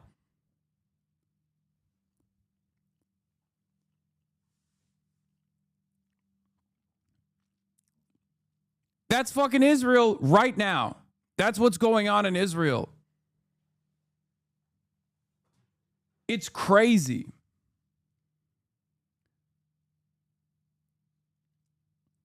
%46% of new voters say there was a betrayal from within on October 7th. 49% accept the prime minister's claim that cases against them are politically fabricated, compared to 36% who don't. The young voters are right-wing, very religious, and love Netanyahu far more than veteran voters. The next generation will be even more so if the current demographic trends continue. Meanwhile, Benji Sarlin says, worth asking what changes this in the medium term. In the crosstabs, younger Americans are dramatically less sympathetic to Israel, but in Israel, younger voters are even more hardline than older voters. Recipe for acceleration. Where do we go from here? You know, they're fucking rabid. Schumer saying that he sees his job as making the left pro-Israel is roughly politically equivalent to him saying that his job is to make the left pro-life. Yeah. To give you a sense of how few Democratic voters are sympathetic to Israel right now, the percentage who want to ban abortion is roughly the same. Percentage who say abortion should be banned by party identification 2024, Dem leaning Dem 14%. Okay? Think about that. Think about that. It's identical. And guess what? You know who's also saying, well, we got to open up spaces for anti-abortion Democrats? Ezra fucking Klein. These guys are perpetually wrong. Where's my 10K boy? Oh, shut the fuck up. Sympathies more with Israelis or more with Palestinians. The number of Democrats that say they sympathize more with the Israelis at this point is at 17%. Of course, the main driver of Democratic elected support for Israel is not voters, but donors. 20 years ago, I used to bring up the Middle East at Democratic meetings and people would get tense. It was controversial. Now you walk into a Democratic meeting in a suburb in Marietta and 9 out of 10 grandmas will say Israel sucks. I'm not exaggerating. I've seen it with my own two eyes, man. I went to a fucking fundraiser, a Democratic Party fundraiser at at a Hollywood producer's house. They were Jewish. Most of the audience, most of the fundraisers were Jewish. They all fucking hated Israel. When I walked in, okay, it was all old white people. I thought to myself, oh fuck, this is like hostile territory. They're gonna hate me. They're gonna be like, why'd you bring this Hamasnik into the fold?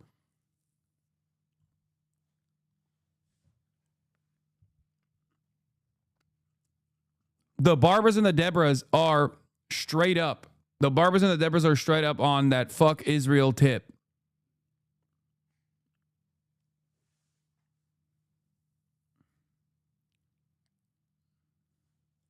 Remember that Iron Dome failing led to a real capital flight back to Russia and New York?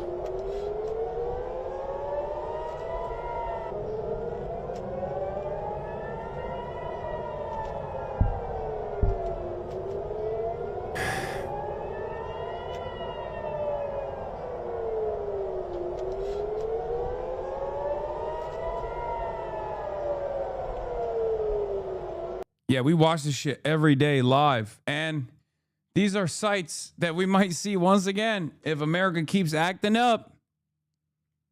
I'm just saying, especially at a time when Israel's popularity is so fucking bad, dude. Good luck. Good luck to Israel. Good luck to America. It don't matter how many people fear Iran. It don't matter how many people fucking fear what they perceive as like the Islamist threat. People fucking hate Israel, dude, for good reason. Israel deserves all of that hatred, all of that animosity. They brought it upon themselves.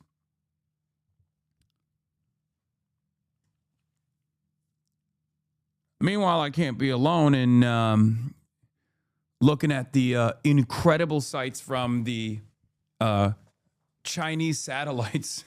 Chinese satellites basically catch deckhands picking their fucking noses nowadays. I've never seen anything like it. I didn't realize the tech had advanced that much. It's crazy. It's crazy. They'll be like, "Oh yeah, you're you don't have enough assets on top of the aircraft carrier." Like, I don't know. It seems like the left wheel is not inflated enough on your F-16 fighter jet on the left side. Would you, if America doesn't attack, do you think Israel should attack? Yeah, I should. I should, yeah. If we won't attack, they will attack us. Are you worried or not? Not really, but it's tense. It's tense, unexpectedly.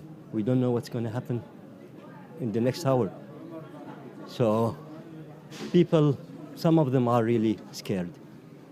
But what's going to happen? That's good. Perhaps they should voice that concern by telling the government not to pursue such exterminationist policies. Like, the craziest... This guy is Arab? Will happen. Wallah, what I hear, yes, to be honest with you, what I hear from the news, from the television, from everything, I think yes. To be honest with you, nobody like war. That guy's definitely Arab. Nobody like war in all the world. Because my friend, war is kill everybody. Yani, look, like Jerusalem, we was closing 3 years for the corona. We open 1 year after the corona. We close now 2 years, you know, when we have the war again between Gaza and Israel. You know, the peace is the important things in all the world. The peace is the important things. I'm not nervous or anything. I'm sitting and learning in yeshiva here. You know, I believe in God.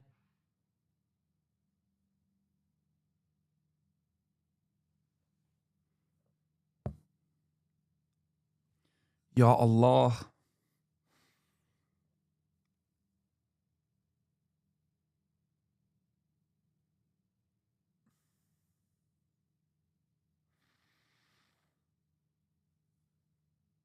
Is that guy Arab? What do you think, bro? No, motherfucker. That dude is from Massachusetts. What are you talking about? He's like, yeah, I don't give a fuck. Yeah. Can't you tell?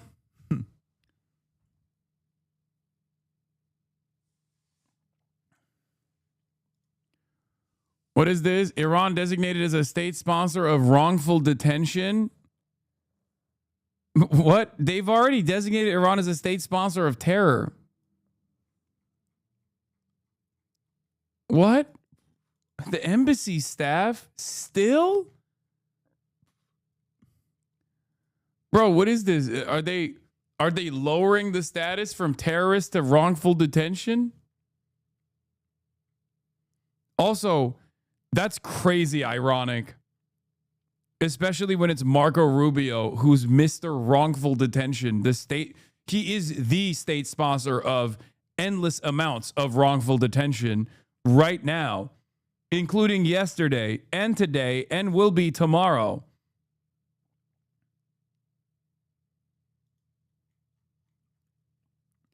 Breaking, the U.S. State Department has issued urgent warnings to its citizens regarding Iran, demanding that the Iranian regime immediately release all American hostages. The department also reiterated its call for all Americans currently in Iran to leave the country without delay and strongly advised any travel against Iran for any reason.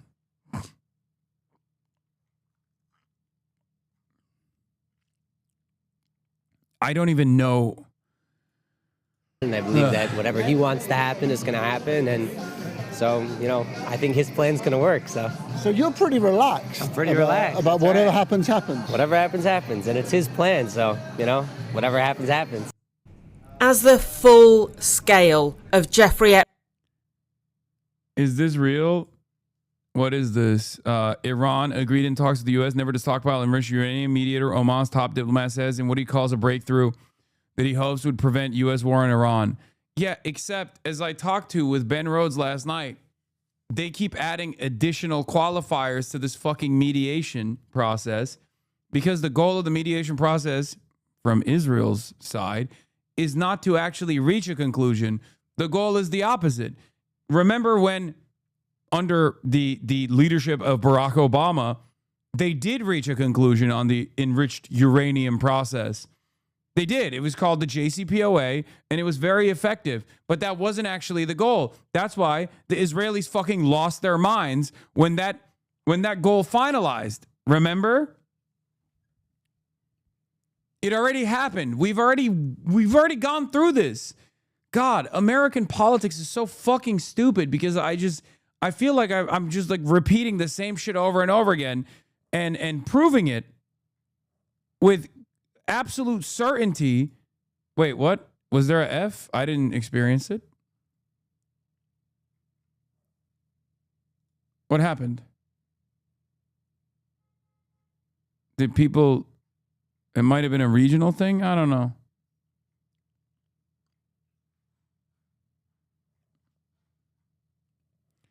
Netanyahu didn't visit the White House a record 7 times in the last year to get a nuclear deal with Iran. The focus has been on regime change war with the U.S. military all along, folks. Yeah, 100%. Not only is it regime change with a military decapitation strike, most likely, with no assurances for how that regime change is going to happen. No, plan of action after that takes place, for the record, because Israel doesn't give a shit about that. They just want to destabilize Iran. But also, they don't like any pretense of deal making here is idiotic. I don't know if the Iranian government understands that reality. Maybe they think that like all the American back and forth and like Trump's appetite for a clean hit and no like additional military intervention, like no commitment to a permanent military occupation is going to be the way that they get America to pull back. But like, you don't bring more than 50% of your fucking naval assets surrounding Iran and Israel to protect Israel and to attack Iran without wanting to use them. Okay. In this moment of high tension, Secretary Rubio is not planning to take reporters on a trip to Israel in a rare break with decades of precedent for secretaries of state. Personally, I've always found that the State Department correspondents are well informed on the details of complex national security stories they cover and uniquely able to handle the nuance of sensitive diplomacy. It is a loss for all of them shut out. This is a very critical trip ahead of the U.S. potentially going to war with another country, either directly or indirectly, says Rana Natour from Al Jazeera Fault Lines. And now Secretary Rubio is saying he won't take any U.S. press with him. Interesting. None of it actually means good. Like none of this actually gives me confidence that America is invested in reaching a reasonable conclusion. I think all of this spells that they are trying to go to war. The movement of all of these assets, Marco Rubio coming out with a new designation for Iran today.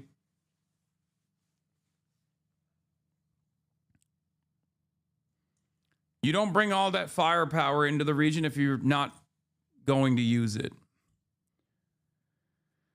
It's not a matter of if, it's a matter of when at this point. And it is absolutely because Israel wants it, for the record. 100,000%. If this is accurate, it seems pretty hopeful as long as Trump is willing to solely focus on the nuclear issue and ignore Netanyahu's demand that the deal also include limits on ballistic missile support proxy groups. Yeah.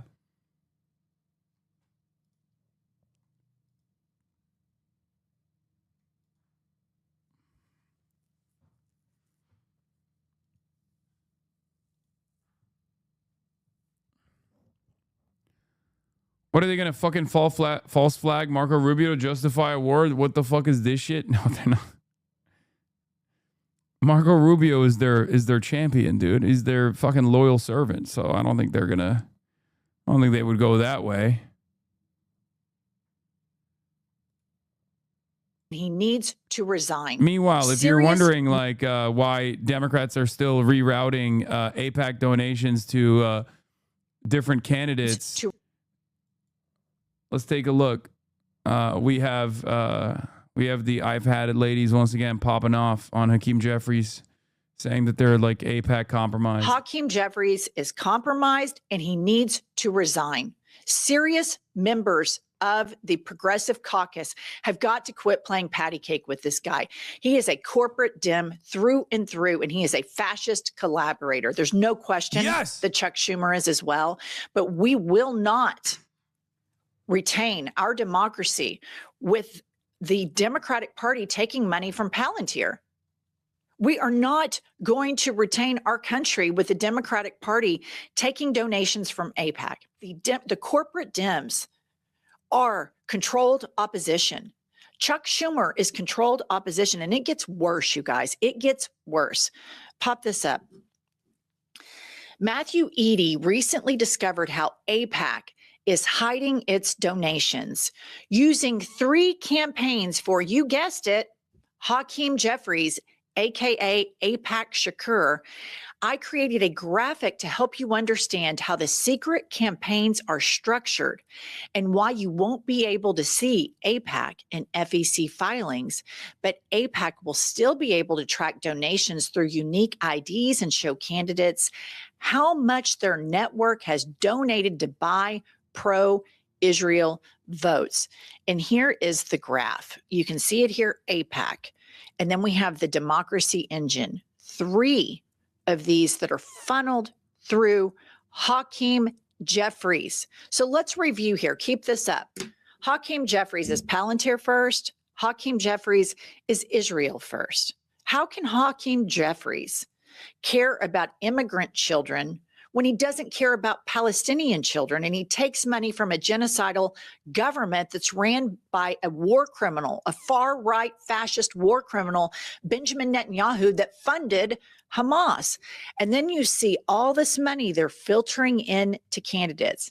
And so here's how it works, you guys. AIPAC directs its donors to the pro-Israel network website via email campaigns. And then the pro-Israel network uses Democracy Engine as its payment processor. That's AIPAC Shakur, that's Hakeem Jeffries. And then donations are recorded as individual donations from Democracy Engine. In the back end, each pro-Israel network campaign is recorded with a unique ID. The Democratic Party cannot be for a blank check to Israel, who is run by a war criminal, Benjamin Netanyahu. We cannot be this party. This is a uniparty. Hakeem Jeffries and Chuck Schumer are controlled opposition, full stop. They take money from MAGA donors, and then they get on camera and lie to the American people. And you might say, Jennifer, quit browbeating Democrats. I can get on here all day long and I can browbeat Republicans, because tomorrow Trump's going to do something more illegal, more unethical. He's going to cover up more child rape stuff from the Epstein files. It's going to happen every single day. Kat Apogazalik says she would defend Taiwan militarily. What? China, who paints her as an aggressor and must be confronted, a firmer hand approach to China? Wait, what? What? The fuck? Leaked. Email, Kat Abu Ghazalik, firmly an interventionist, foreign policy advisor, says. Kat Abu Ghazalik, a socialist democratic candidate in Illinois' 9th District and one of the only Palestinian Americans seeking office in 2026, was described by her national security advisor as firmly an interventionist who won't stop until Russia is made to pay for its crimes. In written responses detailing her foreign policy vision obtained by drop site. No, there's no shot. This is like... There's 0% chance of this happening. Bro, she was literally wearing the fucking merch, the ideology merch that has all of America's coups like on it. There is no shot.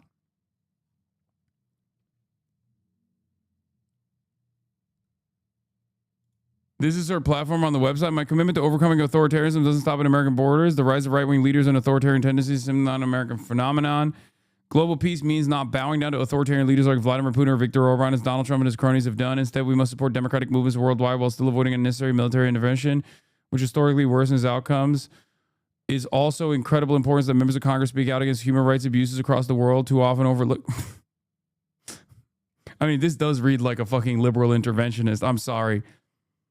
Like,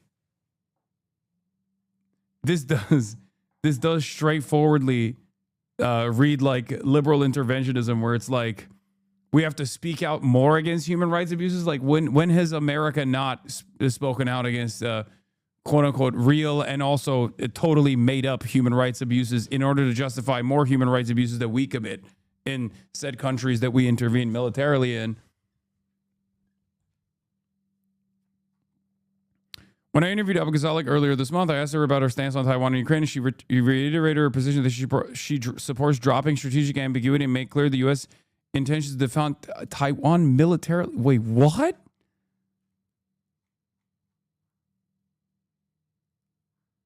Bro, that is to the right of the American government. That is to the right of the New York Times. That's a position to the right of literally every person in the NatSec blob. What the fuck? The responses to this are genuinely batshit and to the right of the New York Times, with the exception of the Palestine section. And I'd love some clarity around how this American Enterprise Institute type language comports with being a democratic socialist.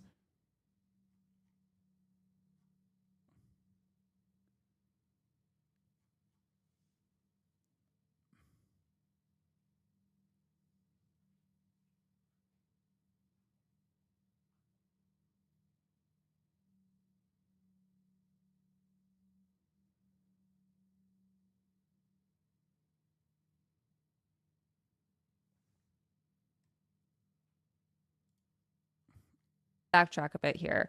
One of my biggest principles, as it is for anything in international law and the UN, is that every country has the right to self-determination. And this doesn't just go for Taiwan. This doesn't just go for Palestine. It's everywhere. I support amending the Taiwan Relations Act to drop our strategic ambiguity towards defending the island militarily, not touching the one China policy outlined in the Shanghai Communique. So if Taiwan is invaded, I want to ensure that we've codified passive support to sell Taiwan weapons if Congress wills it, so Trump just can't overrule it, or whoever the president is. That's in Congress's hands, and that we can militarily step in to defend Taiwan with naval fleets for interception and selling weapons.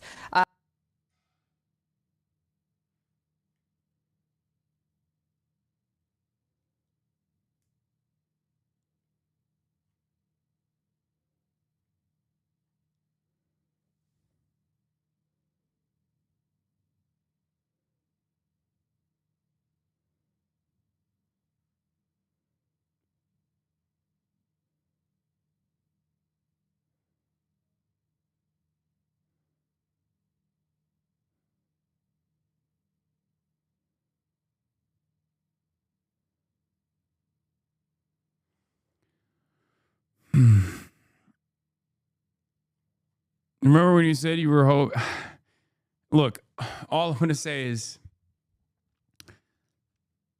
She's green. She's green. That's it. Like that's literally it. Genuinely asking, what's the issue here? Coming out with a firm stance that you will defend Taiwan militarily if invaded.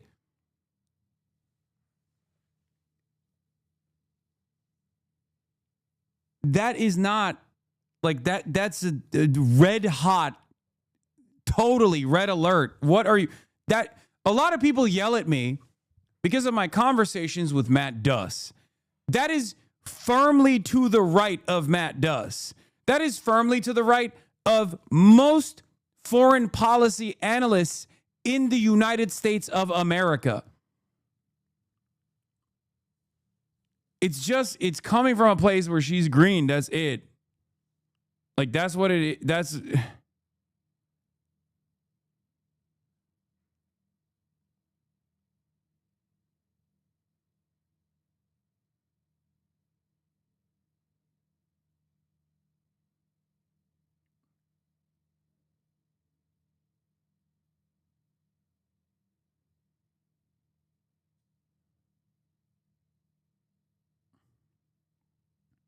Hold on 1 second.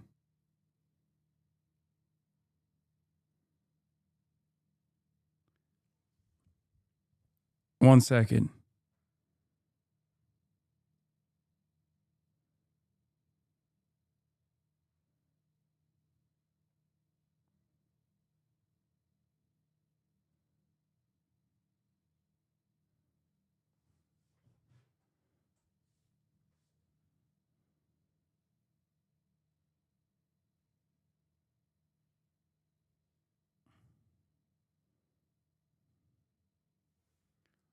I have to make some phone calls. Well, maybe not phone calls, but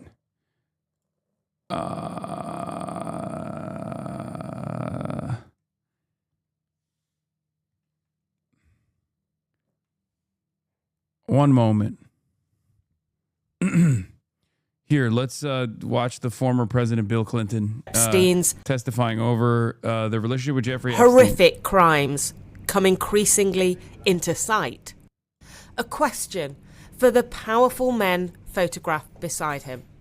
Whether it's Donald Trump, Andrew Mountbatten Windsor, Peter Mandelson, Bill Gates, Larry Summers, Richard Branson, or Bill Clinton.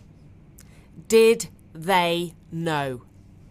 Today, the former president came here near his home in New York State to take questions from US lawmakers. Republicans made clear which subjects they wanted answers on. There are a lot of email correspondence that included President Clinton. We know President Clinton had, and Secretary Clinton confirmed this yesterday, Jeffrey Epstein was in the White House 17 times while Bill Clinton was president. We know that Bill Clinton flew on Jeffrey Epstein's plane at least 27 times. Democrats focused on who else they wanted to question. President Trump needs to man up, get in front of this committee, and answer the questions and stop calling this investigation a hoax. And we've got to go in. Thank you all very much. So did Bill Clinton know anything? When his opening statement came out, I was speaking to Epstein survivor Marina Lacerda, so I read it to her. I know what I did, and more importantly, what I didn't do. I saw nothing, and I did nothing wrong. How do you respond to that? Wow. Jeffrey Epstein was obsessed with Bill Clinton. He had pictures of him everywhere, and he spoke about him. He spoke about that they were good friends. My name is Marina Lacerda. I was minor victim 1 in federal indictment of Jeffrey Epstein in New York in 2019. Marina was only 14 when she was recruited and then abused by Epstein. She never heard of any wrongdoing by Clinton, but is glad the former president is answering questions and asks, what about the other prominent names in the files? Why isn't President Trump, why isn't Bill Gates, why isn't Elon Musk being asked those hard questions? In New York, Bill Clinton told lawmakers he needed to get personal, criticising them for summoning his wife Hillary yesterday, who he said had nothing to do with Epstein. I don't know how many times I had to say I did not know Jeffrey Epstein.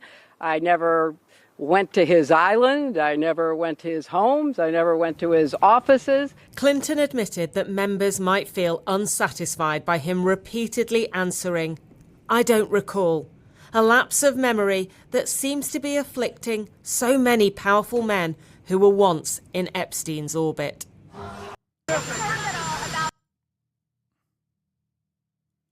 If you're an actual leftist that doesn't criticize imperialism, you're not a leftist, she's a liberal. I think a lot of you literally mistake a 26-year-old who is, again, I mean, this is...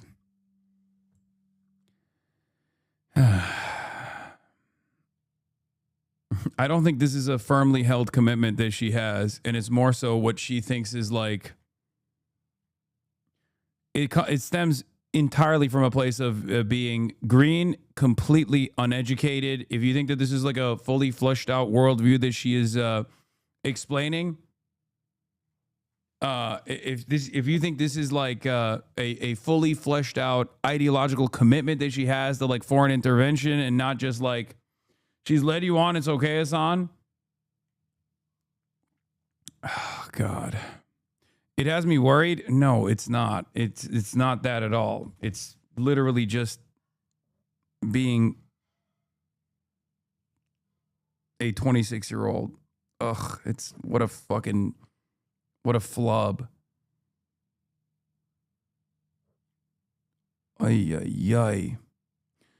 Abu Ghazali did not respond to a request for comment, but a source close to the campaign told Dropsite that the advisor's emails did not accurately represent her views, saying Kat is committed to taking on authoritarianism, but vehemently against the military-industrial complex and a continuation of failed U.S. intervention approaches. Yeah, but even then, it doesn't matter. Her statement on stop. Her statement on. She is definitely a very bad foreign policy advisor. That much is clear. Many of these people, many Americans are still Americans. Even if they're Palestinian Americans, they're still fucking American. And they don't factor in foreign policy at all into their approach, with the exception of Palestine. Her Palestinian background should have caused her to be a lot more, to have a lot better fleshed out worldview, especially on foreign policy.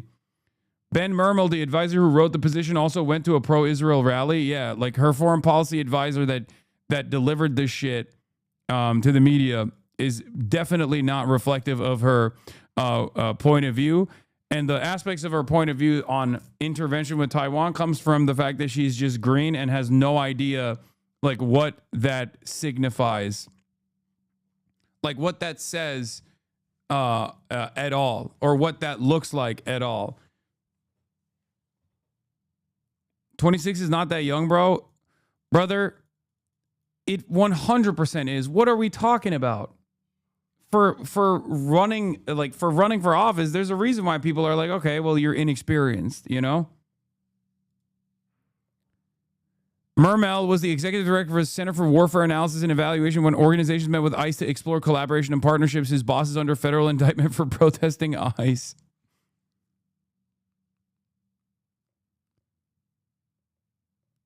Kat will be the voice on the Hill, and she won't stop until Russia is made to pay for its crimes.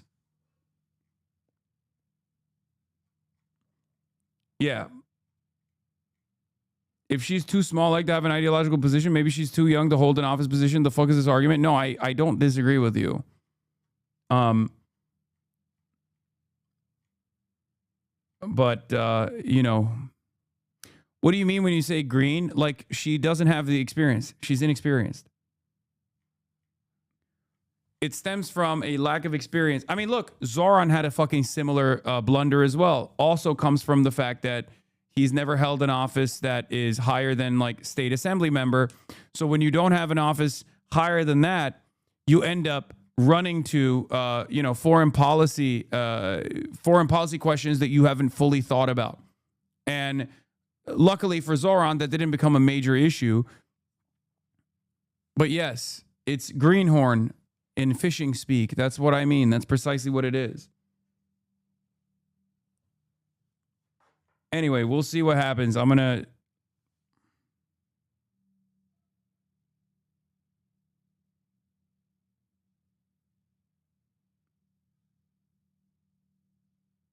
Hold on.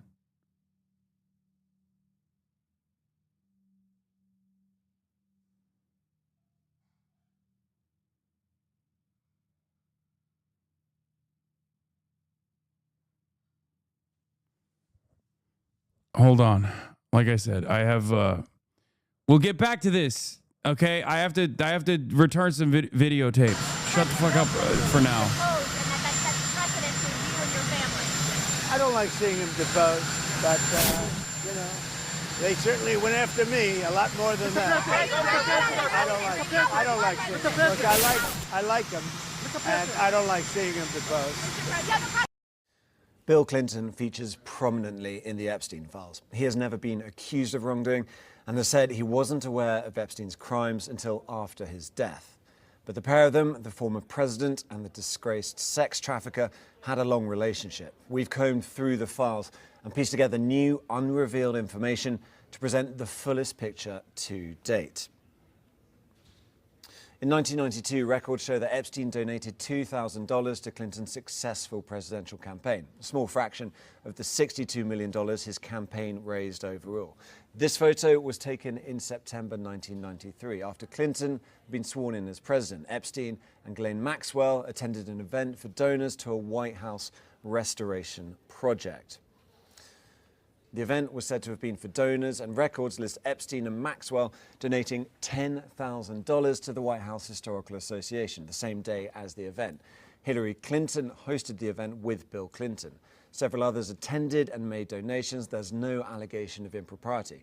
In her recent testimony to Congress, Hillary said she did not recall ever encountering Epstein. And this was all before Epstein's 2008 conviction for procuring a child for prostitution. In 1996, Clinton was re-elected for a second presidential term. A few years later, in 1999, records from the Federal Election Commission show Epstein donated $20,000 to Hillary Clinton's Senate campaign. In 2001, Bill Clinton left office, creating the Clinton Foundation. Now, Sky News has verified numerous photographs taken on Clinton Foundation trips where Epstein was present. In May 2002, Clinton set off for his trip around Asia for the Clinton Foundation on Epstein's plane. They visited Russia, Singapore, China, Bangkok. I think it's a blunder on her part. It's funny that 2 days ago, Chad was glazing her during the debate and now acting like they were always against her. Yeah, no, it'll be fixed. I mean, is it a fixable situation at all? I don't know, but that's fucking insane. This is what happens. You guys think that every single thing that a candidate says is coming from a place of like, firm commitments and real beliefs.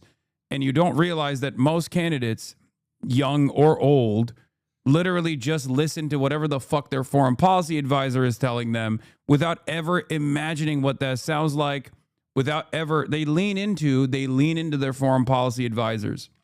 And this is all the way up to Bernie Sanders, who does have like a specific approach to foreign policy after 80 fucking years of being in office.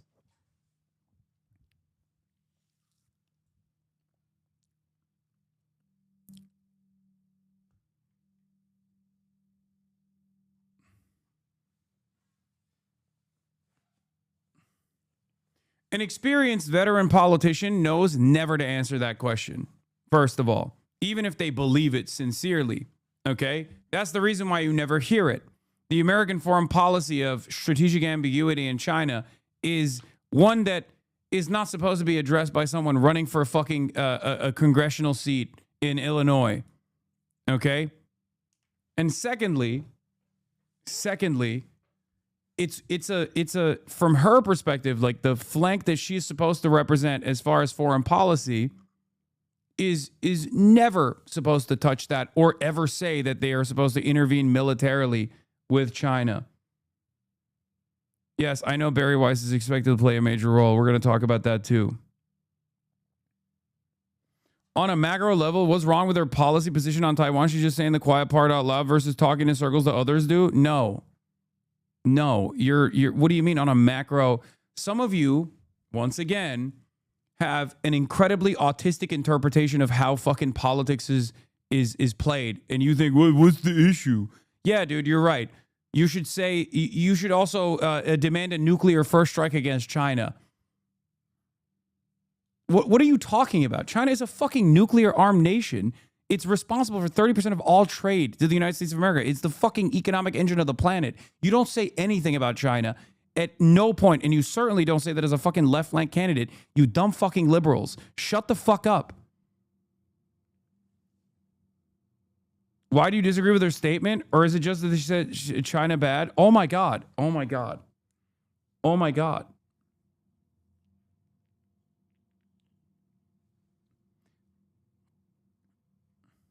Oh my God.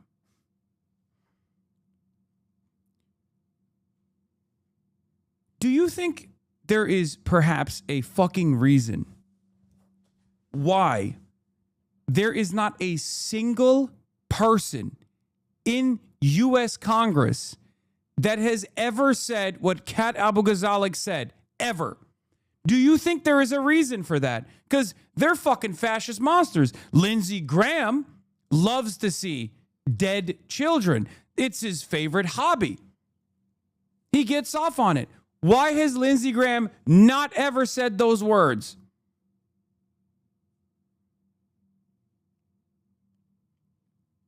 Are you fucking insane?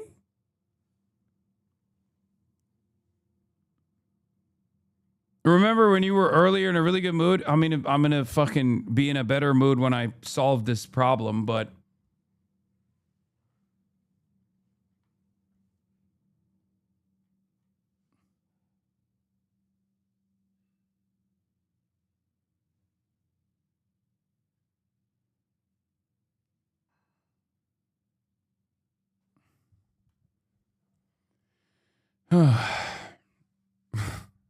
that's insane.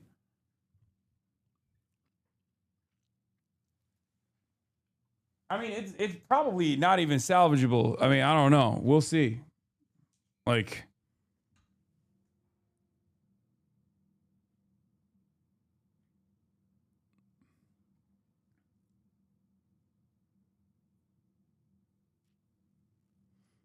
the problem is, Ben, lots of us have communicated to her that he's bad news, but she doesn't listen. What?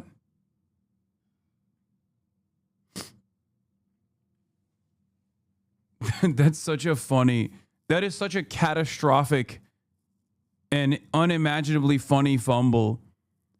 Politics reporter for Evanston now also reached out to Abu-Ghazalek's campaign and received similar response to these obtained by Drop Site on Iran. Question: she doesn't have anything on her website about Iran, bro. I understand she's spoken about it. Oh God, they're fucking gonna cook her ass. Oh, they're gonna fucking, oh God. She had one good day after that debate of maximum fucking positive media coverage from social media, and instantly the dogs are out and the blood is in the fucking water. Holy shit. And it's entirely an entirely avoidable error. Perhaps one of the most like avoidable errors of all time.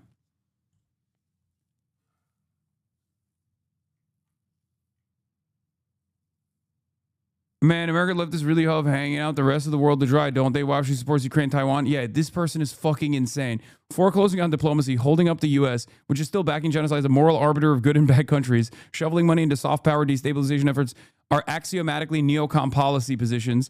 Again, dress them up in liberalese as you want, but they are true. Please take 2 seconds to look up the advisor who responded to this email. I will give you $100 if you can find any socialist activism in his work history. He's a typical blob careerist hawk. I think it's 100% possible that that the electorate doesn't care about this as much as we do, regardless of how shitty it is. It doesn't matter. It'll make the news. And it's not like she can't make any errors right now. She's already fucking, she's already behind. She's already super behind Daniel Biss. Daniel Biss has already secured the Progressive Caucus's support. Daniel Biss is already presenting himself as like the progressive candidate in this race. And Kat Abu-Ghazalek is like a young greenhorn coming in with bolder views than the Daniel Biss side. And Daniel Biss is obviously very malleable and will most likely fucking legislate in the direction of Israel's interests. But he's able to present himself as like not as sympathetic to Israel enough. I mean, even the fucking straight up AIPAC candidate, straight up AIPAC backed candidate is saying, oh, she doesn't love Israel that much. She mentioned the National Endowment for Democracy when talking about Iran. Well, not her, but the advisor, most likely. She doesn't have anything on her website about Iran. Answer from Abu Ghazalek. The U.S.-Iranian relationship has not always been contentious as it is today. In the 1900s, American expat Howard Baskill, who was teaching in American Memorial School in Tabriz, came enamored with the cause of a free Persia and took up arms in defense of democracy later. To this day, while Iranians may view America negatively, they retain a positive view of Baskerville's service. I'm committed to carrying forward President Obama's legacy and pursuing a diplomatic solution. Okay, that's Iran's interest in nuclear weapons and seeking a seat in the House Foreign Affairs Committee. One of my goals is to explore legislatively how we pursue interparliamentary cooperation with the European Union. I strongly support multilateral efforts to engage with Iranian civil society and reformers, particularly in the UN. The National Endowment for Democracy.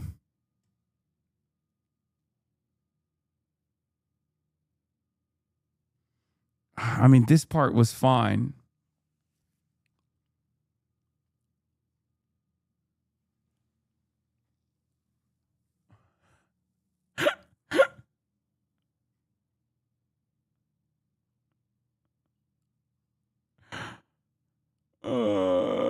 Are you saying you think this will cost a race? The race is not even in her hands right now.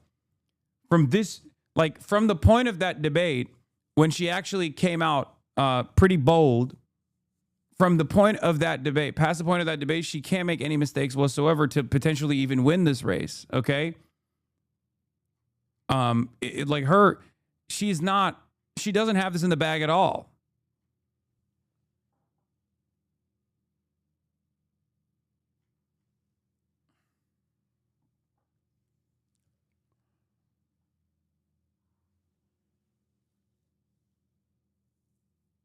Daniel Biss is a fucking milquetoast establishment Democrat who will do whatever they tell him as long as they pay him. He got in the race because he has name recognition and the Dems are terrified of someone actually progressive winning. Yes.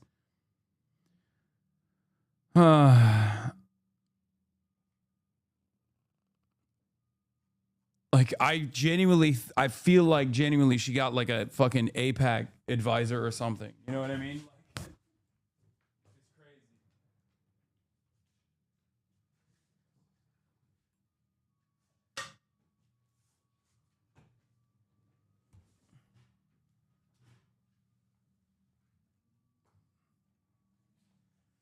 None of this shit affects people in Illinois? No, that's crazy. I strongly support multilateral efforts to engage with Iranian civil society and the National Republican Institute, IRI. I'll stand shoulder to shoulder with those seeking democracy and liberty in Iran, especially protesters, and I will insist that the federal government support their cause, both overtly and covertly. Ah! Ah!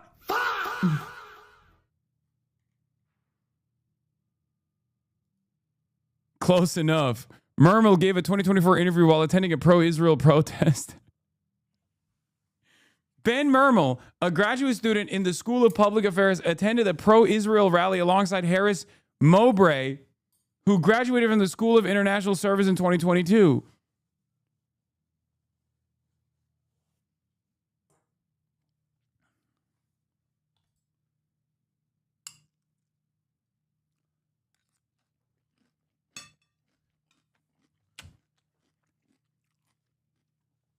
She's Obama? No. No.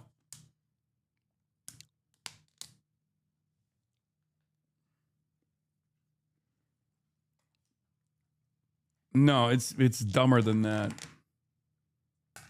Obama actually wanted to win. If she was Obama, this would not have happened. Obama would not come out and be like, we're gonna do a nuclear first strike on China, and we're also gonna engage in CIA clandestine affairs in fucking Iran. It's so much worse than Obama. It's not John Fetterman either. You guys are whatever. We'll see whichever way this goes. Okay, I'm done talking about it. I wonder if there's any fucking opportunity for me to fix it, but I already put her in contact with some people. And Brunei in a 3-day period. Many pictures from the Asia trip were already public, but have been Not my verified responsibility, for the first time but by the Sky News data and forensics team. Using images released by the Department of Justice, we've analysed photo thumbnails alongside enlarged photos to locate and date photos on the timeline, cross-referencing them with flight logs and email exchanges. This set of photographs was in Brunei, the Empress Suite at Empire Hotel. This suite is a luxurious accommodation that spans 665 square meters, more than 7,000 square feet, features a master bedroom, private dining area, swimming pool, sauna, steam room, grand piano, and a movie theatre. An article in Vanity Fair on Epstein placed a photo of the two on a plane on the Brunei trip. That is here. And another photo released by the Department of Justice shows Clinton in the same seat with the same clothes over here, holding his arm around a redacted girl. Again, there is no suggestion of impropriety, and Clinton has never been accused of wrongdoing. A few months later, in July, Clinton and Epstein were pictured together at the royal wedding of King Mohammed VI in Morocco on the 12th of July. Flight logs show they flew back to Santa Maria together the day after. Now, thumbnails from an album released by the Department of Justice, here labeled Morocco King Wedding, show Clinton on Epstein's plane. In Santa Maria, on a stopover before going on a Clinton Foundation trip around Africa, Clinton is pictured with an Epstein victim. She is massaging his shoulders in Santa Maria Airport. No Epstein victim has accused Clinton of wrongdoing. In the files, thumbnails show snippets from a trip labelled Clinton, Africa, London. And after Africa, Ghislaine Maxwell and Clinton visited London in September 2002.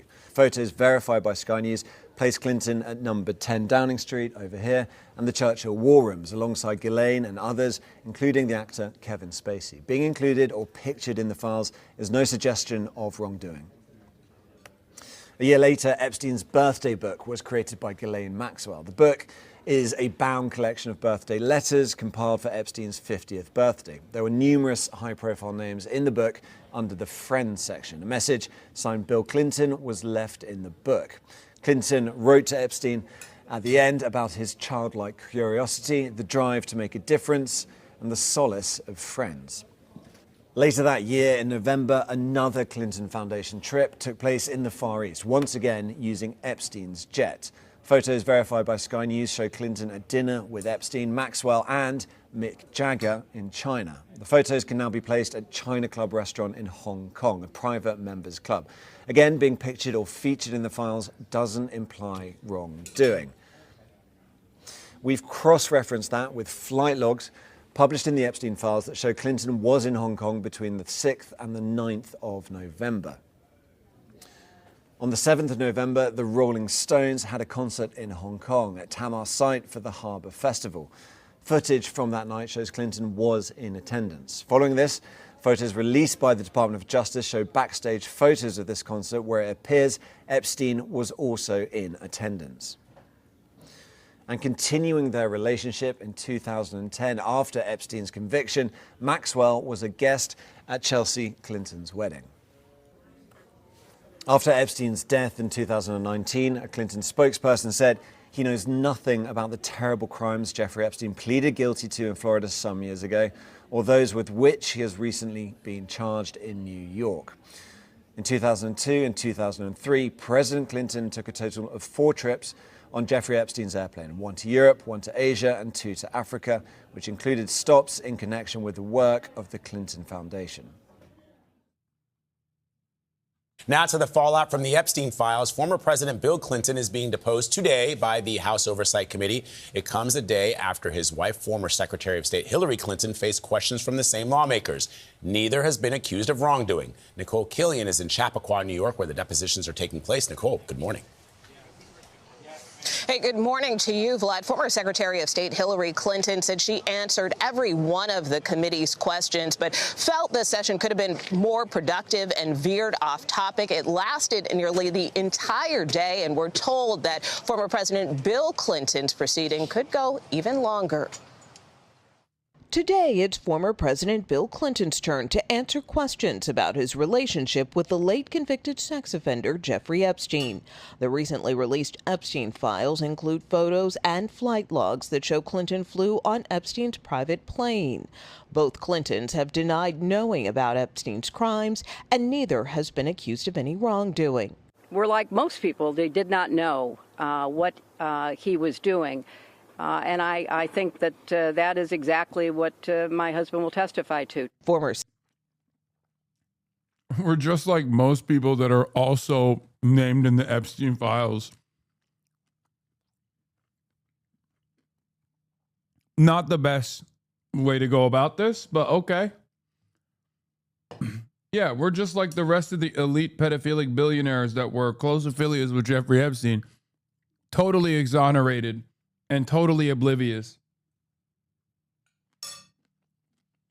Secretary of State Hillary Clinton testified more than 6 hours under oath Thursday. Do you believe this was a fair hearing? And do you still want to testify publicly, even though you gave this deposition Well, today? I'm not going to do it again. You know, they had a chance to do it in public, and I wish they had done it in public. And I think they're making the wrong decision. She called the session, quote, repetitive, and insisted she had no new information about Epstein. I don't know how many times I had to say I did not know Jeffrey Epstein.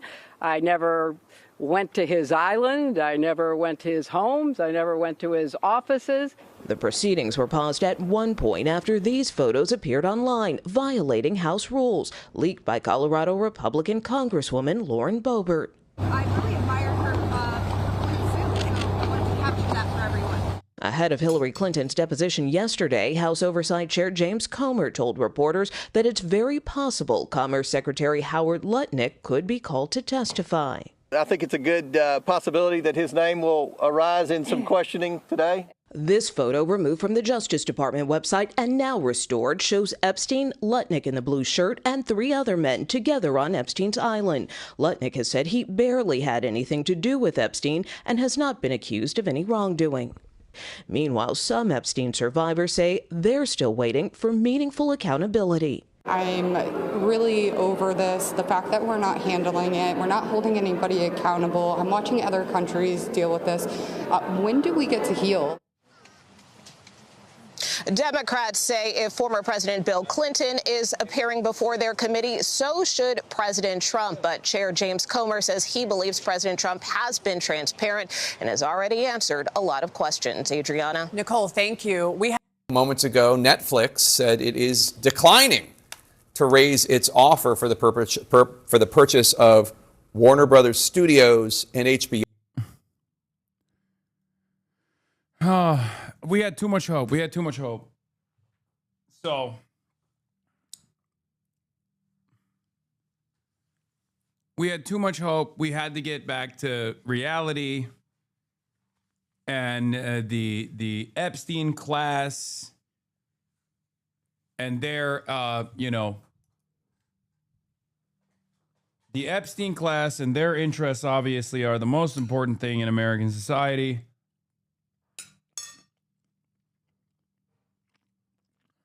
Brief moment with Zohran.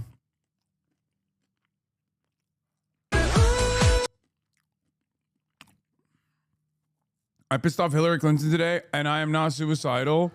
You delayed a testimony related to a sex trafficking ring. Not only that, but also he literally is presenting himself like a gay man dancing in a gay bar, right?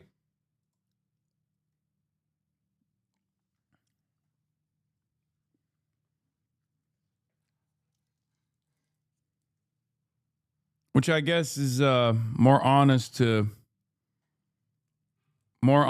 his own own truth, his real truth, but nothing but the truth. So help me God.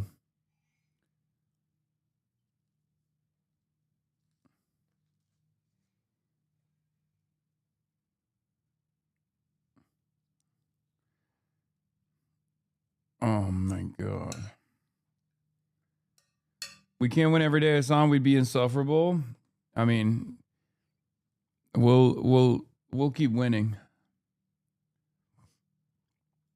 New interview on Iran, war potentially averted. That the peace deal is within our reach. Oman's foreign minister. I mean, this is Oman's foreign minister. The fuck? Deal. He's just a mediator. Does that mean you are asking for more time to continue negotiations? I'm asking to continue this process because we have already achieved quite a substantial progress in the direction of a deal. What have you actually agreed upon? A very important breakthrough that has never been achieved any time before. What has Iran agreed to you that they have never done before? The agreement that Iran will never ever have a nuclear material that will create a bomb. This is something that is not in the old deal that was negotiated during President Obama's time, because now we are talking about zero stockpiling. So the enriched material, the things that could be used as nuclear fuel for a bomb, you're saying Iran would not keep on their own soil? They would give it up. They would give it up? They will not be able to actually accumulate that material that will enable them to create a bomb. There's no accumulation. So there will be zero accumulation, zero stockpiling, and full verification. That is also equally important achievement, I think, a full and comprehensive verification by the IAEA. The current stockpiles that still exist. The things that are still in Iran. I think that there is agreement now that this will be downblended to the lowest level possible, to a neutral level, a natural level, which means, and converted into fuel, and that fuel will be irreversible. That would be significant if Iran agreed to that. It is very significant, and I think we have agreement on that, in my view. In your view? Yes. Are you telling me? I think this is literally... Your YouTube posted a new cat glaze like 30 minutes ago? 30 seconds ago? Yeah, that's fine.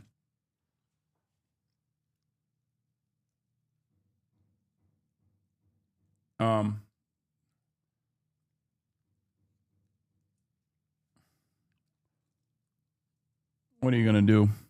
Hasan's fourth meal of the day? Bitch, it's my first meal of the day. Fuck you mean?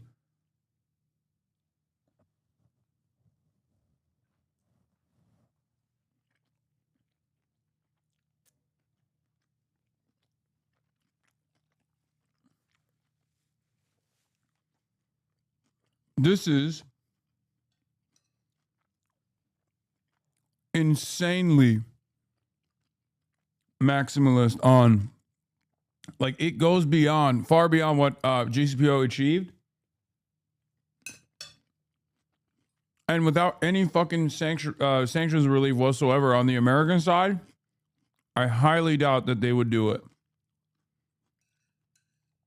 Because it's insane. I think they're just trying to expose that the American side is not invested in the deal-making process at all. They're literally just saying, oh, we'll do everything you want for the nuclear program. Because they want to show, I assume they want to show that there is there's a difference in opinion between the American side and the Israeli side.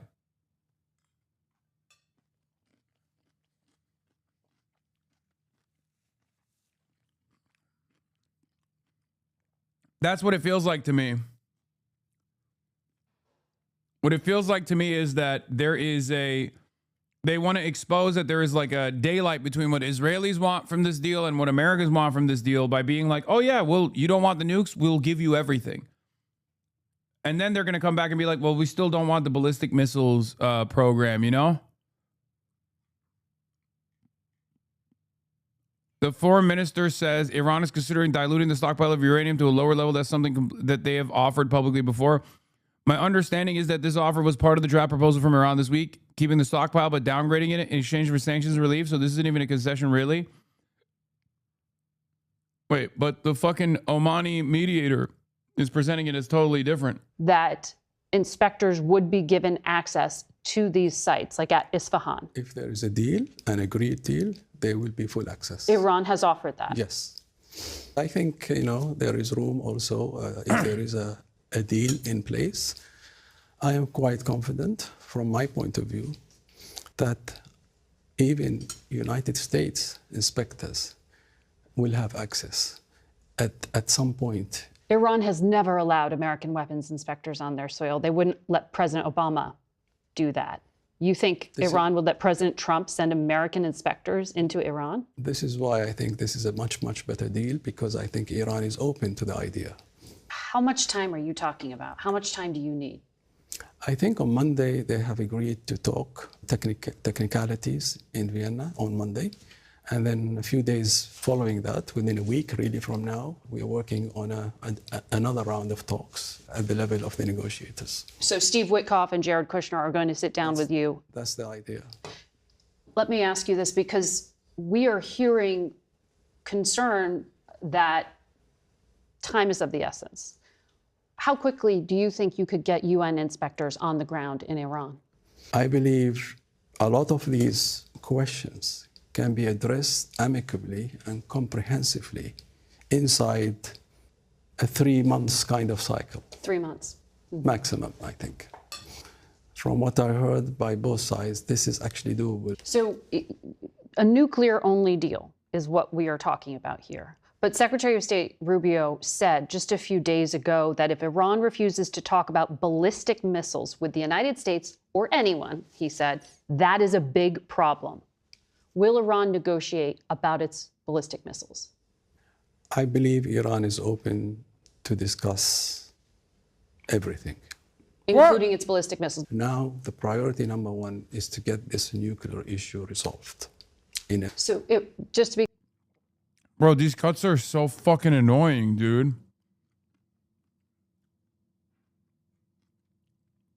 Also, the Omani mediator is out of his fucking mind, dude.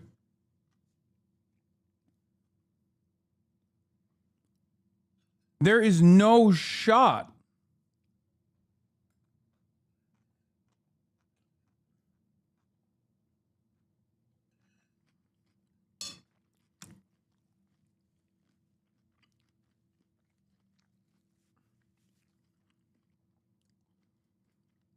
Yeah, I think he just wants to. Oh, it's just, this is a 20-minute interview. That's why they cut out like all the best parts or something. Clear. Iran has told you they will discuss their ballistic missile program with some of the Arab neighbors. We have not gone to that extent of specifics, but we have agreed in general to discuss economic and security cooperation between Iran and its neighbors.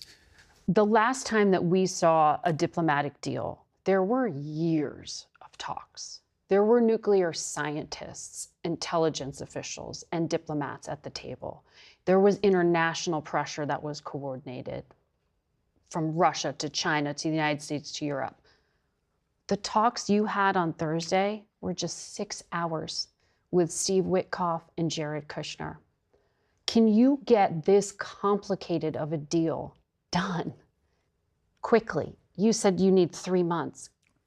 What do you need to accomplish this in 3 months? No, I said that a deal actually can be agreed tomorrow. Broad terms of a deal. Broad terms. The technicalities will take some time to work it out with the agency, the IA. And Iran wants... Yo, is it just this guy or Omani's chill like that? By the way, like not even being disrespectful or whatever, but like, this is the chillest guy. This is the chillest of the sort of guy that I've ever encountered.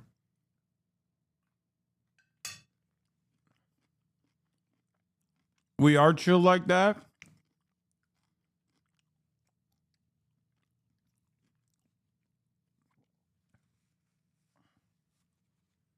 I didn't even know you could be like this. Jeremy Scales says that about Omani people. This is like, he's just like, yeah, we'll work on it. It's like his vibes are like the text message thread where it's like, oh my God, is Iran being bombed? And then the boyfriend says, don't worry about it, beautiful. And then she goes, okay, thanks, heart. That's what he's giving.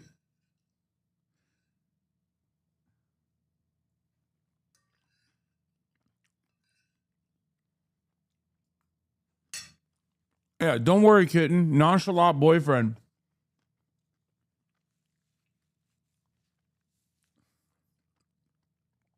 They are the Sigmas of the MENA region? Yeah. They are chill like that. My Omani friend always looks and sounds high. I did not know it was like that. My man is always staying on low cortisol levels, it seems.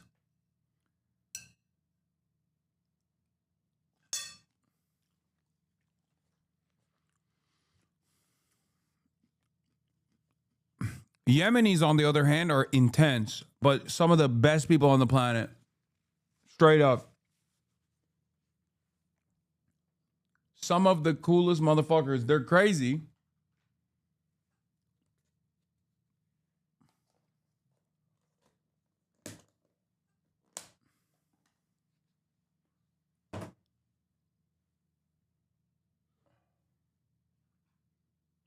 But they're some of the most resilient people I've ever seen. They're dope. They're cool as fuck, but also crazy.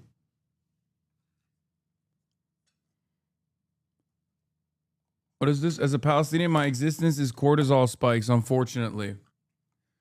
Nah, Palestinians, broadly, some of the funniest people I've ever met.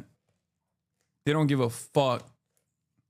I mean, I guess you're kind of built into that. But then again, a lot of Palestinians here are probably in the diaspora. But like the Palestinians I met from Gaza are straight up the funniest motherfuckers. They don't even give a shit. I've talked to you guys about this before. Like I'll be having a conversation with someone in Gaza, and like he'll be like, "You hear that?" I'm like, "Hear what?" He's like, "Oh, a bomb just fucking dropped, like right behind me." It's like, that's insane. You're an insane person.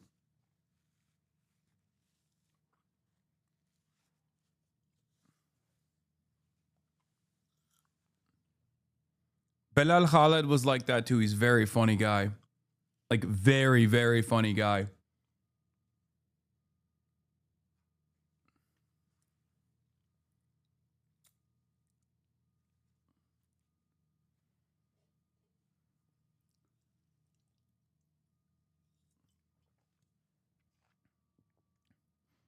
That kid Yusuf is like that? Yeah. The United States to lift sanctions. If the United States does that, that helps the regime, a regime with a terrible human rights record, stay in power. Are human rights in any way a part of this conversation? Is the United States raising them? This conversation is completely focused on the job at hand, which is the nuclear file. Mm-hmm. I think other areas of concern are not really, we have not been mandated to discuss this. Mm-hmm. And so I think I would rather focus on this because that is the most critical element at the moment. Are human rights a part of the concern? Like, what planet are you living on, lady? What the fuck are you saying?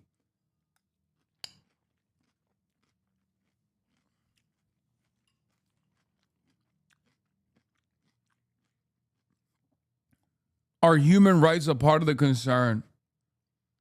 God, you're America. You're an anchor in the United States of America. Last person to be like, are human rights a part of the conversation? The beneficiaries of this deal is literally going to be America and Israel. Does that even remotely feel like these are two countries that care about human rights? Get the fuck out of here. Even the deal itself is not even necessarily about like the ballistic missiles program, nor is it about the nuclear stockpiling or anything like that.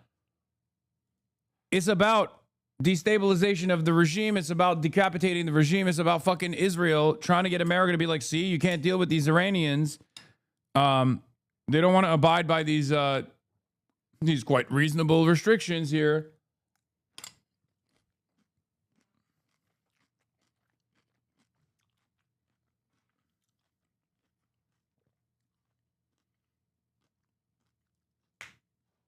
Anyway, let's get back to CNN. Let's get back to our Ellison overlord mandated media. I just want to start off by saying something that you guys probably hear me say quite a bit because you know my heart and life and soul is with the beautiful nation state of Israel. That's right. Am Israel Chai.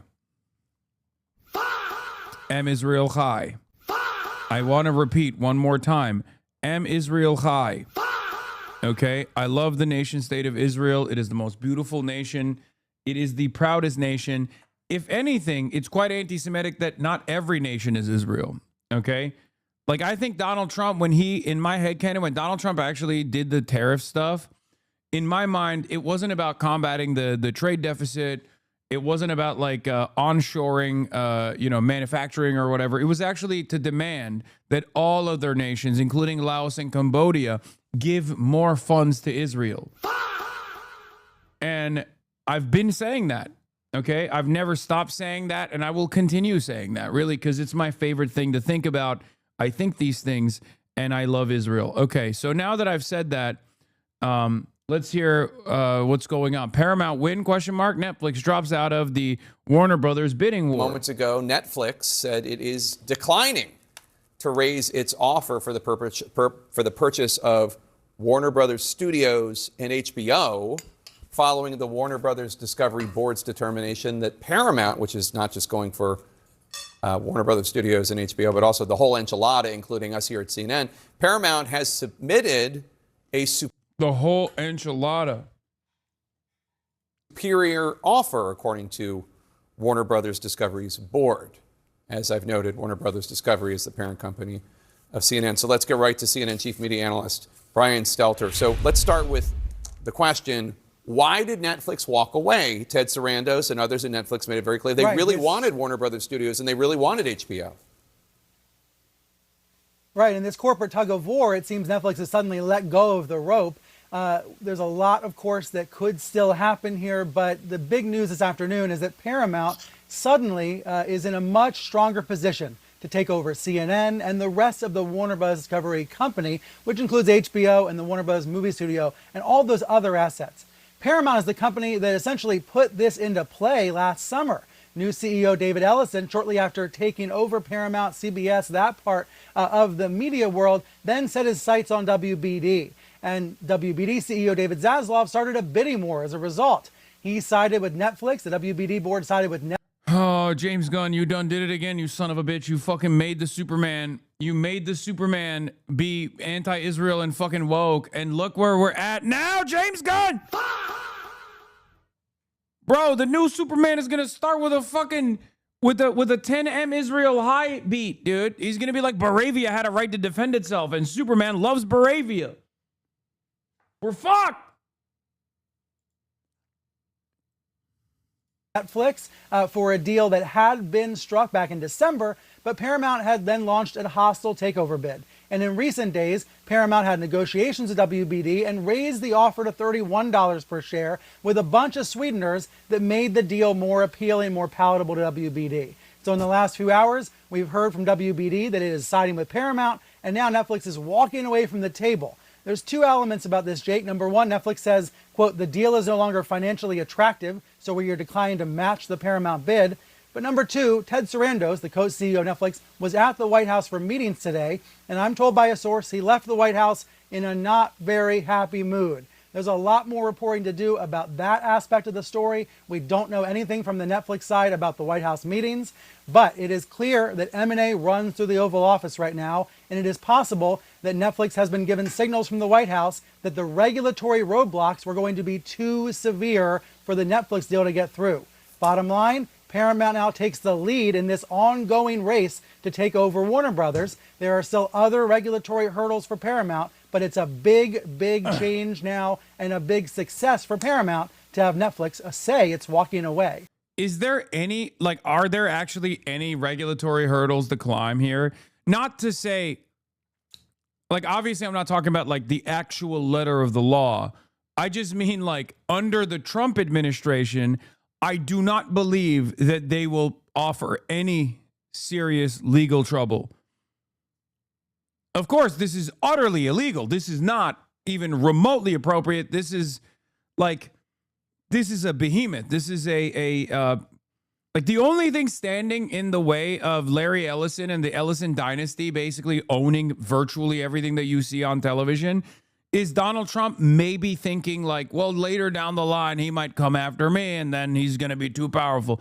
Because that's it. We're just so transparently developing a monopoly. Like this is more of a monopoly than this is more of a monopoly than all the historic trust busting cases, especially trust busting cases surrounding vertical integration, right? Vertical integration from point A to, point of delivery. This is just straight up a horizontal integrated marketplace. It's already vertically integrated because most industries are now vertically integrated, but this also just seizes up the rest of the fucking competition in its entirety. It's just an absolute fucking merger. It's an absolute monopoly. I don't even know how to deal with it. There has been some pushback. I saw California Attorney General Rob Bonta saying that the Paramount Warner Bros. Is not a done deal, but he'll have to act fast as Paramount's merger shepherds are trying to rapidly close the merger and commingle assets before states have a chance to challenge it.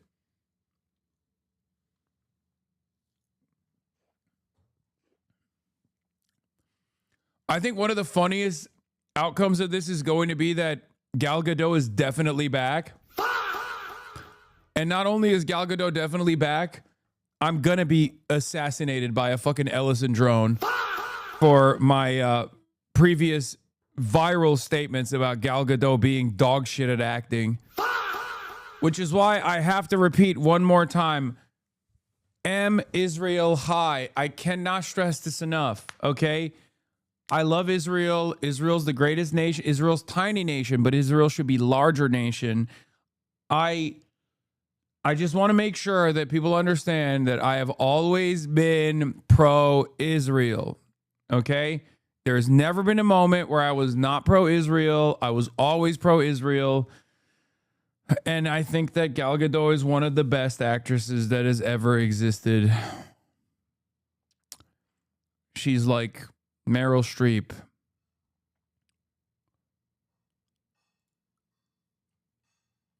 Yeah.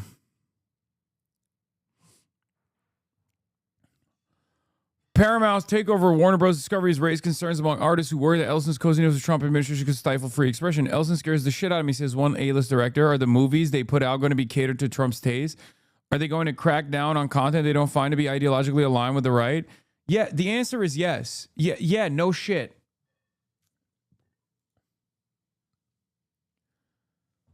Paramount just bought a $111 billion media empire with a $12 billion market cap. Read that again. Paramount's market cap is roughly $12 billion. Warner Bros. Discovery's enterprise value this deal in $111 billion. David Ellison is buying a company nearly 10x his own company's size. How? Larry Ellison's net worth, $201 billion. He's personally guaranteeing the equity commitment. Bank of America, Citi, and Apollo are providing $57.5 billion in debt financing.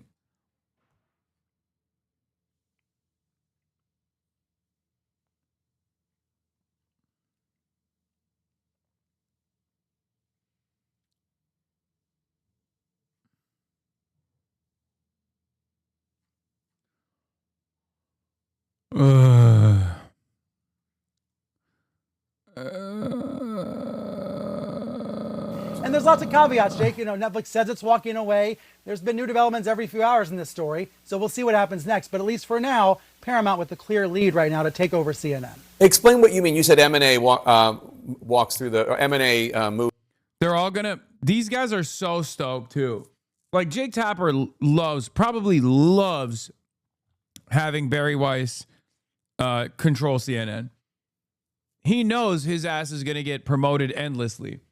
Because Jake Tapper is exactly the type of person that Barry Weiss loves.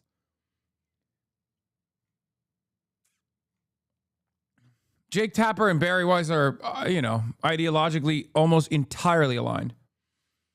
Quick, put an offer with your streamer money. Yeah, let me get a fucking $111 billion real quick. Let me put my assets in front of Bank of America, Apollo Capital, and numerous other firms, so they can, they can basically liquidate my ass, not just like all of my assets, which amount to not even a fucking crumb in the ass cheeks of this deal, but they would just kill me. I think if I if I approached this deal, if I like tried to walk into a bank, they would just shoot and kill me, I think. They'd be like, get out of here. You're a homeless man. And then they would shoot me in the fucking head.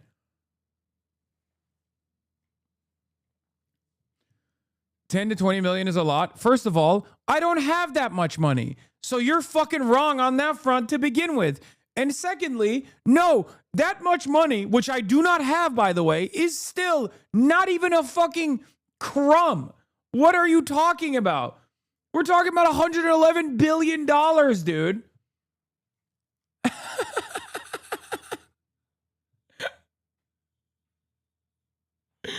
Oh, my man said $10 to $20 million is a lot, which thank you for thinking I have that kind of money.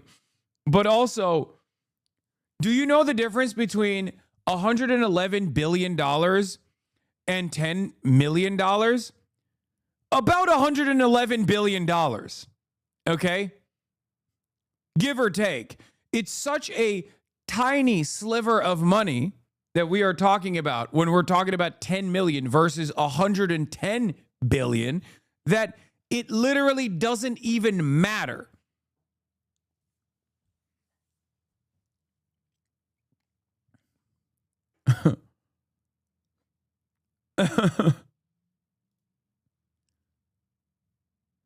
Leaked audio from a company-wide meeting has revealed David Zaslav thinks it will take at least 6 to 12 months for the Warner Bros. Paramount deal to close. The deal may not close. If it doesn't close, we get $7 billion and we get back to work.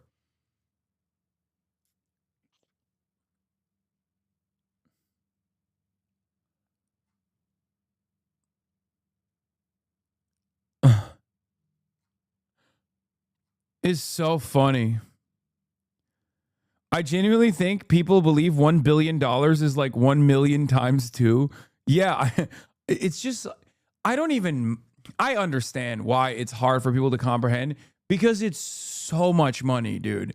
It's not normal. Like, it's just such a large unit of measurement that most people's minds cannot comprehend it.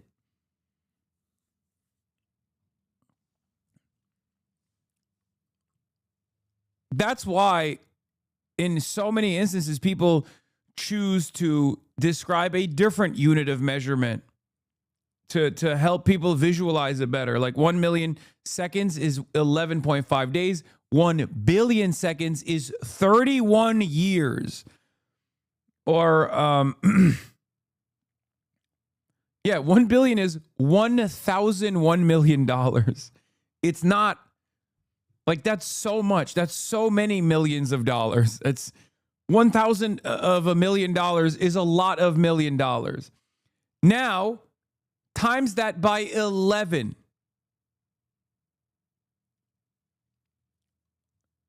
$110 billion seconds is 3,488 years. Last night, through the White House, that's mergers and acquisitions. Explain exactly what you mean by that. You're saying that President Trump has to sign off on any one of these deals now. It's like offering $72 for a house selling for $400,000. Yeah, I got some change in my pocket. I had a really good week this week. I have $72 in disposable income. Can I own this house now? Bro, but you saying you ain't even got 10 mil, broke ass? How much do you have, motherfucker? Shut up.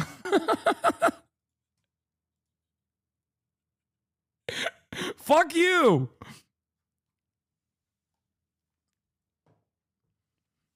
That's crazy. That's crazy. That's crazy. Now I'm broke. I'm broke now. I thought I was the richest socialist of all time. Now I'm the broke boy. Oh. All right, man. I'll get into the fucking solid fundamentals and reliable stock market. I'll make some real money moves real quick. Okay, fuck you, son of a bitch. The fuck is this? Your house is hella small, broke. I am not in the crosshairs here. I am not your enemy. Okay. I'm going to crypto rug pull all of you, actually. Bruh. That's what I've decided. Get your money up, not your funny up. They're big enough. Subscribe now. Subscribe now! Government does, right? His administration, historically at FCC, in this case it's the DOJ, the Justice Department, that would sign off. And the DOJ is currently reviewing the Netflix deal that apparently fell apart. Oh, yeah. Leaked opening of Supergirl. I saw this one. This is really funny. 3 weeks ago, Charlie Kirk was shot by Antifa terrorists, sparking outrage around the world. Moravia has had a right to that land for centuries. You're right about me, Luther. I'll be surrendering myself to Planet Watch immediately. Tell them to shoot my dog, too. The one I retweeted was funny, too. Yeah, this is what... Wait, where is it? Did they delete it? No. Oh, here it is. Movies and TV shows for the foreseeable future. ממי, למתי הזמנת את הבייביסיטר? אנחנו מאחרים.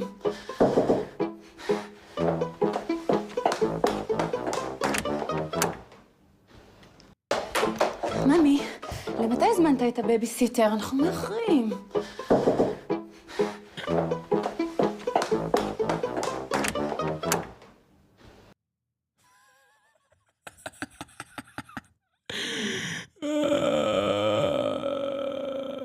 Bro, I thought you were spending less time on Twitter. No, I'm not. I've been spending more time on Twitter. Also, Calm Like a Tom, thank you for the 20 gifted subs. All of your subscriptions are going into me purchasing Netflix and Paramount. I'm going to purchase Paramount itself.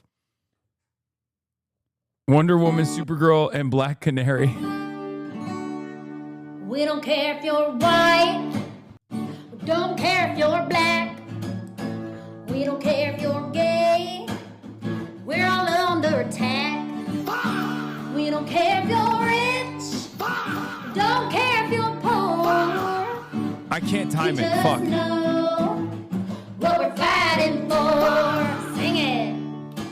Real women vote for Trump. We don't need no liberal chump. Yeah, real women vote for Trump. Oh yeah. Real women vote for Trump. By the way, this is a relic. This is a cultural relic of the first Trump administration because, like, when you actually think about it, this is objectively woke by today's standards. Just think about how far. Think about how far we have fallen. That, like, this is a Trump 1 relic, okay, of a bygone era. And a video like this, if it was produced nowadays, the rest of the MAGA movement would immediately dox the women involved and would go, oh, their husbands are all black, okay? They have mixed race children, and one of them, I suspect, is a secret Jew. Like, that's literally how far. One of them has a black husband, one of them is secretly Jewish, and one of them is trans. That's what they would say. If this video came out today, they'd be like, oh, dude, fuck no.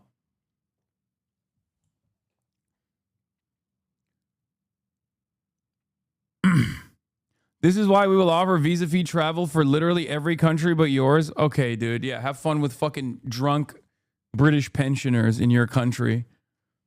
You're going to shut that down real quick.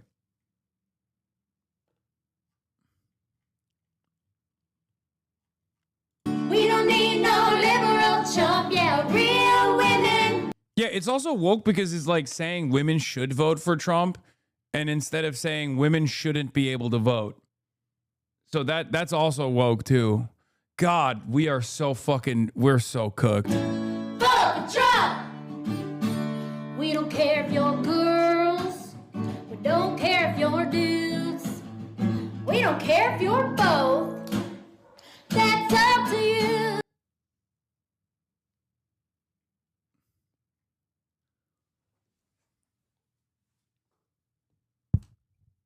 Like, that's woke. That's woke as fuck.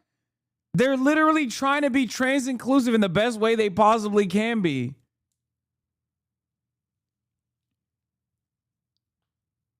Remember when you were in a good mood at the beginning of this? I know. I'm fucking not in a good mood anymore. Oh.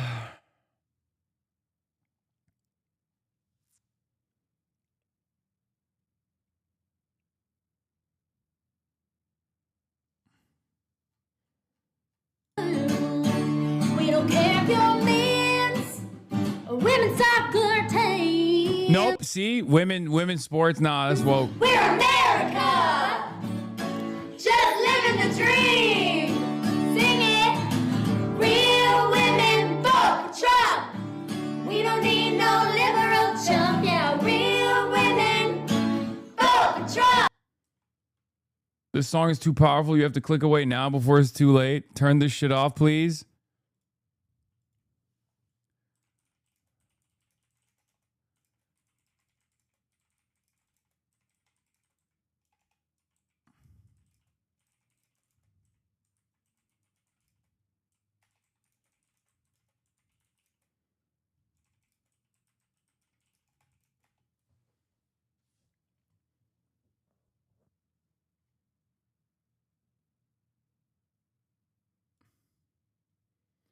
As a palate cleanser, can you play the Tiffany Trump song, please? I want to listen to gay pop now. No.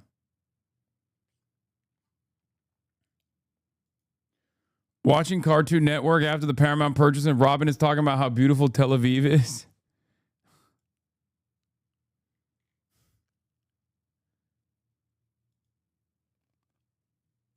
Trump claims a tough policeman told him his sex life is better and his wife no longer treats him like a dog thanks to the stock market under President Trump. What? I have a policeman. I tell the story. Same guy. I meet him. But it's this wonderful, tough policeman from New York. He's taken good care of us. And he said, sir, it's so good my married life has gotten so much better. Why? My wife thought I was a loser financially. I couldn't make any money because my 401k was dying for years. And now she thinks I'm the smartest financial genius ever.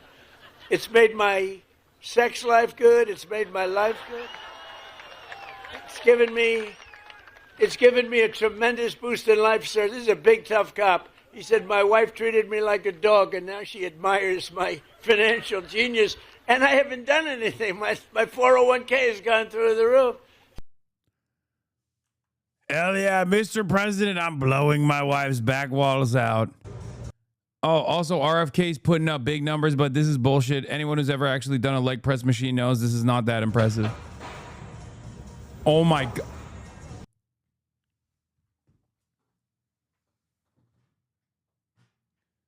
Come on, brother, just don't even fucking film yourself doing that. Dude, come on. His knees barely fucking, what is that range of motion? Like his knees barely move. I already hate the denim workouts. Give us the whole fitness critique. I mean, this is the opposite of Pete Hegseth.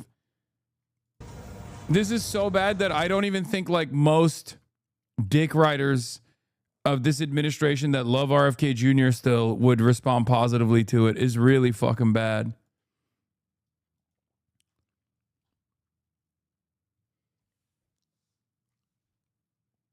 It's the genes conscript. I can't even read. I can't even talk. Part in the last few minutes. We know that President Trump's taken a very personal interest in this particular deal, however. He has said that it's, quote, imperative that CNN be sold, given that he doesn't like the current owners of CNN. And he has met with the CEOs involved repeatedly. It's a big change from past presidents who have left the DOJ alone to this subject and let antitrust experts take the lead. Trump has been very involved. And so there's a lot more reporting to be done about what he has been doing in recent weeks when it comes to this deal. And I know people will have understandable concerns about what an ownership change might mean for CNN.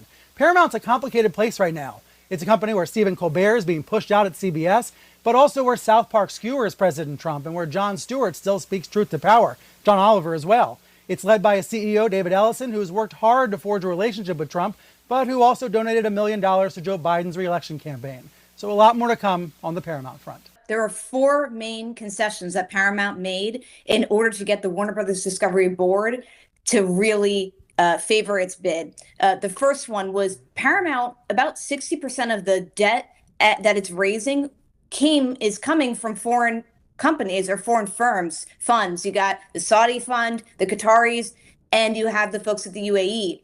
They wanted assurances that those people weren't going to get voting rights. So that was number one. Number two, Paramount basically promised that it would backstop all of its equity financing with Larry Ellison's money.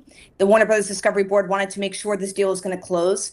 Number three, Paramount made a lot of little concessions, like they would cover the breakup fee that Warner Brothers Discovery would have to pay Netflix. And then last but not least, I mean, they got that share price offer up so high, Jim. When Paramount first bid for Warner Brothers Discovery in September, they were offering $19 per share.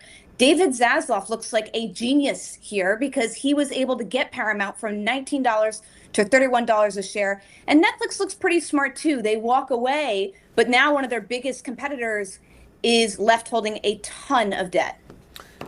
Was there another factor? Buy Paramount. We will fund the Kaya the movie. Okay, keep subscribing and I'll be able to purchase Paramount. Okay, guys? If enough people subscribe, then I will be able to purchase Paramount. Okay, that's the goal. We are only 100 million subscriptions away.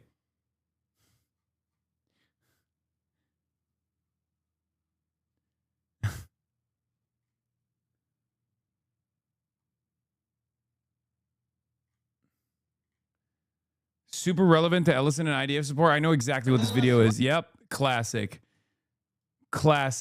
Beverly Hills, friend of the IDF gala.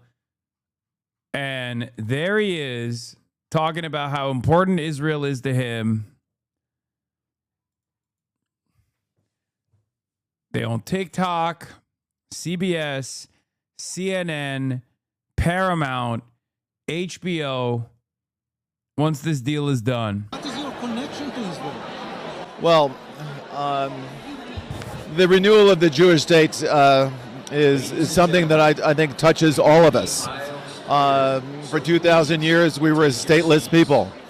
And now we have a country of our own, defended by all the brave men and women of the IDF. So anything we can do to support them who devote their lives for preserving the state of Israel, keeping the people safe, and allowing our state to continue sometimes in very, very difficult situations. Did you visit Israel? I have been to Israel. I have been to the border. I have spent time to the people who govern the state of Israel. And I feel a deep emotional connection to the state of Israel and the Israeli people. You are an high-tech person. What do you think about Israeli startups and high-tech phenomena? Oh, well, after Silicon Valley, there's an area, Herzliya has probably got more startups than any other place other than Silicon Valley in Northern California. So we've actually acquired a number of Israeli companies. We have two CEOs at Oracle. One's name is Safra Katz, and she was born in Israel. So again, we love the country of Israel, and we'll do everything we can to support the country of Israel. We recently hear that many people criticizing Israel, especially after the Gaza operation. How do you feel as someone just saying you love Israel so much? Well, again, it's a difficult situation, isn't it? To conduct military operations around civilians is very difficult, and of course, there were tragedies, and civilians were hurt. That's a terrible thing. But one thing we know for certain, that the Israeli army did everything they could to minimize civilian casualties. And in that regard, they've done a much better job than a lot of other armies all over the world throughout history. Thank you very much. He almost said, than our army, when referencing the American military, and then at least had the wherewithal not to be Mike Huckabee in that moment, and was like, then our lot of other armies. The Nazis are loving this shit. Yeah, Skydance, Paramount, Warner Bros. Discovery, HBO, CNN, plus TikTok are all under Larry Ellison, a close friend to Netanyahu. Yeah, I mean, this is exactly what I'm talking about when I say, like, You got guys like this who are openly like, we're buying some of these fucking networks specifically because we want to make them pro-Israel. The other billionaires that are selling the networks are like, it's not sufficiently pro-Israel, so we're selling these networks. You're leaning into like the neo-Nazi fucking sentiment. Straight up. So you've got Skydance, Paramount Studio, CBS News, Paramount Plus. Now you've also got Warner Brothers Studio, Discovery Network, HBO Max, and CNN. Plus TikTok. Do you think you're abusing your dog before such a fluffy flute ball? Live in LA? No. All of that under Larry Ellison, the close personal friend of Netanyahu. It has come to pass. The Jews are once again in control of the media. Is that a hateful trope? Is that an anti-Semitic canard? It's just true. Larry Ellison and his son are Jewish. They are clearly partisans for Israel, friends with Israel's head of state, and they have accumulated in the span of a year one of the largest media conglomerates in the world, and they've already made editorial changes to make it more pro-Israel. Literally, what do you call that other than Jewish media?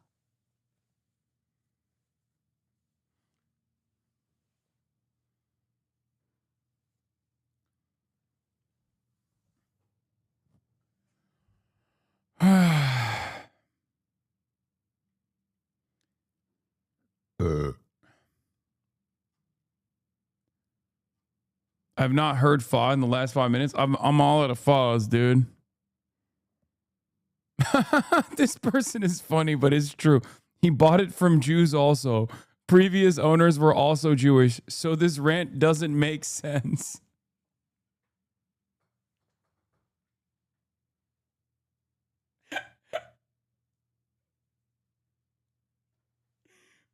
Guy,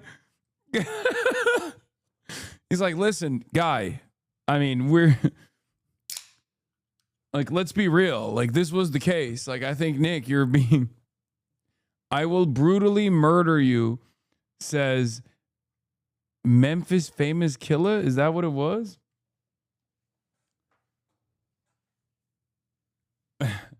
This guy is racist, by the way. I assume this guy is probably also racist. Memphis infamous killer. Memphis infamous killer. I will brutally murder you. Let's unban this guy and let's hear what he has to say. I'm sure he has a lot of interesting opinions.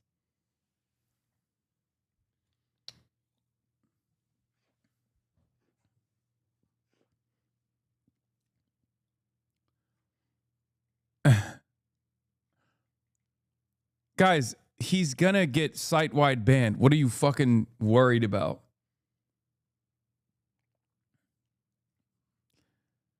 Memphis infamous killer. What else do you want to say before Twitch probably permanently bans you from the website for issuing a very clear death threat to a content creator on the platform?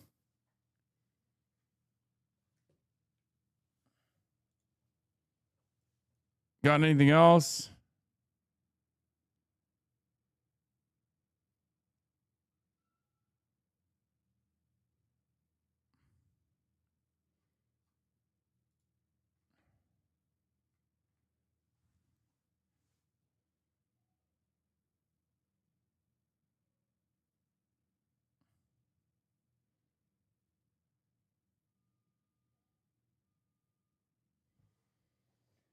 Asman logs. Oh yeah, give me Asman logs. Sorry, I'm sending text messages that are not related to anything you have seen, any news stories you have heard about today about particular candidates and their utterly insane foreign policy positions due to foreign policy advisors that may or may not have been ops all along, just not even remotely related to any of that. So just move along. Nothing to see here. The Ellisons are bringing back this piece of shit as well as other canceled men such as Brett Ratner, who fled to Tel Aviv after he was accused of rape and sexual harassment by 6 women, and John Lasseter, who resigned from Pixar in 2018 due to a history of sexual misconduct towards employees. Paramount has taken a hammer to DEI initiatives, signaled its focus on testosterone-heavy IP, and flowing out prestige films, created a blacklist of pro-Palestine creatives, and overall shaping an Israel-first environment. Dude, oh, god damn it. We heard nothing else from Memphis infamous Killer. He got fucking site-wide banned. I will say,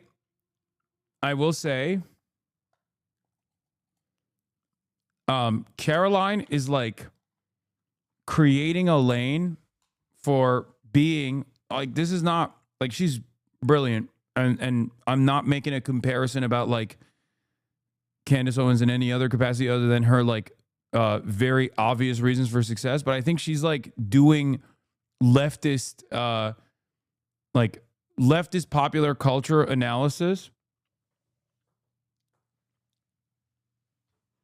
And it's fucking awesome. Because for the longest time, Candace Owens was like a standalone figure in the commentary space with like a very clear policy, like with very clear political vision. And I felt like that market was not being countered effectively at all. And she does a really, really good job at this. Caroline is cooking. Check the last two vids. They're both 450K. Oh, these. With Matt Bernstein. The epidemic of celebrity cowardice with Gianmarco Cerezi and Caroline Kwan. The insult to ICE pipeline with FD Signifier and Caroline Kwan. Hell yeah. I wish Matt did like shorter videos so I could watch them on stream. They're always like an hour and 30 minutes.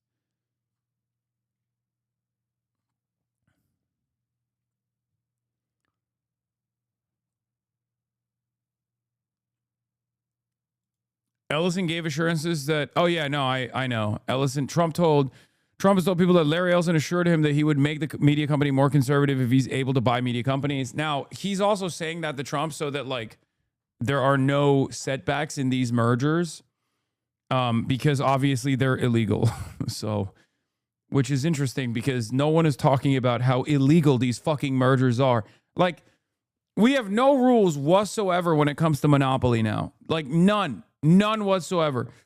As long as you're butt buddies with the fucking president, you can do it. You can do whatever you want. It's crazy.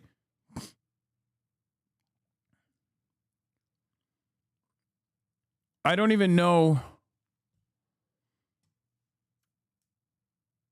Cat speaking in our own words on foreign policy. I know, dude. I know. We already watched it. We already covered all that. Shut the fuck up. I know. I already covered it. They're going to be over leveraged to shit with terrible products. More than half your Warner will be gone before the end of year. I just don't like. I don't think this.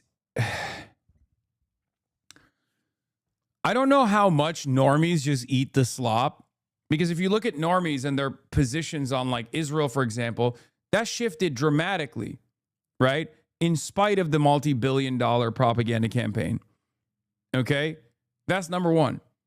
Or even when you think about like Donald Trump coming in and totally destroying all of the Republican media, all of the liberal media, and still winning power, even though Fox News and the Republican media was incredibly antagonistic towards him initially.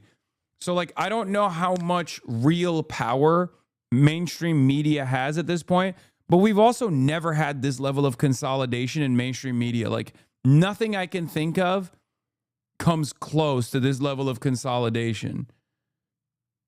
So, my hope is that in spite of all of these initiatives, people still seek out alternative media sources and try to hear a different perspective, and eventually it just like destroys mainstream media in its entirety. Like, all these media properties just go away.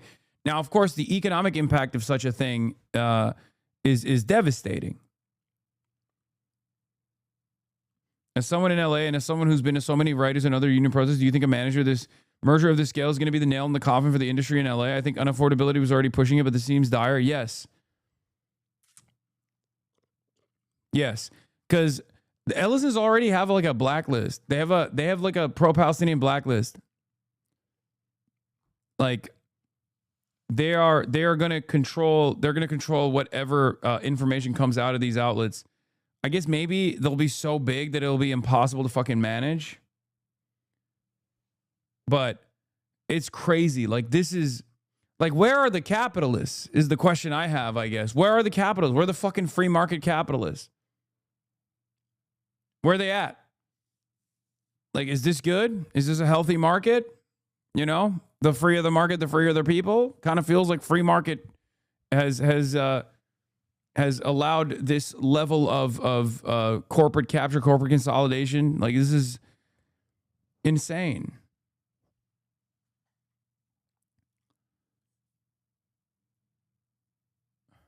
Sarah here, an administration that sent signals, it seems, about which of the bidders it favored from a regulatory perspective. And as you know, the Netflix CEO went to the White House. That's it, bro. This is we're inching closer and closer towards my dream that I spelled out many, many years ago. When I said we let Amazon capture every fucking market through predatory pricing, and then we just seize control of Amazon with the function of the state. Boom! All of a sudden, you have state capitalism, transitional socialism initiated. You just literally allow Amazon to suck up all of the e-commerce. You allow the Ellisons to suck up all the media properties. And then, boom, you put both of those guys in prison, and then you own it. And you give it back to the people.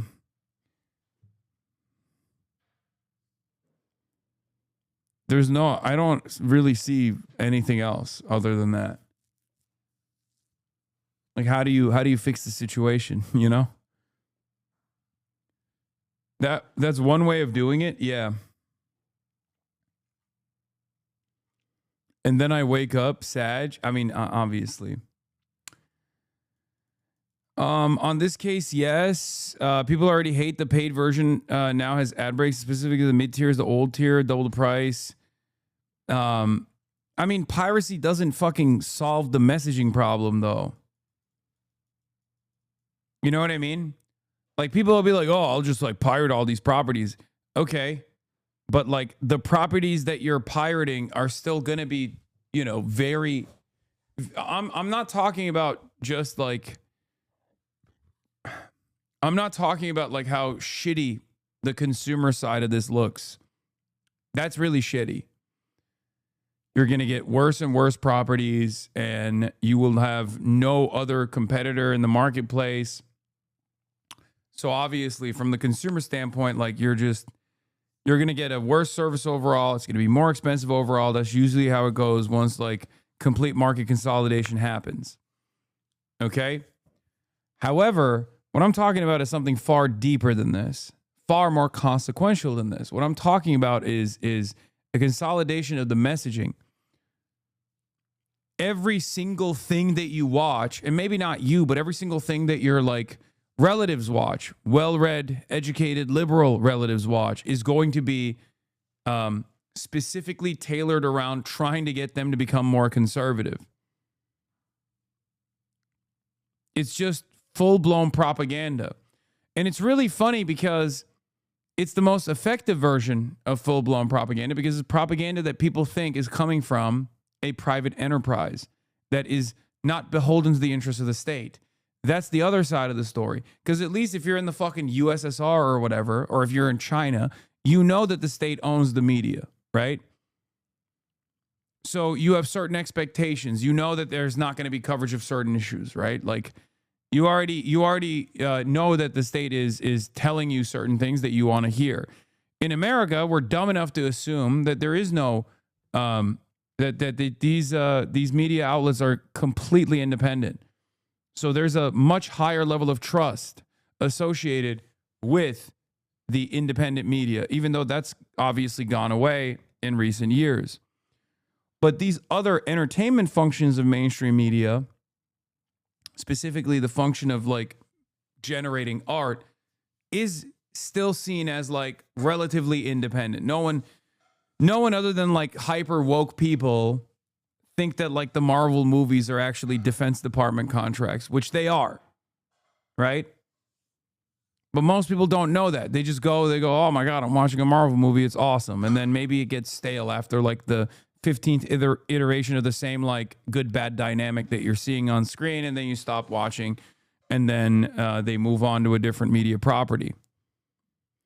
Brother, you overestimate the play of traditional media. Gen Z is so fanatically anti-establishment and tuned into what Ellison is doing, even if Asmagol de Fuentes telling them this. I don't remember millennials being this aware of market monopolies. I'm not talking about Gen Z. And also, this is a level of consolidation we have never seen before. On the local news market, you have Sinclair and all these other companies like sucking up all the local news. But this level of consolidation has never existed in American media ever. This is a behemoth unlike anything else.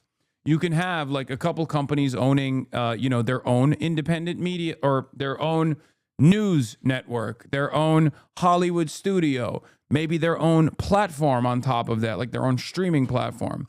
But you've never had a situation where like the same entity owns an entire social media platform that's like massive, the most popular social media platform, TikTok, that also owns multiple Hollywood studios, also owns multiple streamers, also owns multiple news outlets. It's all under the same fucking banner. This is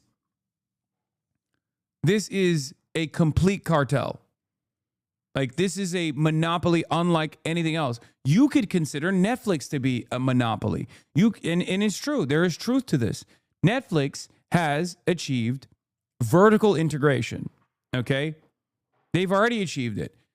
Back in the day, famous trust-busting cases literally revolved around Hollywood studios owning the cinemas, okay? Owning the movie theaters. Netflix already has that.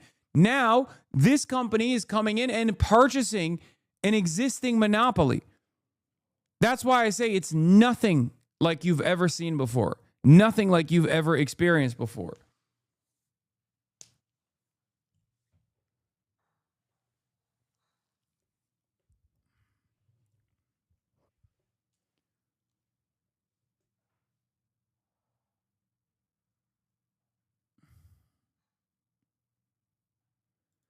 Expect to see a 1950s style Hollywood blacklist? Yeah. Paramount has created a blacklist for stars they deem too overtly anti-Semitic via Variety. That too.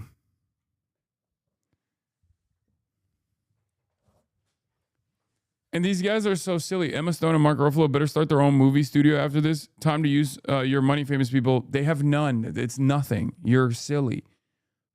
These guys see like, these people are kind, but they don't understand like what this means, right? Owning your own production studio is utterly meaningless if every single studio is owned by a company that already has your name on a blacklist. Then your movie doesn't get distribution, okay? You don't get funding for the production because no bank wants to fund your movie because every bank knows that your movie will never get distributed. Okay? That's it.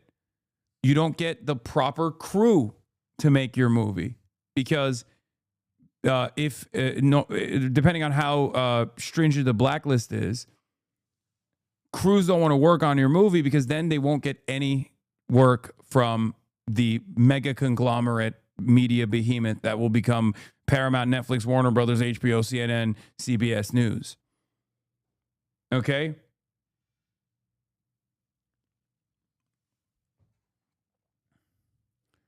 It will never get screened. It will never get seen. It will never even get made.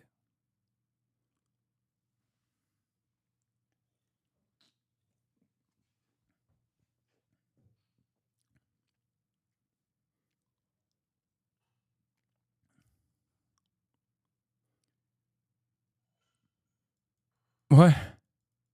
Make a production company. Have Will and Caroline from Women run it.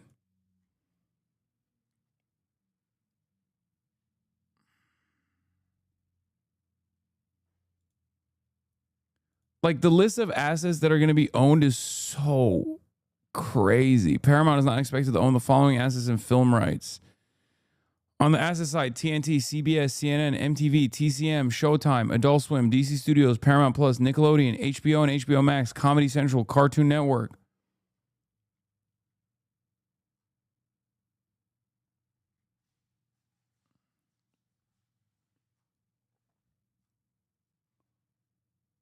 It's crazy.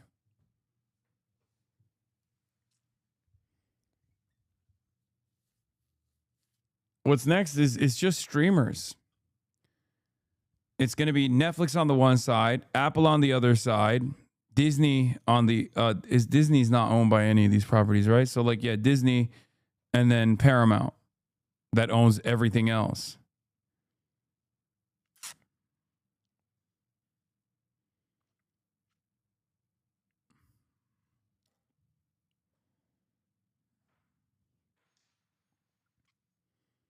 Sony.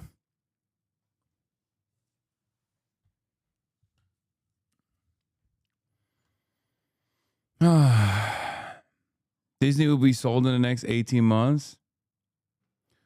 Going outside will make a comeback? Yeah, I don't think so.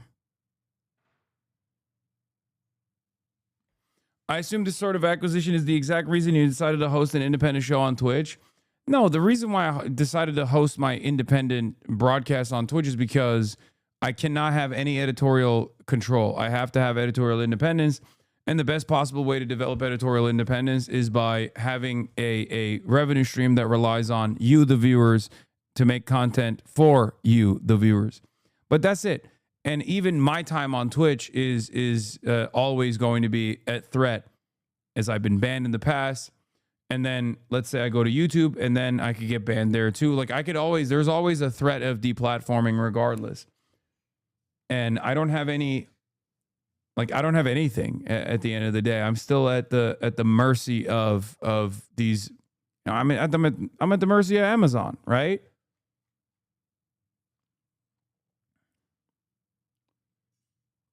Start a website. Oh my God, you guys, please.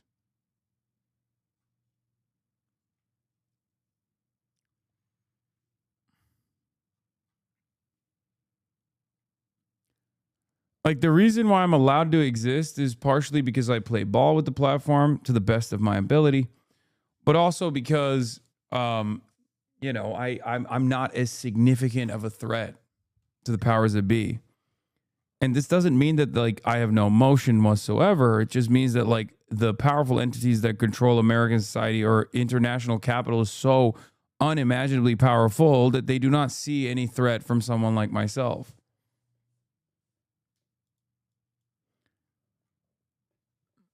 Could the entertainment unions threaten to not work with Ellison? I mean, there's nothing.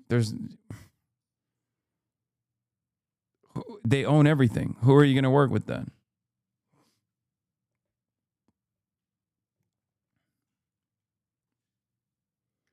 Tucker is. Why hasn't he been banned? No, he's not. No, there's no singular force in the commentary sphere that is more powerful than the interests of capital. Also, Tucker Carlson is a capitalist anyway. Tucker Carlson is not even antagonistic to the needs. Tucker Carlson is not even antagonistic to those in positions of power. He's just ideologically not in support of Israel. That's it. And I don't think you guys understand that at the end of the day, sure, there are people who have ideological zealotry, but ultimately, as long as you don't offend, as long as you are not a significant power to capital, then you're fine. Okay, they disagree with Tucker Carlson.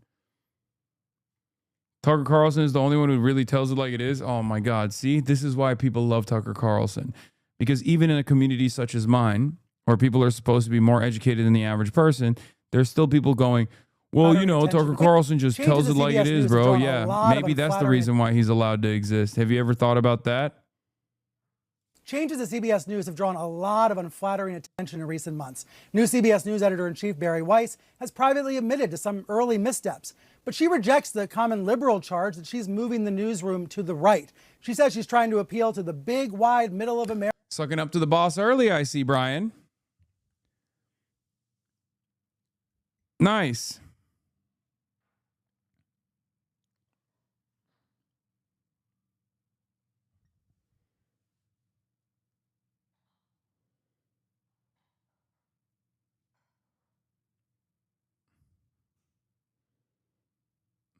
Nice, dude. The ink has not even been put to paper, and Brian's already like, wow, Barry Weiss is incredible.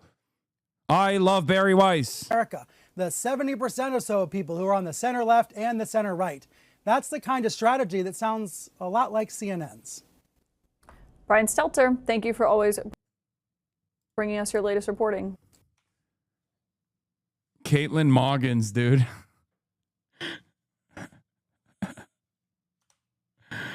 Sucking up to the new boss by embracing this stupid, cynical premise. Looking forward to hearing how much Murdoch only cares about Fox News being fair and balanced. After all, this right there.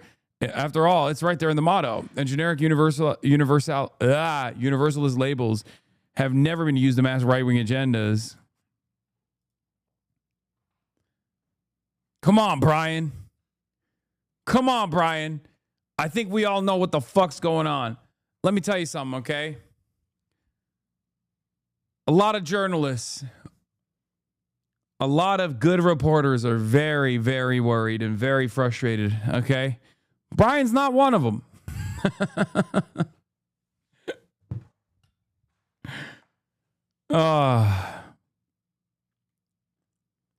PSL Caitlin?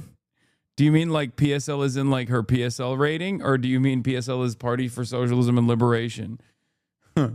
Because, you know, friend of the show, Caitlin Collins, did start her career at the Daily Caller, so.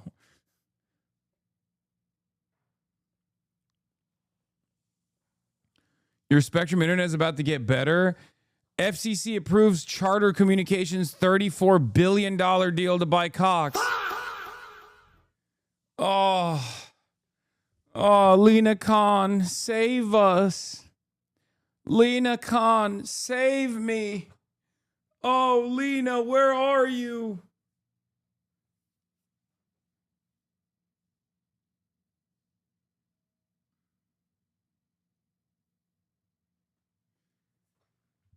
This is so bad.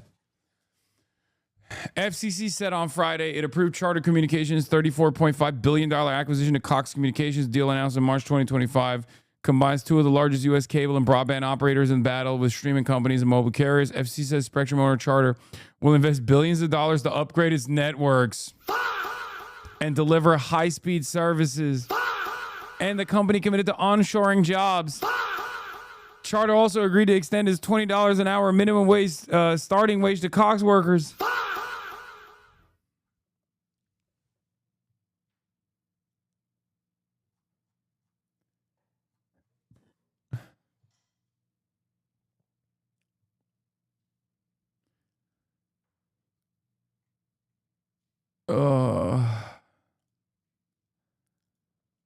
We have to make it so painful that generations from now, CEOs will flinch at the idea of business corruptly teaming up with the government.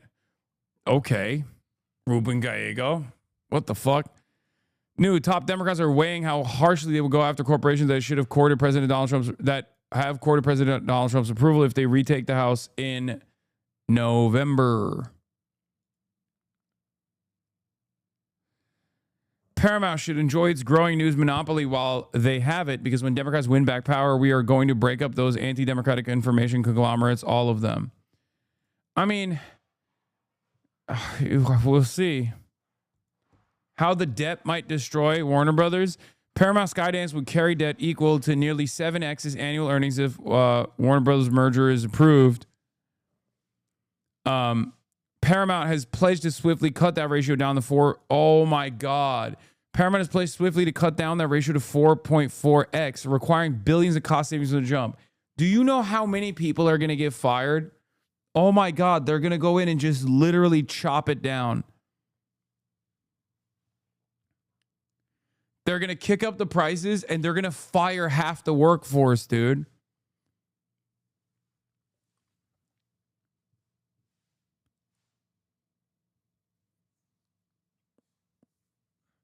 Some Warner Brothers staffers doubt David Ellison can manage a mountain of debt backed in part by Middle Eastern sovereign wealth funds.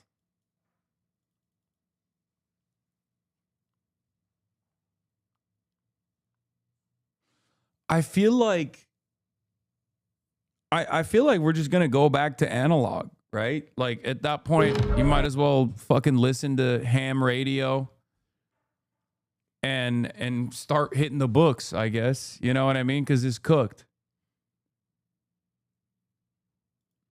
This is just Paramount Skydance debt. This isn't including how leveraged the Allison family is in AI data center construction for technology that is yet to turn a profit. And by the time they are, the GPUs will be obsolete, making Ellison debt pretty fucking big.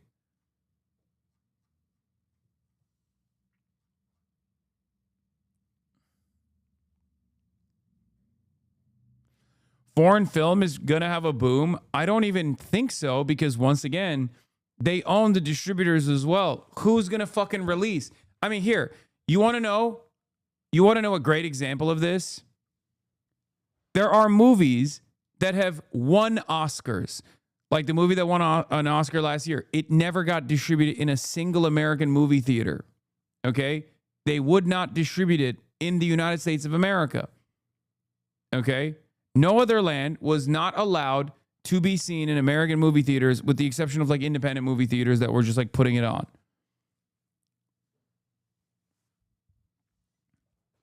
So that's not like they own the distribution, they own the streaming.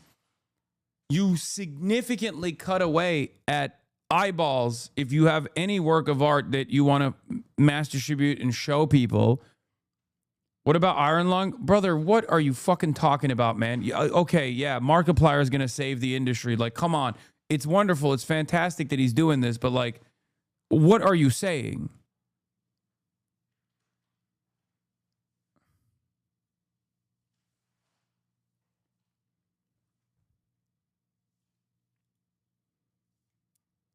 By Forbes estimates, the elder Ellison, who is also Oracle's largest shareholder, doesn't have enough cash to fulfill his part of Paramount's $111 billion offer to Warner Bros.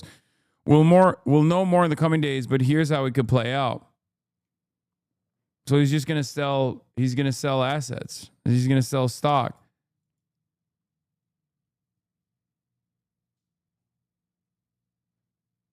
Yeah, they have to pay $2.8 billion to Netflix for one-upping them in the deal too. I believe Netflix banks a quick $2.8 billion as Paramount pays Warner Brothers termination fee. Streamer shares rise another 14%. What is this market, man? What is what is the economy? What's holding everything together? It's just money is fake. It's so fake. Money is the fakest it's ever been, bro.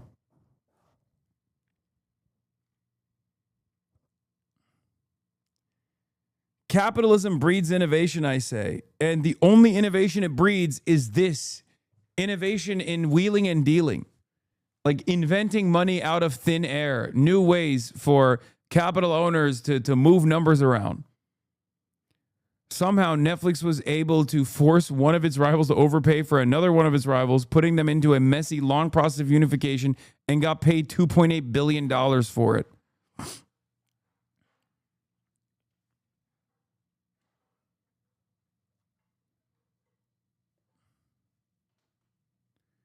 The way they throw around billions like it's fake, but we have to pay rent and groceries and bills on shoestring budgets. Yeah. It's so funny to look at a system that is designed like this and still have this insane notion that it's working and any alternative to this is death and destruction and terrifying. Like, I love when I see those memes, like boomer memes on Facebook, where people will be like, this is what capitalism is, and this is what socialism is. And like in capitalism, it's like, you know, people standing on their money, right? And there's like a wall, and then like some people are over the wall, some people are under the wall, whatever. And then they're like, this is what socialism is. And it's like one guy that has like a mountain of money, and then everyone else is under the wall. It's like, that's just capitalism. You have described capitalism twice. And as a matter of fact, it doesn't even look like the top picture that you're representing. What do you think is going on now? You just showed two different versions of capitalism. Or my favorite is like when they show like Argentina or Brazil or whatever, where like you got the favelas on the one side and then the skyscrapers on the other side. And then they'll be like, capitalism versus socialism. It's like, no, that's just capitalism. You have shown a footage. You've shown a photo from a country that has a capitalist system. It's not socialism on one side and capitalism on the other. This is just a capitalist country. You've shown a capitalist country.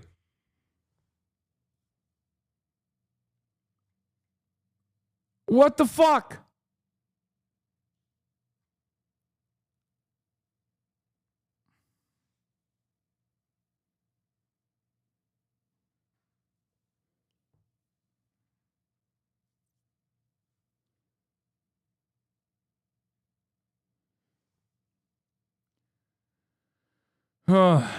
Minus 40% of the workforce means companies 20%. Oh yeah, that.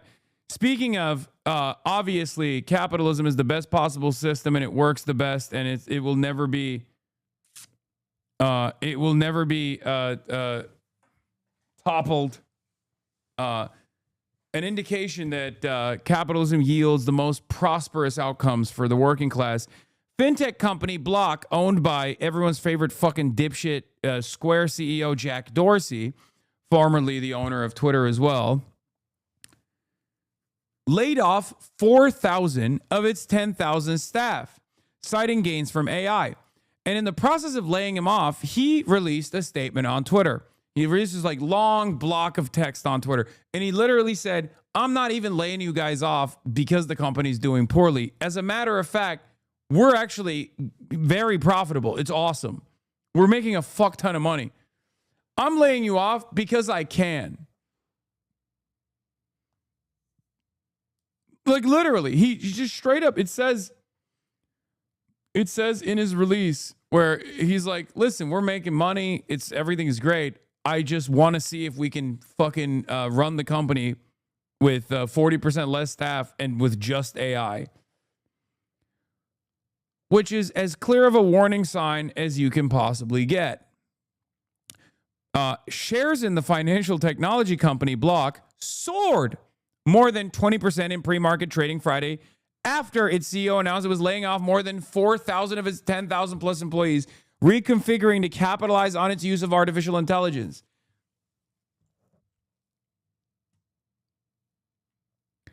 $4,000 individual mouths. 4,000 families. This is a fake article? No, it's not a fake article. What the fuck are you talking about? Do you really believe that? Come on, Hasan. Do you really believe that? This is a fake article. It's the Associated Press. What the fuck is wrong with your brain? Yes, I believe that he fired half of his workforce. What are you saying? And yes, after firing half of his workforce, no, it isn't. What is this guy? No, not you. The other one who was like, this article is fake. Got you. Love you. You the best. Okay.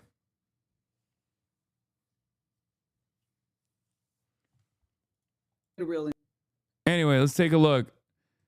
Becky Anderson on CNN Connect having a conversation about Block with Lance Ulanoff, tech expert, TV guy, ex-Mashable. We're at a real inflection point with the growth of AI. As I've said to people over and over again, we're living on AI time. Everything happens at 3x the amount of time it happened with. The fact that the stock rose after the mass layoff is crazy. Goes to prove the shareholders see employees as a roadblock and profit booster and the rise of AI tools fucking leeches. What do you? Yes, of course. That happens all the time. That's why mergers and acquisitions are immediately followed by a fuck ton of layoffs. And then that boosts the stock prices. It's one of the best examples that I use all the time that like the stock market is not indicative of a healthy economy and capitalism is not good for the working class. It's one of the examples I use most commonly, as a matter of fact, to show to the average American that like you're not benefiting from this fucking system. That's normal. That happens. The stock price is boosting after mass layoffs is a commonplace experience. The really fucked up part about this is what the reasoning for the mass layoffs is. Okay? They're not moving in a more lean direction. specifically because they have to do austerity or whatever. They're moving in a more lean direction because they can, because AI is now replacing the labor force. Yeah, I read this entire thing. It's the most psychotic thing I've ever read. We're making blocks smaller today. Here's my note to the company. And he's so fucking shameless about it too. He just like straight up says it. Today, we're making one of the hardest decisions in our history of our company. We're reducing our organization by nearly half, from over 10,000 people to just under 6,000. That means over 4,000 of you are being asked to leave or entering into consultation. I'll be straight about what's happening, why, and what it means for everyone. First off, if you're one of the people affected, you'll receive your salary, blah, blah, blah, all this shit, notifications, whatever, right? We're not making this decision because we're in trouble. Our business is strong. Gross profit continues to grow. We continue to serve more and more customers, and profitability is improving. But something has changed. We're already seeing that the intelligence tools we're creating and using, paired with smaller and flatter teams, are enabling a new way of working, which fundamentally changes what it means to build and run a company. I hope it fucking falls apart. No disrespect to the 6,000 people that remain in that company, but I hope it fucking crashes and burns so that everyone is like, oh shit, AI is not sustainable and it can't replace the workplace. Sorry, that is the only utilitarian way out of this. Okay, I hope it fucking crashes and burns. The 6,000 people that will, keep their jobs are gonna have a tough time at it. But if the lesson learned from that process is like gonna save tens of millions, if not hundreds of millions of jobs, then so be it. Okay. I had two options: cut gradually over months or years as the shift plays out, or be honest about where we are and act on it now. Okay, here's the third option. You just keep the fucking workforce at its same level and you reduce their workload. You reduce their fucking burden.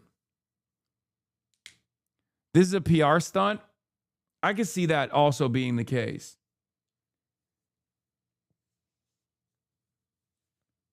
The third option is you just keep the workforce the same size, and AI tools greatly boost efficiency and therefore profits, but still allow people to work less hours for the same pay, if not even larger pay, as adjusted to their output. Just saying.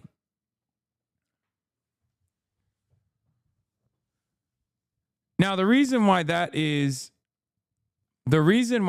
considered to be a non-starter, that's just not even in the equation, is because of capitalism. That's just not how capitalism works, because what I'm describing is an anti-capitalist principle where it's not about maximizing the profit rates or the profit margins, making sure they're as wide as possible, but instead maxing longevity and ensuring that you have a healthy and happy and reliable workforce. But of course, we don't operate that way. Capitalism doesn't operate that way. And that's precisely why it's not even a fucking question in this instance.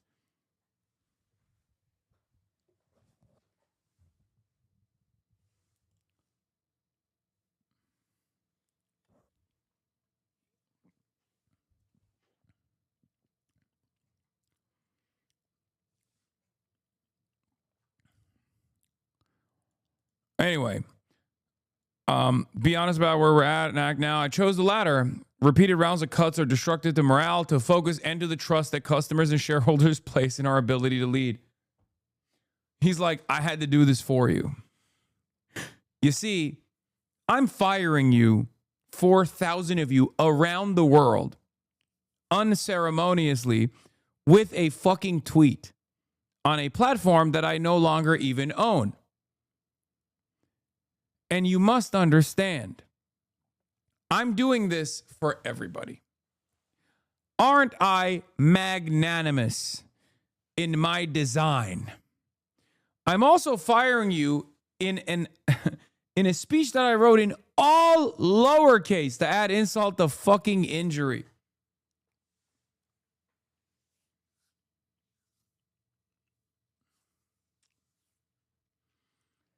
This is so diabolical. I want it to crash and burn so bad. I want every billionaire around the world to stub their fucking toes right now. Yes, that includes LeBron James for different reasons. I want them to all have a bad day today. Okay, that's all I'm saying. If there was any justice in this world, that would be the case. There is no justice in this world. Oh my God, it's so fucked up. They are just, they're demons. They're monsters. Okay. Holy shit. Please, I hope you step on a fucking Lego.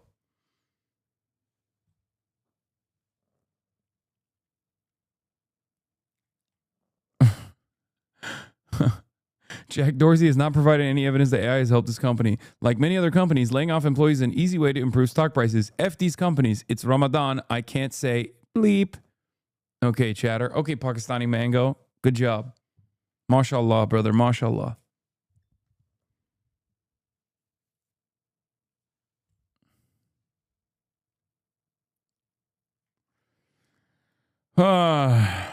I'd rather take a hard, clear action now and build from a position we believe in than manage a slow reduction of people towards the same outcome. A smaller company also gives us the space to grow our business the right way on our own terms instead of constantly reacting to market pressures. Ugh. A decision at this scale carries risk, but so does standing still. We've done a full review to determine the roles and people we require to reliably grow the business from here. And we've pressure tested those decisions from multiple angles. I accept that we may have gotten some of them wrong. And we've built in flexibility to account for that and do the right thing for our customers. That's why I didn't fire 5,000 employees and only fired 4,000 employees.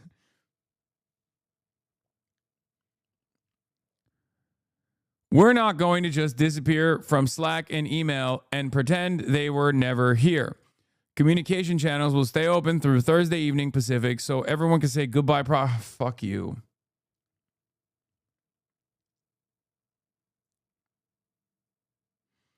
I hope when my CEO lays me off and cites AI that the announcement is at least dignified enough to use proper capitalization.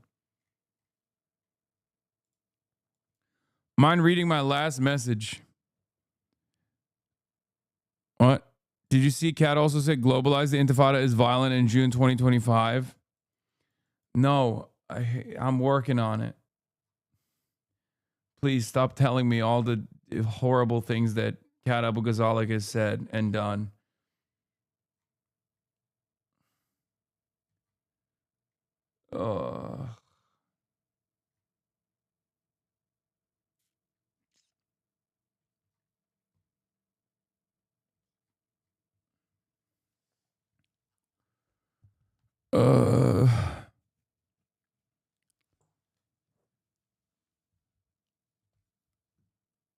Kumatang Cat.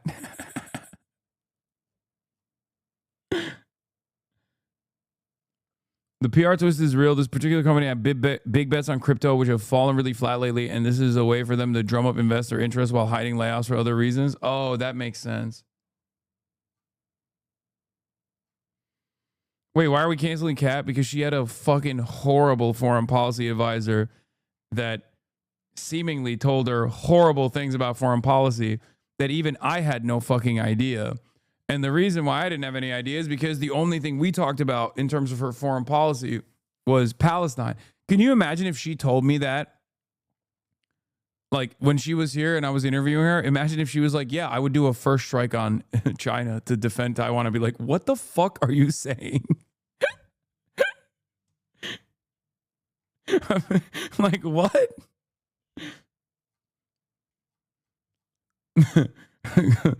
I mean, hey, we could have avoided this disaster so close to the election.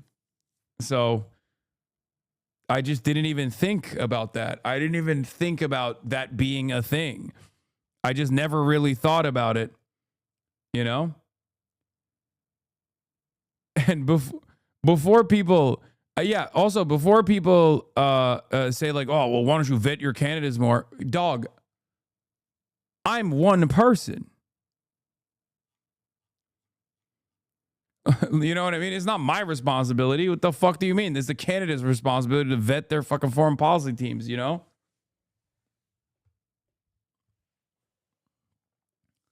She's going Fetterman on you? No, it's not like that. God, I wish John Fetterman never existed. I wish that like we could just go back to a time when he never existed, because not even because he annoys the fuck out of me, which he does, but it's so annoying that all of you leftists are so fucking stupid, so fundamentally stupid, that you literally think everyone is John Fetterman. You're like, oh, the Grant Plattner, John Fetterman. He's going to be John Fetterman. Grant Plattner Fetterman.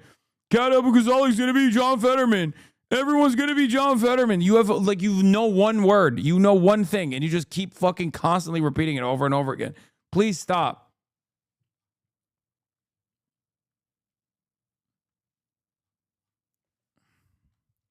All of you that think you're making a brilliant assessment by comparing everyone to John Fetterman are unironically, like, you're, yeah, Michael from Pennsylvania is right. It's like having one Brad breakup and then never dating again. Like, literally just being like, no, everyone is John Fetterman all the time. Am I John Fetterman? Who's John? Oh, God. The other day, I glanced at myself in the mirror and I thought I was John Fetterman. Like, shut the fuck up.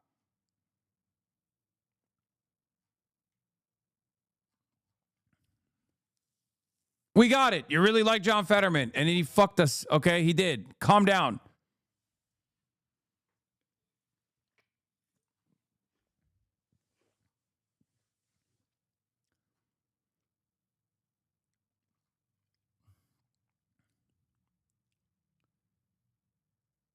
Only time will tell if you're John Fetterman, if we're being real.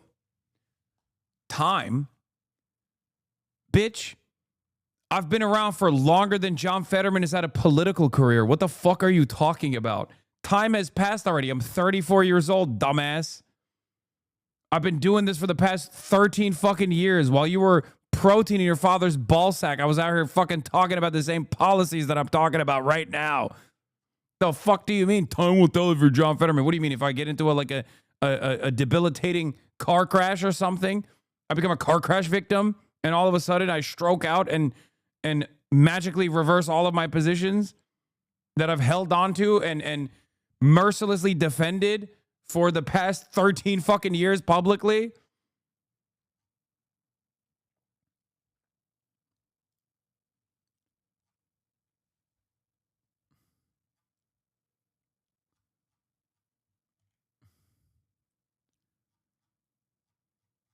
Did you see Plattner talking shit about Fetterman with Tim Heidecker in office hours? And no Fetterman. Yeah, dude, they were cooking Grant Plattner on the show. No, I'll be your biggest enemy if I see you coming out and sitting and wearing some big floppy suit and sandals. No wearing shorts. He only puts on a suit and tie to go to like the State of the Union or meet with Netanyahu.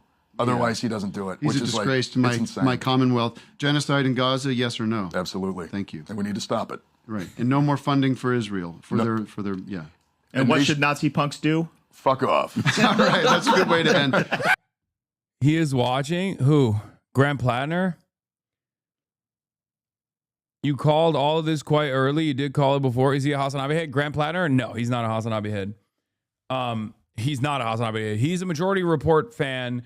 And early on, I was supposed to have him on, and then he did the whole like Nazi tattoo reveal and shit like that.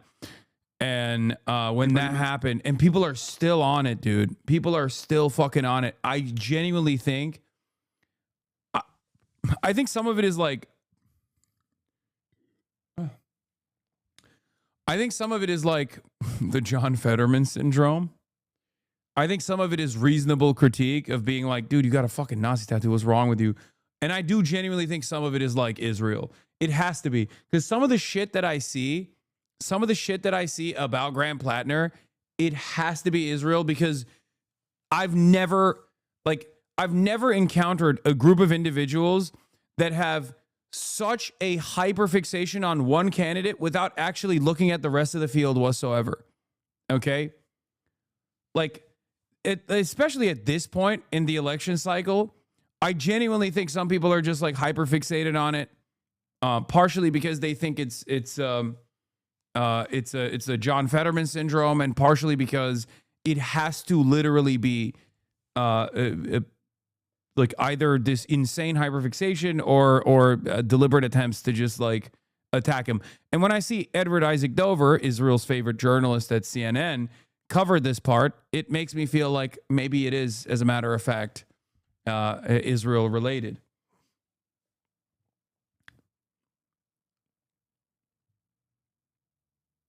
Brother, that is what they're going to do to Kat now? I know. It's very interesting to me that some of the most like overtly anti-Zionist candidates are getting hit with the fucking woke attacks the hardest. And I don't know why that's happening. How can we excuse him keeping that tattoo until he gets called out? I'm not excusing it, man. I'm not. But it's like, you know. Like, what are you going to do? Is Israel in the room with us right now? Yeah, you know what? I'm fucking delusional. You're right.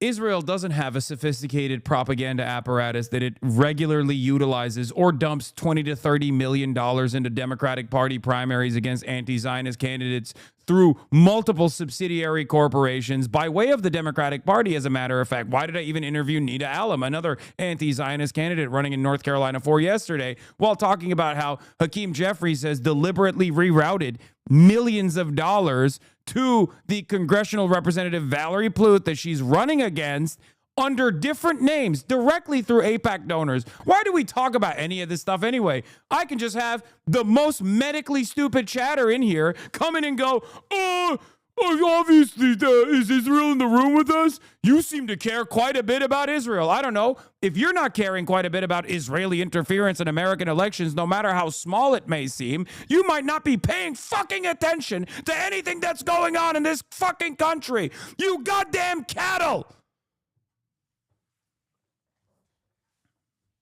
What happened? Did you stroke out? Is that why you typed F? What the fuck? It's one of the dumbest arguments. Like, it is even dumber than people go, I'm a centrist. You know how, like, back in the day, people would be like, I'm a centrist. I think both sides have, like, different opinions on things, and I'm brilliant for saying this.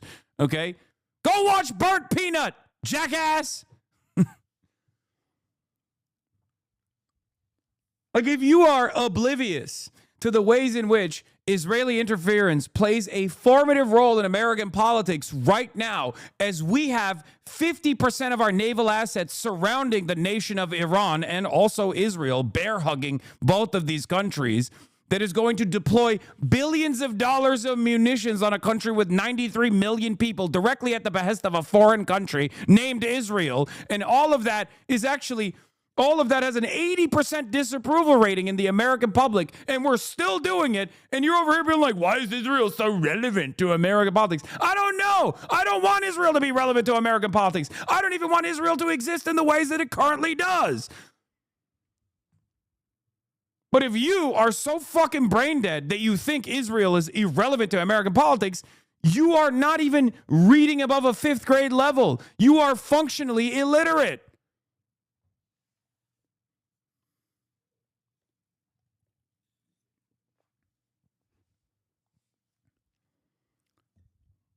Holy shit.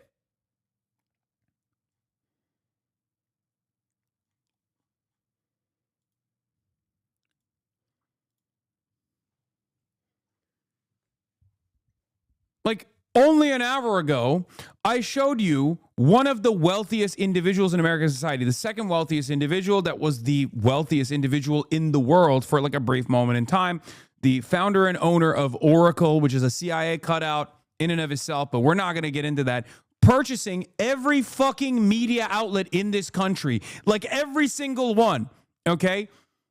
Unilaterally, one individual who happens to be one of the biggest donors to the Friends of the IDF charity that funds the Israeli Defense Forces, the Israeli occupational forces that conducts a genocide and an apartheid on a good day, okay? Literally purchased every single media company in the country, and you dumb fucks are like, why are we talking about Israel? Like, you're making a brilliant fucking point, like you're anti-Semitism baiting. You know, oh, I must be crazy for caring about this thing. You, on the other hand, are brilliant for being being completely fucking rerouted on a daily basis by a foreign country the size of New Jersey. A country that could not exist without unlimited tax dollars that could be funding your schools, could be funding your potholes in your fucking roads, could be funding your ISPs, could be funding your infrastructure, could go to meaningfully funding the healthcare system is in a state of dire disrepair with rural hospitals shutting down left and fucking right. But no, we have to give another $40 billion to Israel and then spend another $100 billion fighting Israel's wars in Iran and defending Israel when Iran inevitably retaliates with a barrage of hypersonic missiles that strike the heart of Tel Aviv. Oh.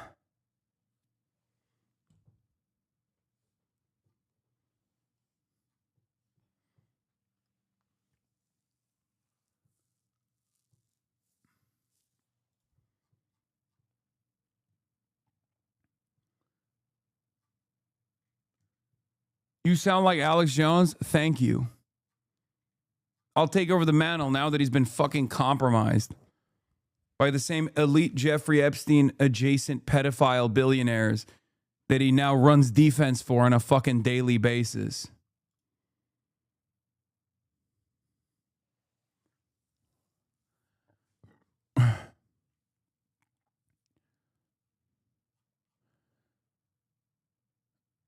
Just out, Representative Valerie Foushee said she would decline AIPAC's financial support in the North Carolina 4 primary, but a pop-up super PAC with ties to a reclusive billionaire AIPAC donor has dropped $600,000 for her so far. Under pressure, a Dem rep said she would refuse AIPAC money, so instead Hakeem Jeffries is secretly funneling AIPAC money into a race through a shadow super PAC. Why do you care so much about Israel? I don't know. You were quoted in Congress? Okay.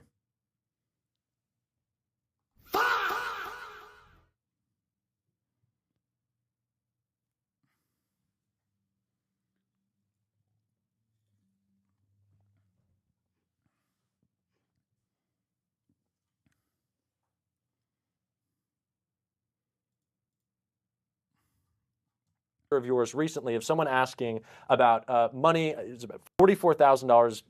It's your victory fund from a Palantir executive. Do you think Democrats should be taking that money from the groups that are allowing Donald Trump to carry out this chaos on our country? Well, we'll definitely look into that issue. And, you know, I've raised north of $20 million over the last few years. The average contribution is about $27. Yeah. I've heard that fucking spiel before.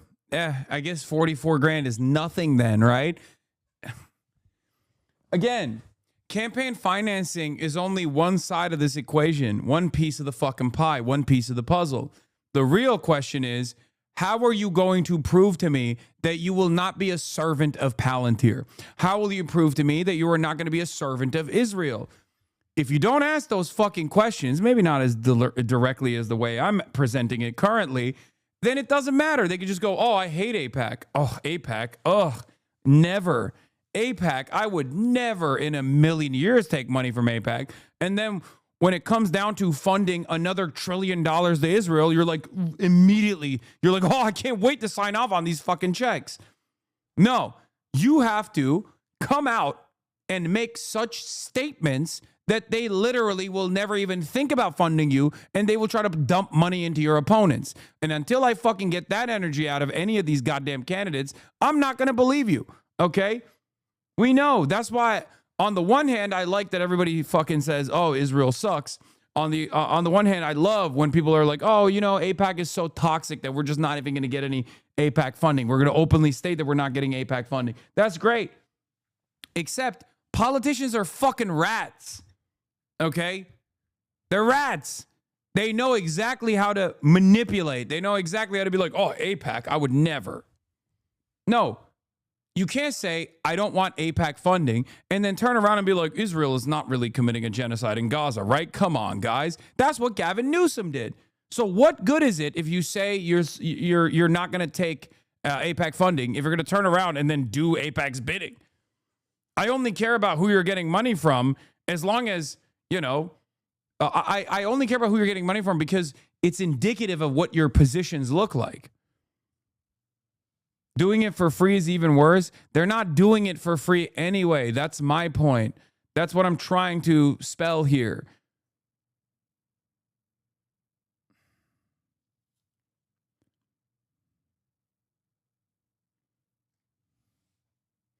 Anyway, I gotta go. I gotta hang out with my mom. I love you guys. Here's one for the road. I'll be back tomorrow. There's obviously a lot to cover. Hopefully we will not have struck Iran at that point, but I have to go. I'll do Okay Buddy tomorrow. I'll do all the good stuff, all the fun stuff tomorrow, okay?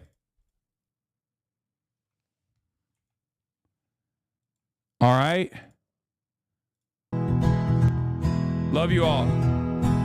Peace. Stunning lo-fi introduction, starting off the day. All the chatter's trickling in, hostile people hate. Sunny Los Angeles, California, says Hasan. Stun luck to the stun lock, to the topics just begun. 'Cause there he is again, Hasan is streaming. Hasan is streaming. There he is again, Hasan is streaming. Hasan is streaming. Reviewing a Chinese train, telling Kaya place.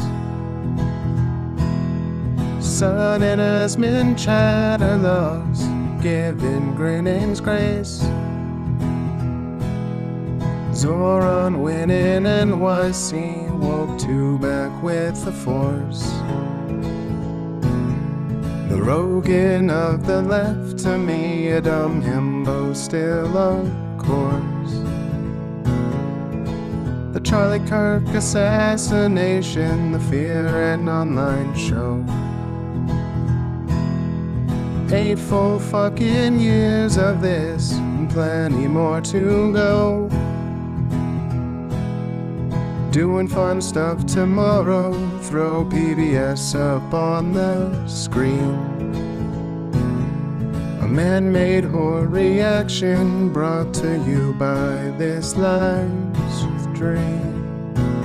'Cause there he is again, Hasan is streaming.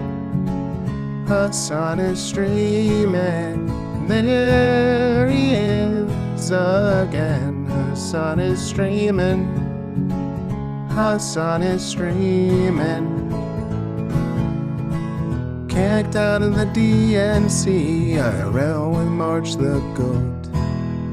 Combating the propaganda that shoved down people's throats. CBS Israeli news, a coup, a regime falls. A full-blown fascist takeover, and still the duty calls. Total radicalization coming out to see. The system will always fail, it's up to you and me. On these daily streets, whether short or whether long, have helped millions of people keep it moving right along. 'Cause there he is again, Hasan is streaming. Hasan is streaming. There he is again, Hasan is streaming. Hasan is streaming. But hey, what can you say? That's PBS for you. But he'll play games real soon. Just you wait. Say hey, what can you say? That's BBS for you. But he'll move on real soon. Just you wait. Ba-da-da, ba-da-da, ba-da-da-da-da-da. Hey, what can you say? That's BBS for you. But he'll pull your lungs real soon. Just you wait. Sha-da-da, sha-da-da, sha-da-da-da-da-da. Hey, what can you say? That's PBS for you. But he'll do your advice real soon. Just you wait. But hey, what can you say? That's PBS for you. Brought on by viewers like you. Just you wait. Just you wait.